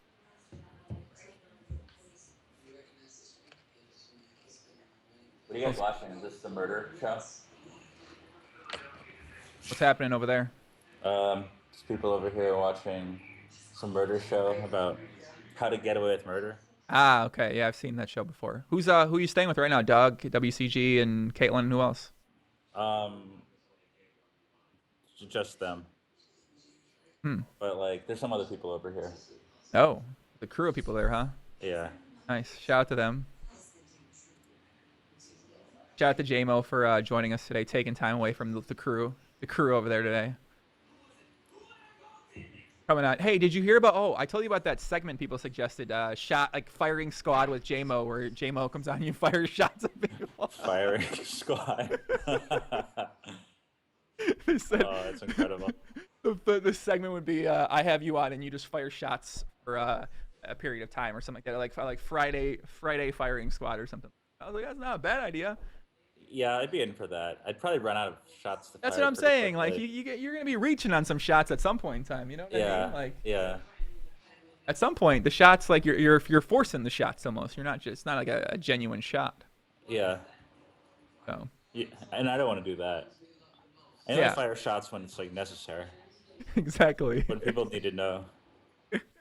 Have you seen anyone that needs a shot fired on them since the last time we had you on? Probably, but I can't think of any right now. Okay, think about it. Maybe something will come to you. I will think about it. I can't think of anyone. I'm gonna think of someone. Hold on a second. Phil Hellmuth, man. God damn. Oh yeah, that was ridiculous. Did you see the TwitchCon thing with Phil Hellmuth there? No, I what are you talking about now? Wait a second. He made a post, or he said something like, oh, okay, on he did like a Reddit AMA, and they asked him like about the whole UB thing, and he says like he was really proud of the situation, about how like he was directly responsible for like money getting paid back to everyone, which is news to me. News to a lot of people, I believe. News to a lot of friends of mine as well that lost a lot of money on UB. Like, either he's completely oblivious to what actually happened. I mean, he made a fuck ton of money from UB. Like, they paid him like millions of dollars, and or he's just like a complete piece of shit. I'm pretty sure he's just a complete piece of shit. Did you what about Lee Jones? Lee Jones I came on the podcast, said he came on the 2+2 PokerCast and said you called out, you said this sort of thing happened before where you were missing chips and stuff like that, and then he took it back and said, oh, I was misrepresented. Yeah, I mean, like, I think he's just like a senile old man right now. Like, I really hope he just like dies or something, and then like someone replaces him. Oh. Like he's just a horrible. That's mean. I mean, like, what is he even talking about? He just like made. That's mean, man. That's mean. You know. But I understand he did say something pretty. He just made a complete lie about me. From your point of view, I'd be pretty pissed off too. Like he made a lie about me, completely ignored the situation where like money was stolen from me, and then he took it back and blamed it on himself, but not PokerStars, because even though he's like the public relations manager for PokerStars. Right, he said PokerStars is in no way in correlation with these comments that I made. I believe something like that is what he said. How does that make any sense? He's like I was wondering that as well. I mean, it seems like he's just speaking personally. By the way, like, I don't think someone told him that. I think he just made it up to cover his ass, and obviously it's not true, and it came out pretty quickly that it's not true. And even like I still don't understand how it's even relevant. Like, maybe chips were stolen from me a few years ago back in WCOOP, right? No, I agree. I think for those that didn't see, so on the last podcast I had we had a chap here, Jason Moe, said that at the EPT Barcelona he had some chips missing from a stack, and he was pretty upset about this. And he's upset with PokerStars that he tried to talk to the floor. They have no cameras there. It was just it was a pretty big ordeal. And then Lee Jones, who is the media relations, public relations person for PokerStars, came on the 2+2 PokerCast and said that Jason has been accused of false accusations of chips being missed in the past and stuff like that. And he basically said that, he basically said J-Mo's word has no credibility. Yeah, he basically called me a liar. All in call, ace queen for ace jack. Beer is all in. He's going to need a queen. Needs a queen. And Beer is showered in 5th place. He already takes almost 800K. We're down to 3. But yeah, that's it. How does a guy play 4 MTTs since mid-July, skip all WCOOPs besides main event day? Makes sense. Yeah, it's sketchy for sure. But yeah, the part I liked the most was when he said in the thread that I'm not. This isn't related to PokerStars. I'm not speaking for PokerStars. Kinda, yeah. You are. I mean, in theory, Yeah. you go on the PokerCast sponsored by PokerStars. You're technically speaking for that scenario. As the PokerStars representative, like Right, as the- he's just there as like a friendly. Yeah. Like we're just here as friends talking, you know. But I'm just gonna make this up about Jason. Yeah, I mean, I've never heard about. It was news to me when I heard that. I was like, huh, interesting. I never heard this about Jason, where he's been. People are saying that he unnecessarily say things like that. So. Yeah, they're just lying about me. Yeah, I heard that. Let's Barry in the chat says good game beats. Your deal looks better now. Very nice. Okay.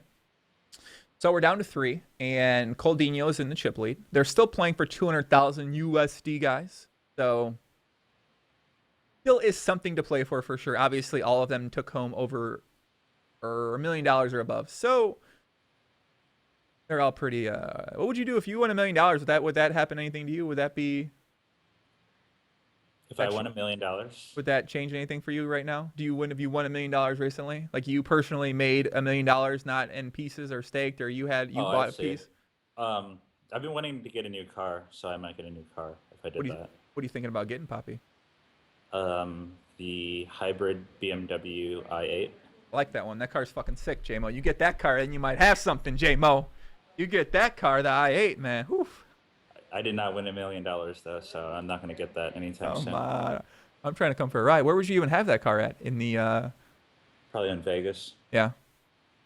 Vegas is the only city I live in that like you really need a car to get around. Yeah, Vancouver, you don't need a car at all. Yeah, I was considering driving my car up to Vancouver, but you really don't need it. Like I could just walk from one side of the island to the other, basically. Yeah, I think if you just hang out. So for those who don't know Vancouver, like if you live downtown, you pretty much stay in this little area. There's downtown, there's Cole Harbor, there's Gastown, there's Yaletown. You don't really leave it. So you can easily cab anywhere 3 or 4 minutes. You don't really need to drive anywhere. Vancouver is such a great, like they call it like the bridge and tunnel people that live outside the city. You don't really ever need to use the bridge or tunnels to go anywhere. There's really no reason to ever leave. Except unless you go to North Vancouver, you want to go to Gross Mountain or something like that. Yeah. So. Guys, they did deal already. The deal is done. Deal is done. Noel T got $1.2. Coldinho $1.1 million, and always induced. Thank you, Derek Castillo, for putting that on the chat. Much love, Poppy. Much love. Darth Wager, man. What's up, Adam? Got a pot brewing. Coldinho 3-bet pre. Bets half pot here on 9 Rainbow.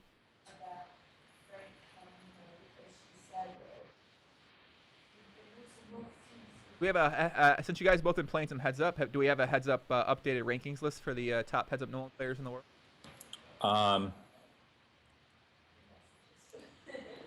It's been about the same. Like no one really plays that much heads up anymore. I'd say Doug's still number 1.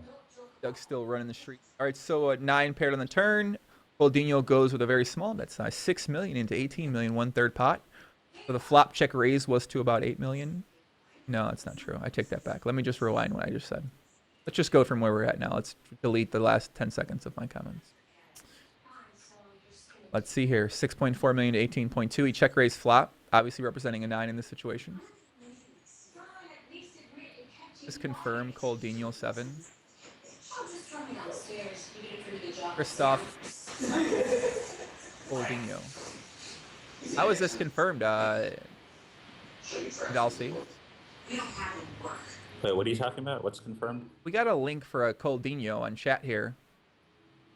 Oh, I see. Christoph Cohen. I'm going to add him on Facebook. We'll see if it's actually him or not. That's him. We're getting him on a podcast. We're going to try our best. He just 3-bet pre. He 3-bet pre. My bad. I missed the action. I was wondering how the stack sizes got like that. I apologize. Read that. I was thinking about the heads up Nolan rankings. So. WCG Rider still number 1? Yeah, I'd say so. Yeah. I saw him playing against KB a little bit, and WCG ran like God, and took him for a bunch of money. So Yeah. standard. KB's good though. He's probably top 5. Yeah, KB's pretty good. He's been working Yeah. up the rankings list ever so. He's been working.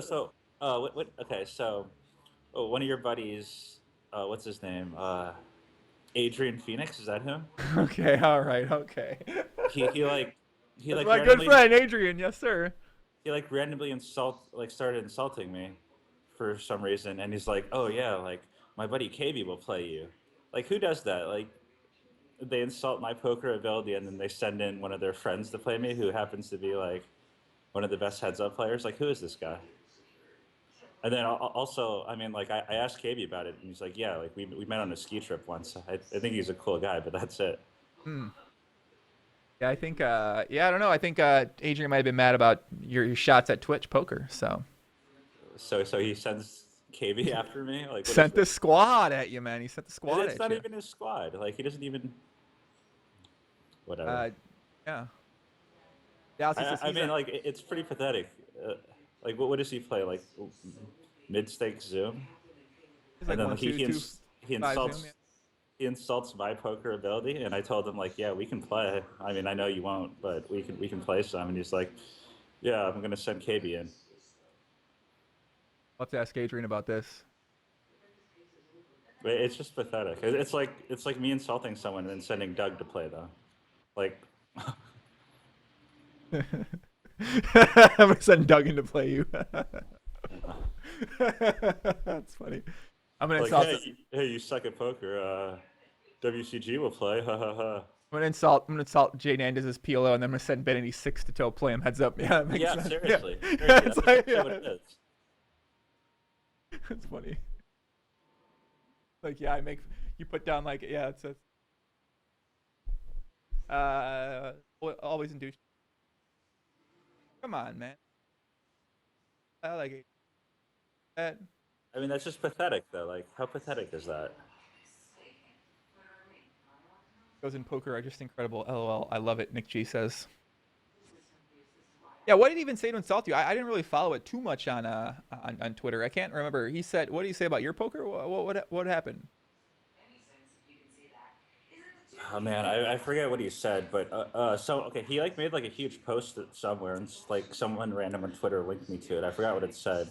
Okay. But he was like, "Oh, it was because I said that like most good players wouldn't stream because they like give away too much information about like how they play," and he claimed that like he streams and he's like one of the better players, and he's probably better than like a lot of the players like between me and my friends.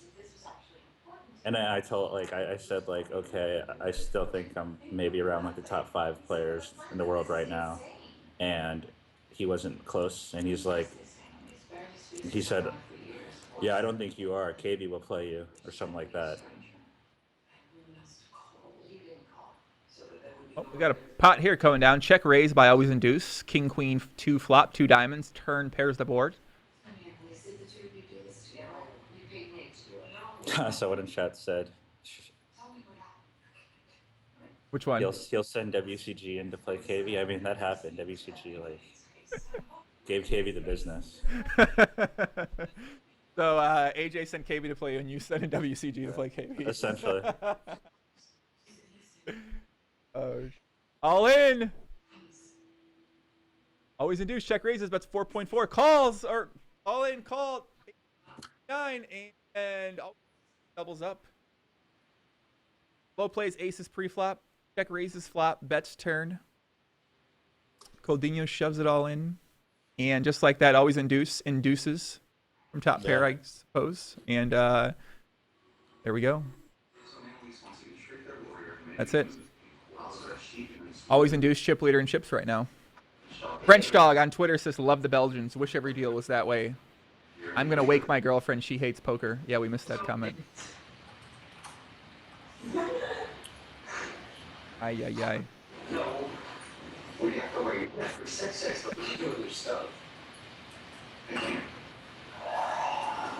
Did it get louder over there? Maybe. I don't know. A little bit. A little bit. apparently murder's going on or something over there. Yeah. Yeah, people in chat. This is like when you made JMO. When you talked about Jamie Staples, people got upset. AJ's another Twitch. He's a Twitch. He's a. The people on Twitch like him, so they're not gonna like that comment very much. Yeah. I mean, I don't know what I said that was untrue or. Like, I don't know why he's coming after me. I don't know. I'm not sure what I did. I don't even know who he is, to be honest.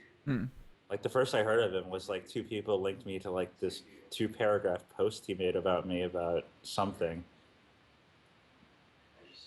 Always induce 4-bet here pre-flop, flops 10-6-5. So Colandino 3-bets, blind versus blind. Oh, always induce 4 bets. Colandino now bets 3.2 million into 17.8 million. And I don't know what's happening now, so let's sit back and enjoy this and see what happens.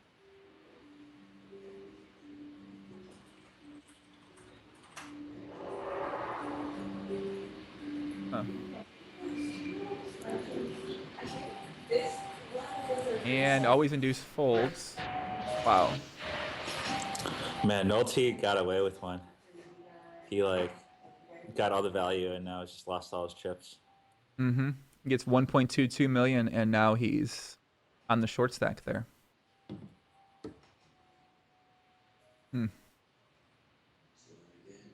What do you think about Moldrin? I don't know who Moldrin is, man. I don't know who that is. You know who Moldrin is? A guy on Twitch. He plays video games. He streams poker now. He started playing some hypers and stuff like that. The only things I watch on Twitch are StarCraft and you, Joey. That's about it. Okay. Not many other Twitches out there worth watching, right? Yeah. Well, why does it have guests and podcast on it? I don't really stream much. Does JMO know Danmare? Oh yeah, I know Dammer. What do you think about Danmare? It's actually kind of impressive that he's like done pretty well for himself. I know he talked all that shit at 1-2, and now what's he playing now? He's playing some like 25-50. Pretty impressive. I've been trying to play him, but he's been still sitting out against me. We're talking about KB is KABY is a screen name on PokerStars, guys. KABY would be a screen name. Down to 3, we got a limp all in from Noel in the small blind. And always induce like a bitch. JMO's online name is Carry Cakes, CARRY Cakes. What place did you finish in this event, JMO? Like 90th or something. I cashed for 19K.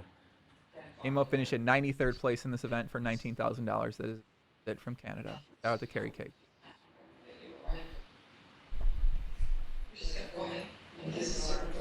Ask JMO what his favorite Pro League team is and favorite player. Oh, good question.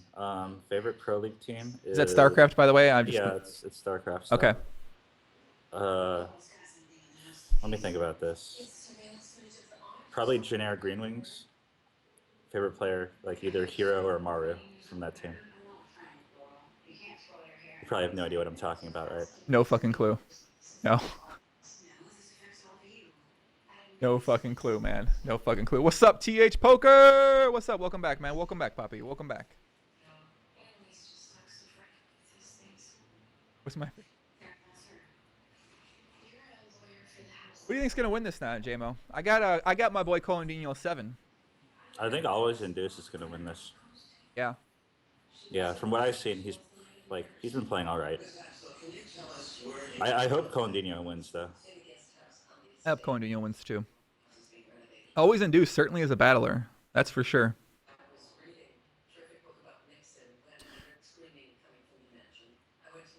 What's JMO's battle.net ID?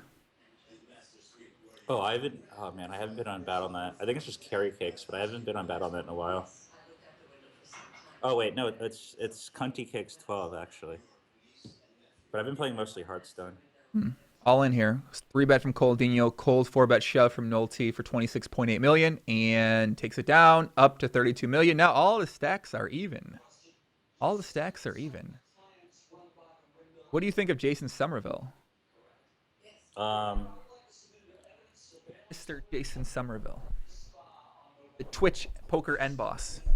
Yeah, I imagine he's crushing. If anyone that's like making money streaming on Twitch, he's got to be like He's got to make like 3 times more than anyone else right now. Probably more than that. Yeah, probably more than that, to be honest. Yeah. He's definitely crushing right now. Always induced 3 bets, no calls. He bets 4 million into 9 million. Oh, they're pretty even in chips now, guys. My pick to win is Coladinho. You got a call. Turns a 2. There's been a lot of board pairing 2 cards on the turn. It's the 3rd time now it's happened here in a big pot. See what happens here. 17 million chip pot. And these boards are always pretty interesting. I think the way people approach these boards tells a lot about how good or bad they are in poker. Sounds like a very strategic and a strategic comment right there, Poppy. Hey. I didn't say anything. Sounds like it could be. The follow-up question for that always leads to a strategic answer, by the way. Yeah, which I will not be responding to. I know. I was like, well, tell me how a bad player. Oh, we check calls here. Turns the 6. The 7-9 gets there. No Mexican straight possible, unfortunately. Would always induce checks. Will Kizzy induce a bluff from Jack 9 here? There's a Tijuana straight possible. Well, actually, there isn't. You're right. No TJ straight possible here. What's Noel gonna do? On call, snap call. Kings, King 10, ship it, induce. Got him. Kings, heads up for the title here, boys. Let's go. Always induce, check calls, overpair. And what do you think about the value bet on the river there from King 10? Standard? It's too thin. Too thin? Yeah. Yeah, King flop 10-8-6, 10-8-2 in a 3-bet pot. Yeah, I don't really like it. No, what do you think King 10 does in that spot then? Probably just checks, tries to show down. So you think you should check back King 10 in that spot after induce check calls the turn? Yeah, induce just has kings there. You're an idiot.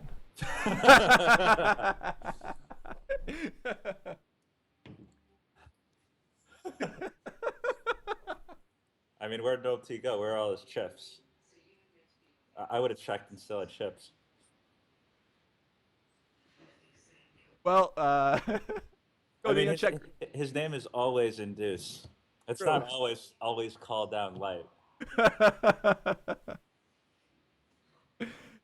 Oh my gosh. All right, guys, we're down to heads up here, playing for $200,000. Did Kings really induce there to King 10? You know, I'm not sure. You know, He definitely induced. he induced a value bet from top pair King kicker. Good point. All right, guys, we're heads up here. The legend Colandinho versus Always Induced, playing for $200,000. Each is already guaranteed 1.1 million, or 1 million for Induce, 1.1 million for Colandinho. Bank heist. See what happens here. The battle is on. What are the big lines here? 400 and 800,000. So they're both pretty deep. They got about I don't know, 50-ish big lines or something like that for Colandinho. A little bit less than that. Can you ask Joey? Can you ask JMO how WCG is doing in the Counter-Strike CS:GO bet that they have? I don't know. I think it's Counter-Strike. He is. Oh man, he is. I think he's 2 ranks off. I don't know what that entails, but I think he's doing pretty well. I think I'm minus CV in the bet currently.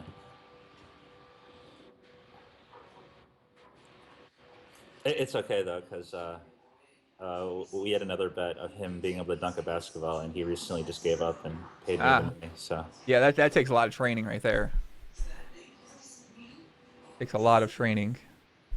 We are heads up. Barry Greenstein said we are heads up with Mr. Deal versus Mr. No Deal. man, Barry, shut the fuck up. Like, what's Barry's problem? I don't know, man. They're tripping right now. Nolette was the Micro Millions main event winner. He has 1.223 million for the other pocket. Yeah, Always Induce might regret making the deal now. Although obviously you could have said the play might have been differently by the players in that situation too. So yeah, I'm sure he's still fine with his $1 million that he's taking home. I don't think he'll lose much sleep over that. Oh, another car over there. Yeah, ambulances.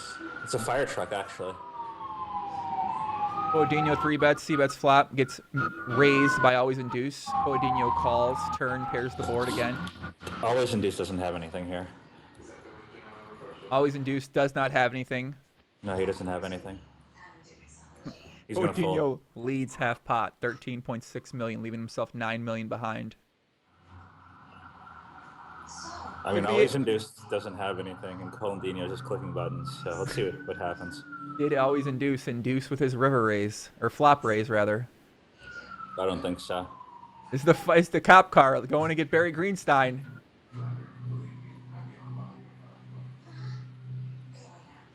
The inducing. What's happening here? I think he's going to fold. Yep. Folds. He never has anything there. Bitch did not induce that spot. This is why Jason Moe's one of the best. Got sick reads like that. Takes it down.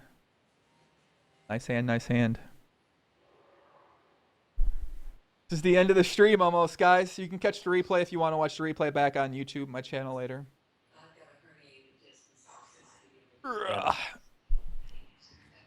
Oh, did you hear about having full flush on the podcast? Luke Schwartz, your boy, on Friday. Yeah, my boy.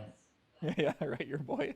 I heard Isildur plays on his account now sometimes. Heard about that too. I've heard this. Apparently, some allegations being made that Isildur might be playing.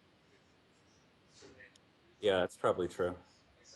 See, like guys like Isildur, everyone just loves him, despite him, just like playing on a bunch of accounts. And then like people like Brian Hastings, people think he's like the worst person ever when he plays on one different account and then like tells people about it. Whereas Right. Isildur is like super malicious and plays people that won't normally play him on different accounts in different Oh, hey, games. listen. Last time I said something about this, people, they got upset. They like, oh, you got proof about that? I mean, I've heard it from enough people where. I mean, it's hard to like give definite proof, but when you play it enough like high stakes, it's sort of obvious when like someone else is playing on a different account just because of their play style changes. Isildur has like a very unique play style. I thought it was backdoor Mexican straight. No, backdoor TJ Straight got there. TJ Straight. Yeah, TJ Straight got there. Yeah, I've heard these speculation about Isildur for a while. Playing on different accounts on the Swedish sites, especially, and some of the main sites, the main big networks as well too. Yeah. He was playing on the Dr. Pill account. About that? Yeah, that was definitely him. Bulls. Derek Rose has a left orbital fracture. I don't even know what that means. That does not sound fucking good. Oh, that's not good. Oh my God, not D Rose. That's his face? I think Yeah. the orbital bone's in your face. Yeah, he took an elbow to the face. Loctus says, I can 100% confirm Isildur has multied on Full Tilt when he was sponsored there. All right, cool story, guy. Well, I know Loctus does play PLO. He's in the PLO community. So I quite see. interesting. What accounts, Loctus? What accounts, Poppy?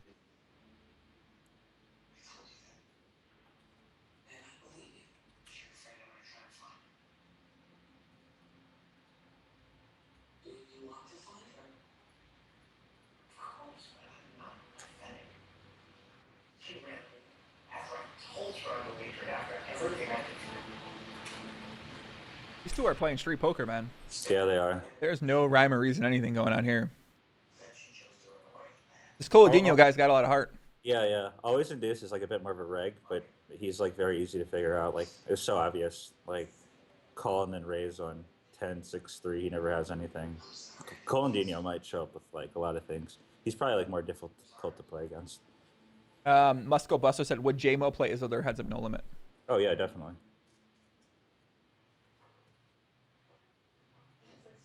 He doesn't play like no limit anymore though. He's a mixed game player and PLO player now, right? Yeah. I mean, I'll play just about anyone. Anyone heads up no limit at what stakes? All stakes or just 5100? There's some people I don't really want to play at 5100, but I probably play anyone at 2550. Okay. Has Bamboo Eater been in the streets? I sat him and he said he wouldn't play a 50-100, but he might play some 25-50. Okay. I think we're on like different hours and stuff. Him and like his roommate Muse, because Muse like sat me, but every time he sits me, I'm playing like a bunch of other games or I'm playing tournaments and stuff. So, but now the WCOOP's over, maybe we'll get some matches in. No. I love these questions on Twitch. They're great.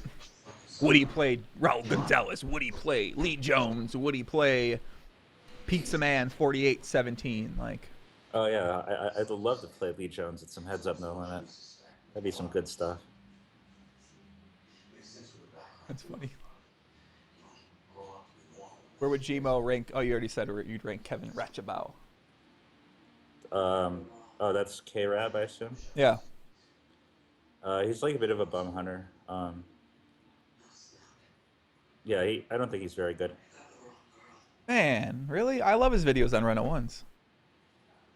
That should have been the first clue right there. If he's making Heads Up Run It Once videos, he's probably not that good. Okay. Wow, these two are going at it, dude. Always induce check raises, Coladinho with 3 bets. Two are going at it.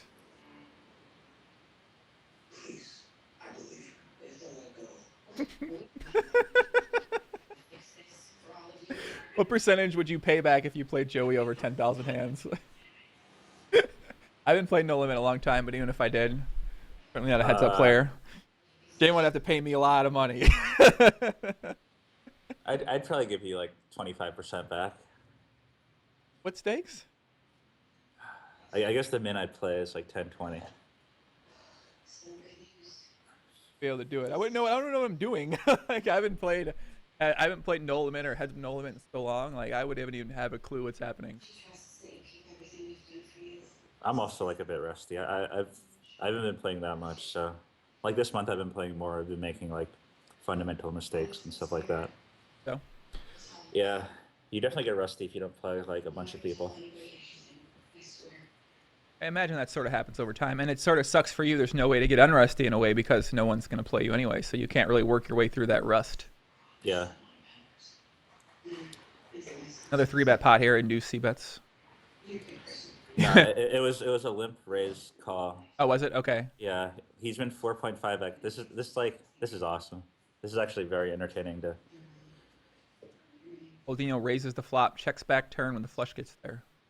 Always induce just like has a jack here, or like queens, something like that.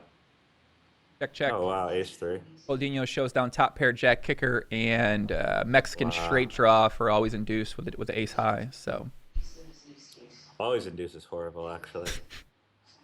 What is he doing there? so Cone decides not to value bet top pair, jack kicker when the flush is here. The Coldino is just taking it to him. He's giving him the business right now. Jesus Christ, could this be our ghost? No, definitely not. It's definitely him. I was saying if I was a ghost, I would if I was a ghost, I'd be acting just like Coldino is. This could be it. Nope. I would be talking in the chat, talking crazy about my girlfriend and stuff like that. Yeah, I'm actually surprised he showed up with ace-3 off there. In that situation. Yeah, he like bet 4.5x to big blind, then bet called flop. Yeah, bet called flop on jack 5-3 with the Mexican straight draw. And yeah. Coldino is just punishing this guy. I've never seen some domination like this in my life. Unless he loses his hand, then I take that comment back. He check raises, gets a call, turn king, 1 SPR left, all in, call. 7-10 versus king 5. Oh my God, Coldino!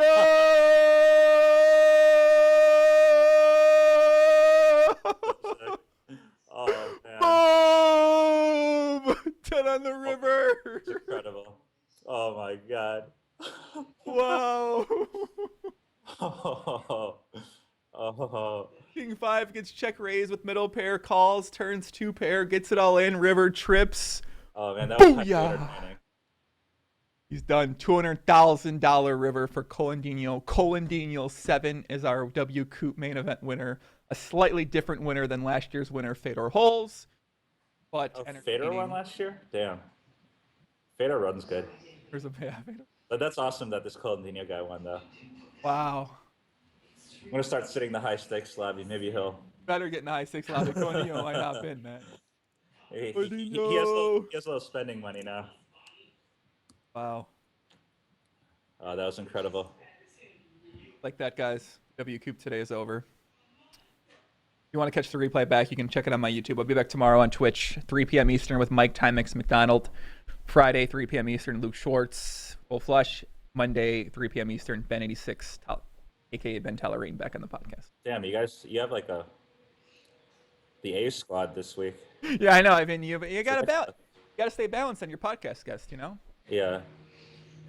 Balance on the podcast guest. Guys on Twitch, much love. Thank you for tuning in. I know we had a lot of viewers today. It was a very special occasion for them. I appreciate it. And right now with us, I appreciate Ben86, Rumcakes, and JMO for joining today. JMO, where can we catch you at, man? Where can people find you if they want to find some more from you? On Twitter, I guess. Twitter? I occasionally get on Twitter and tweet some stuff. All right, at CuntyCakes123, right? Yeah, that's about it. I try to keep a lower profile. All right, guys. Well, that was fun.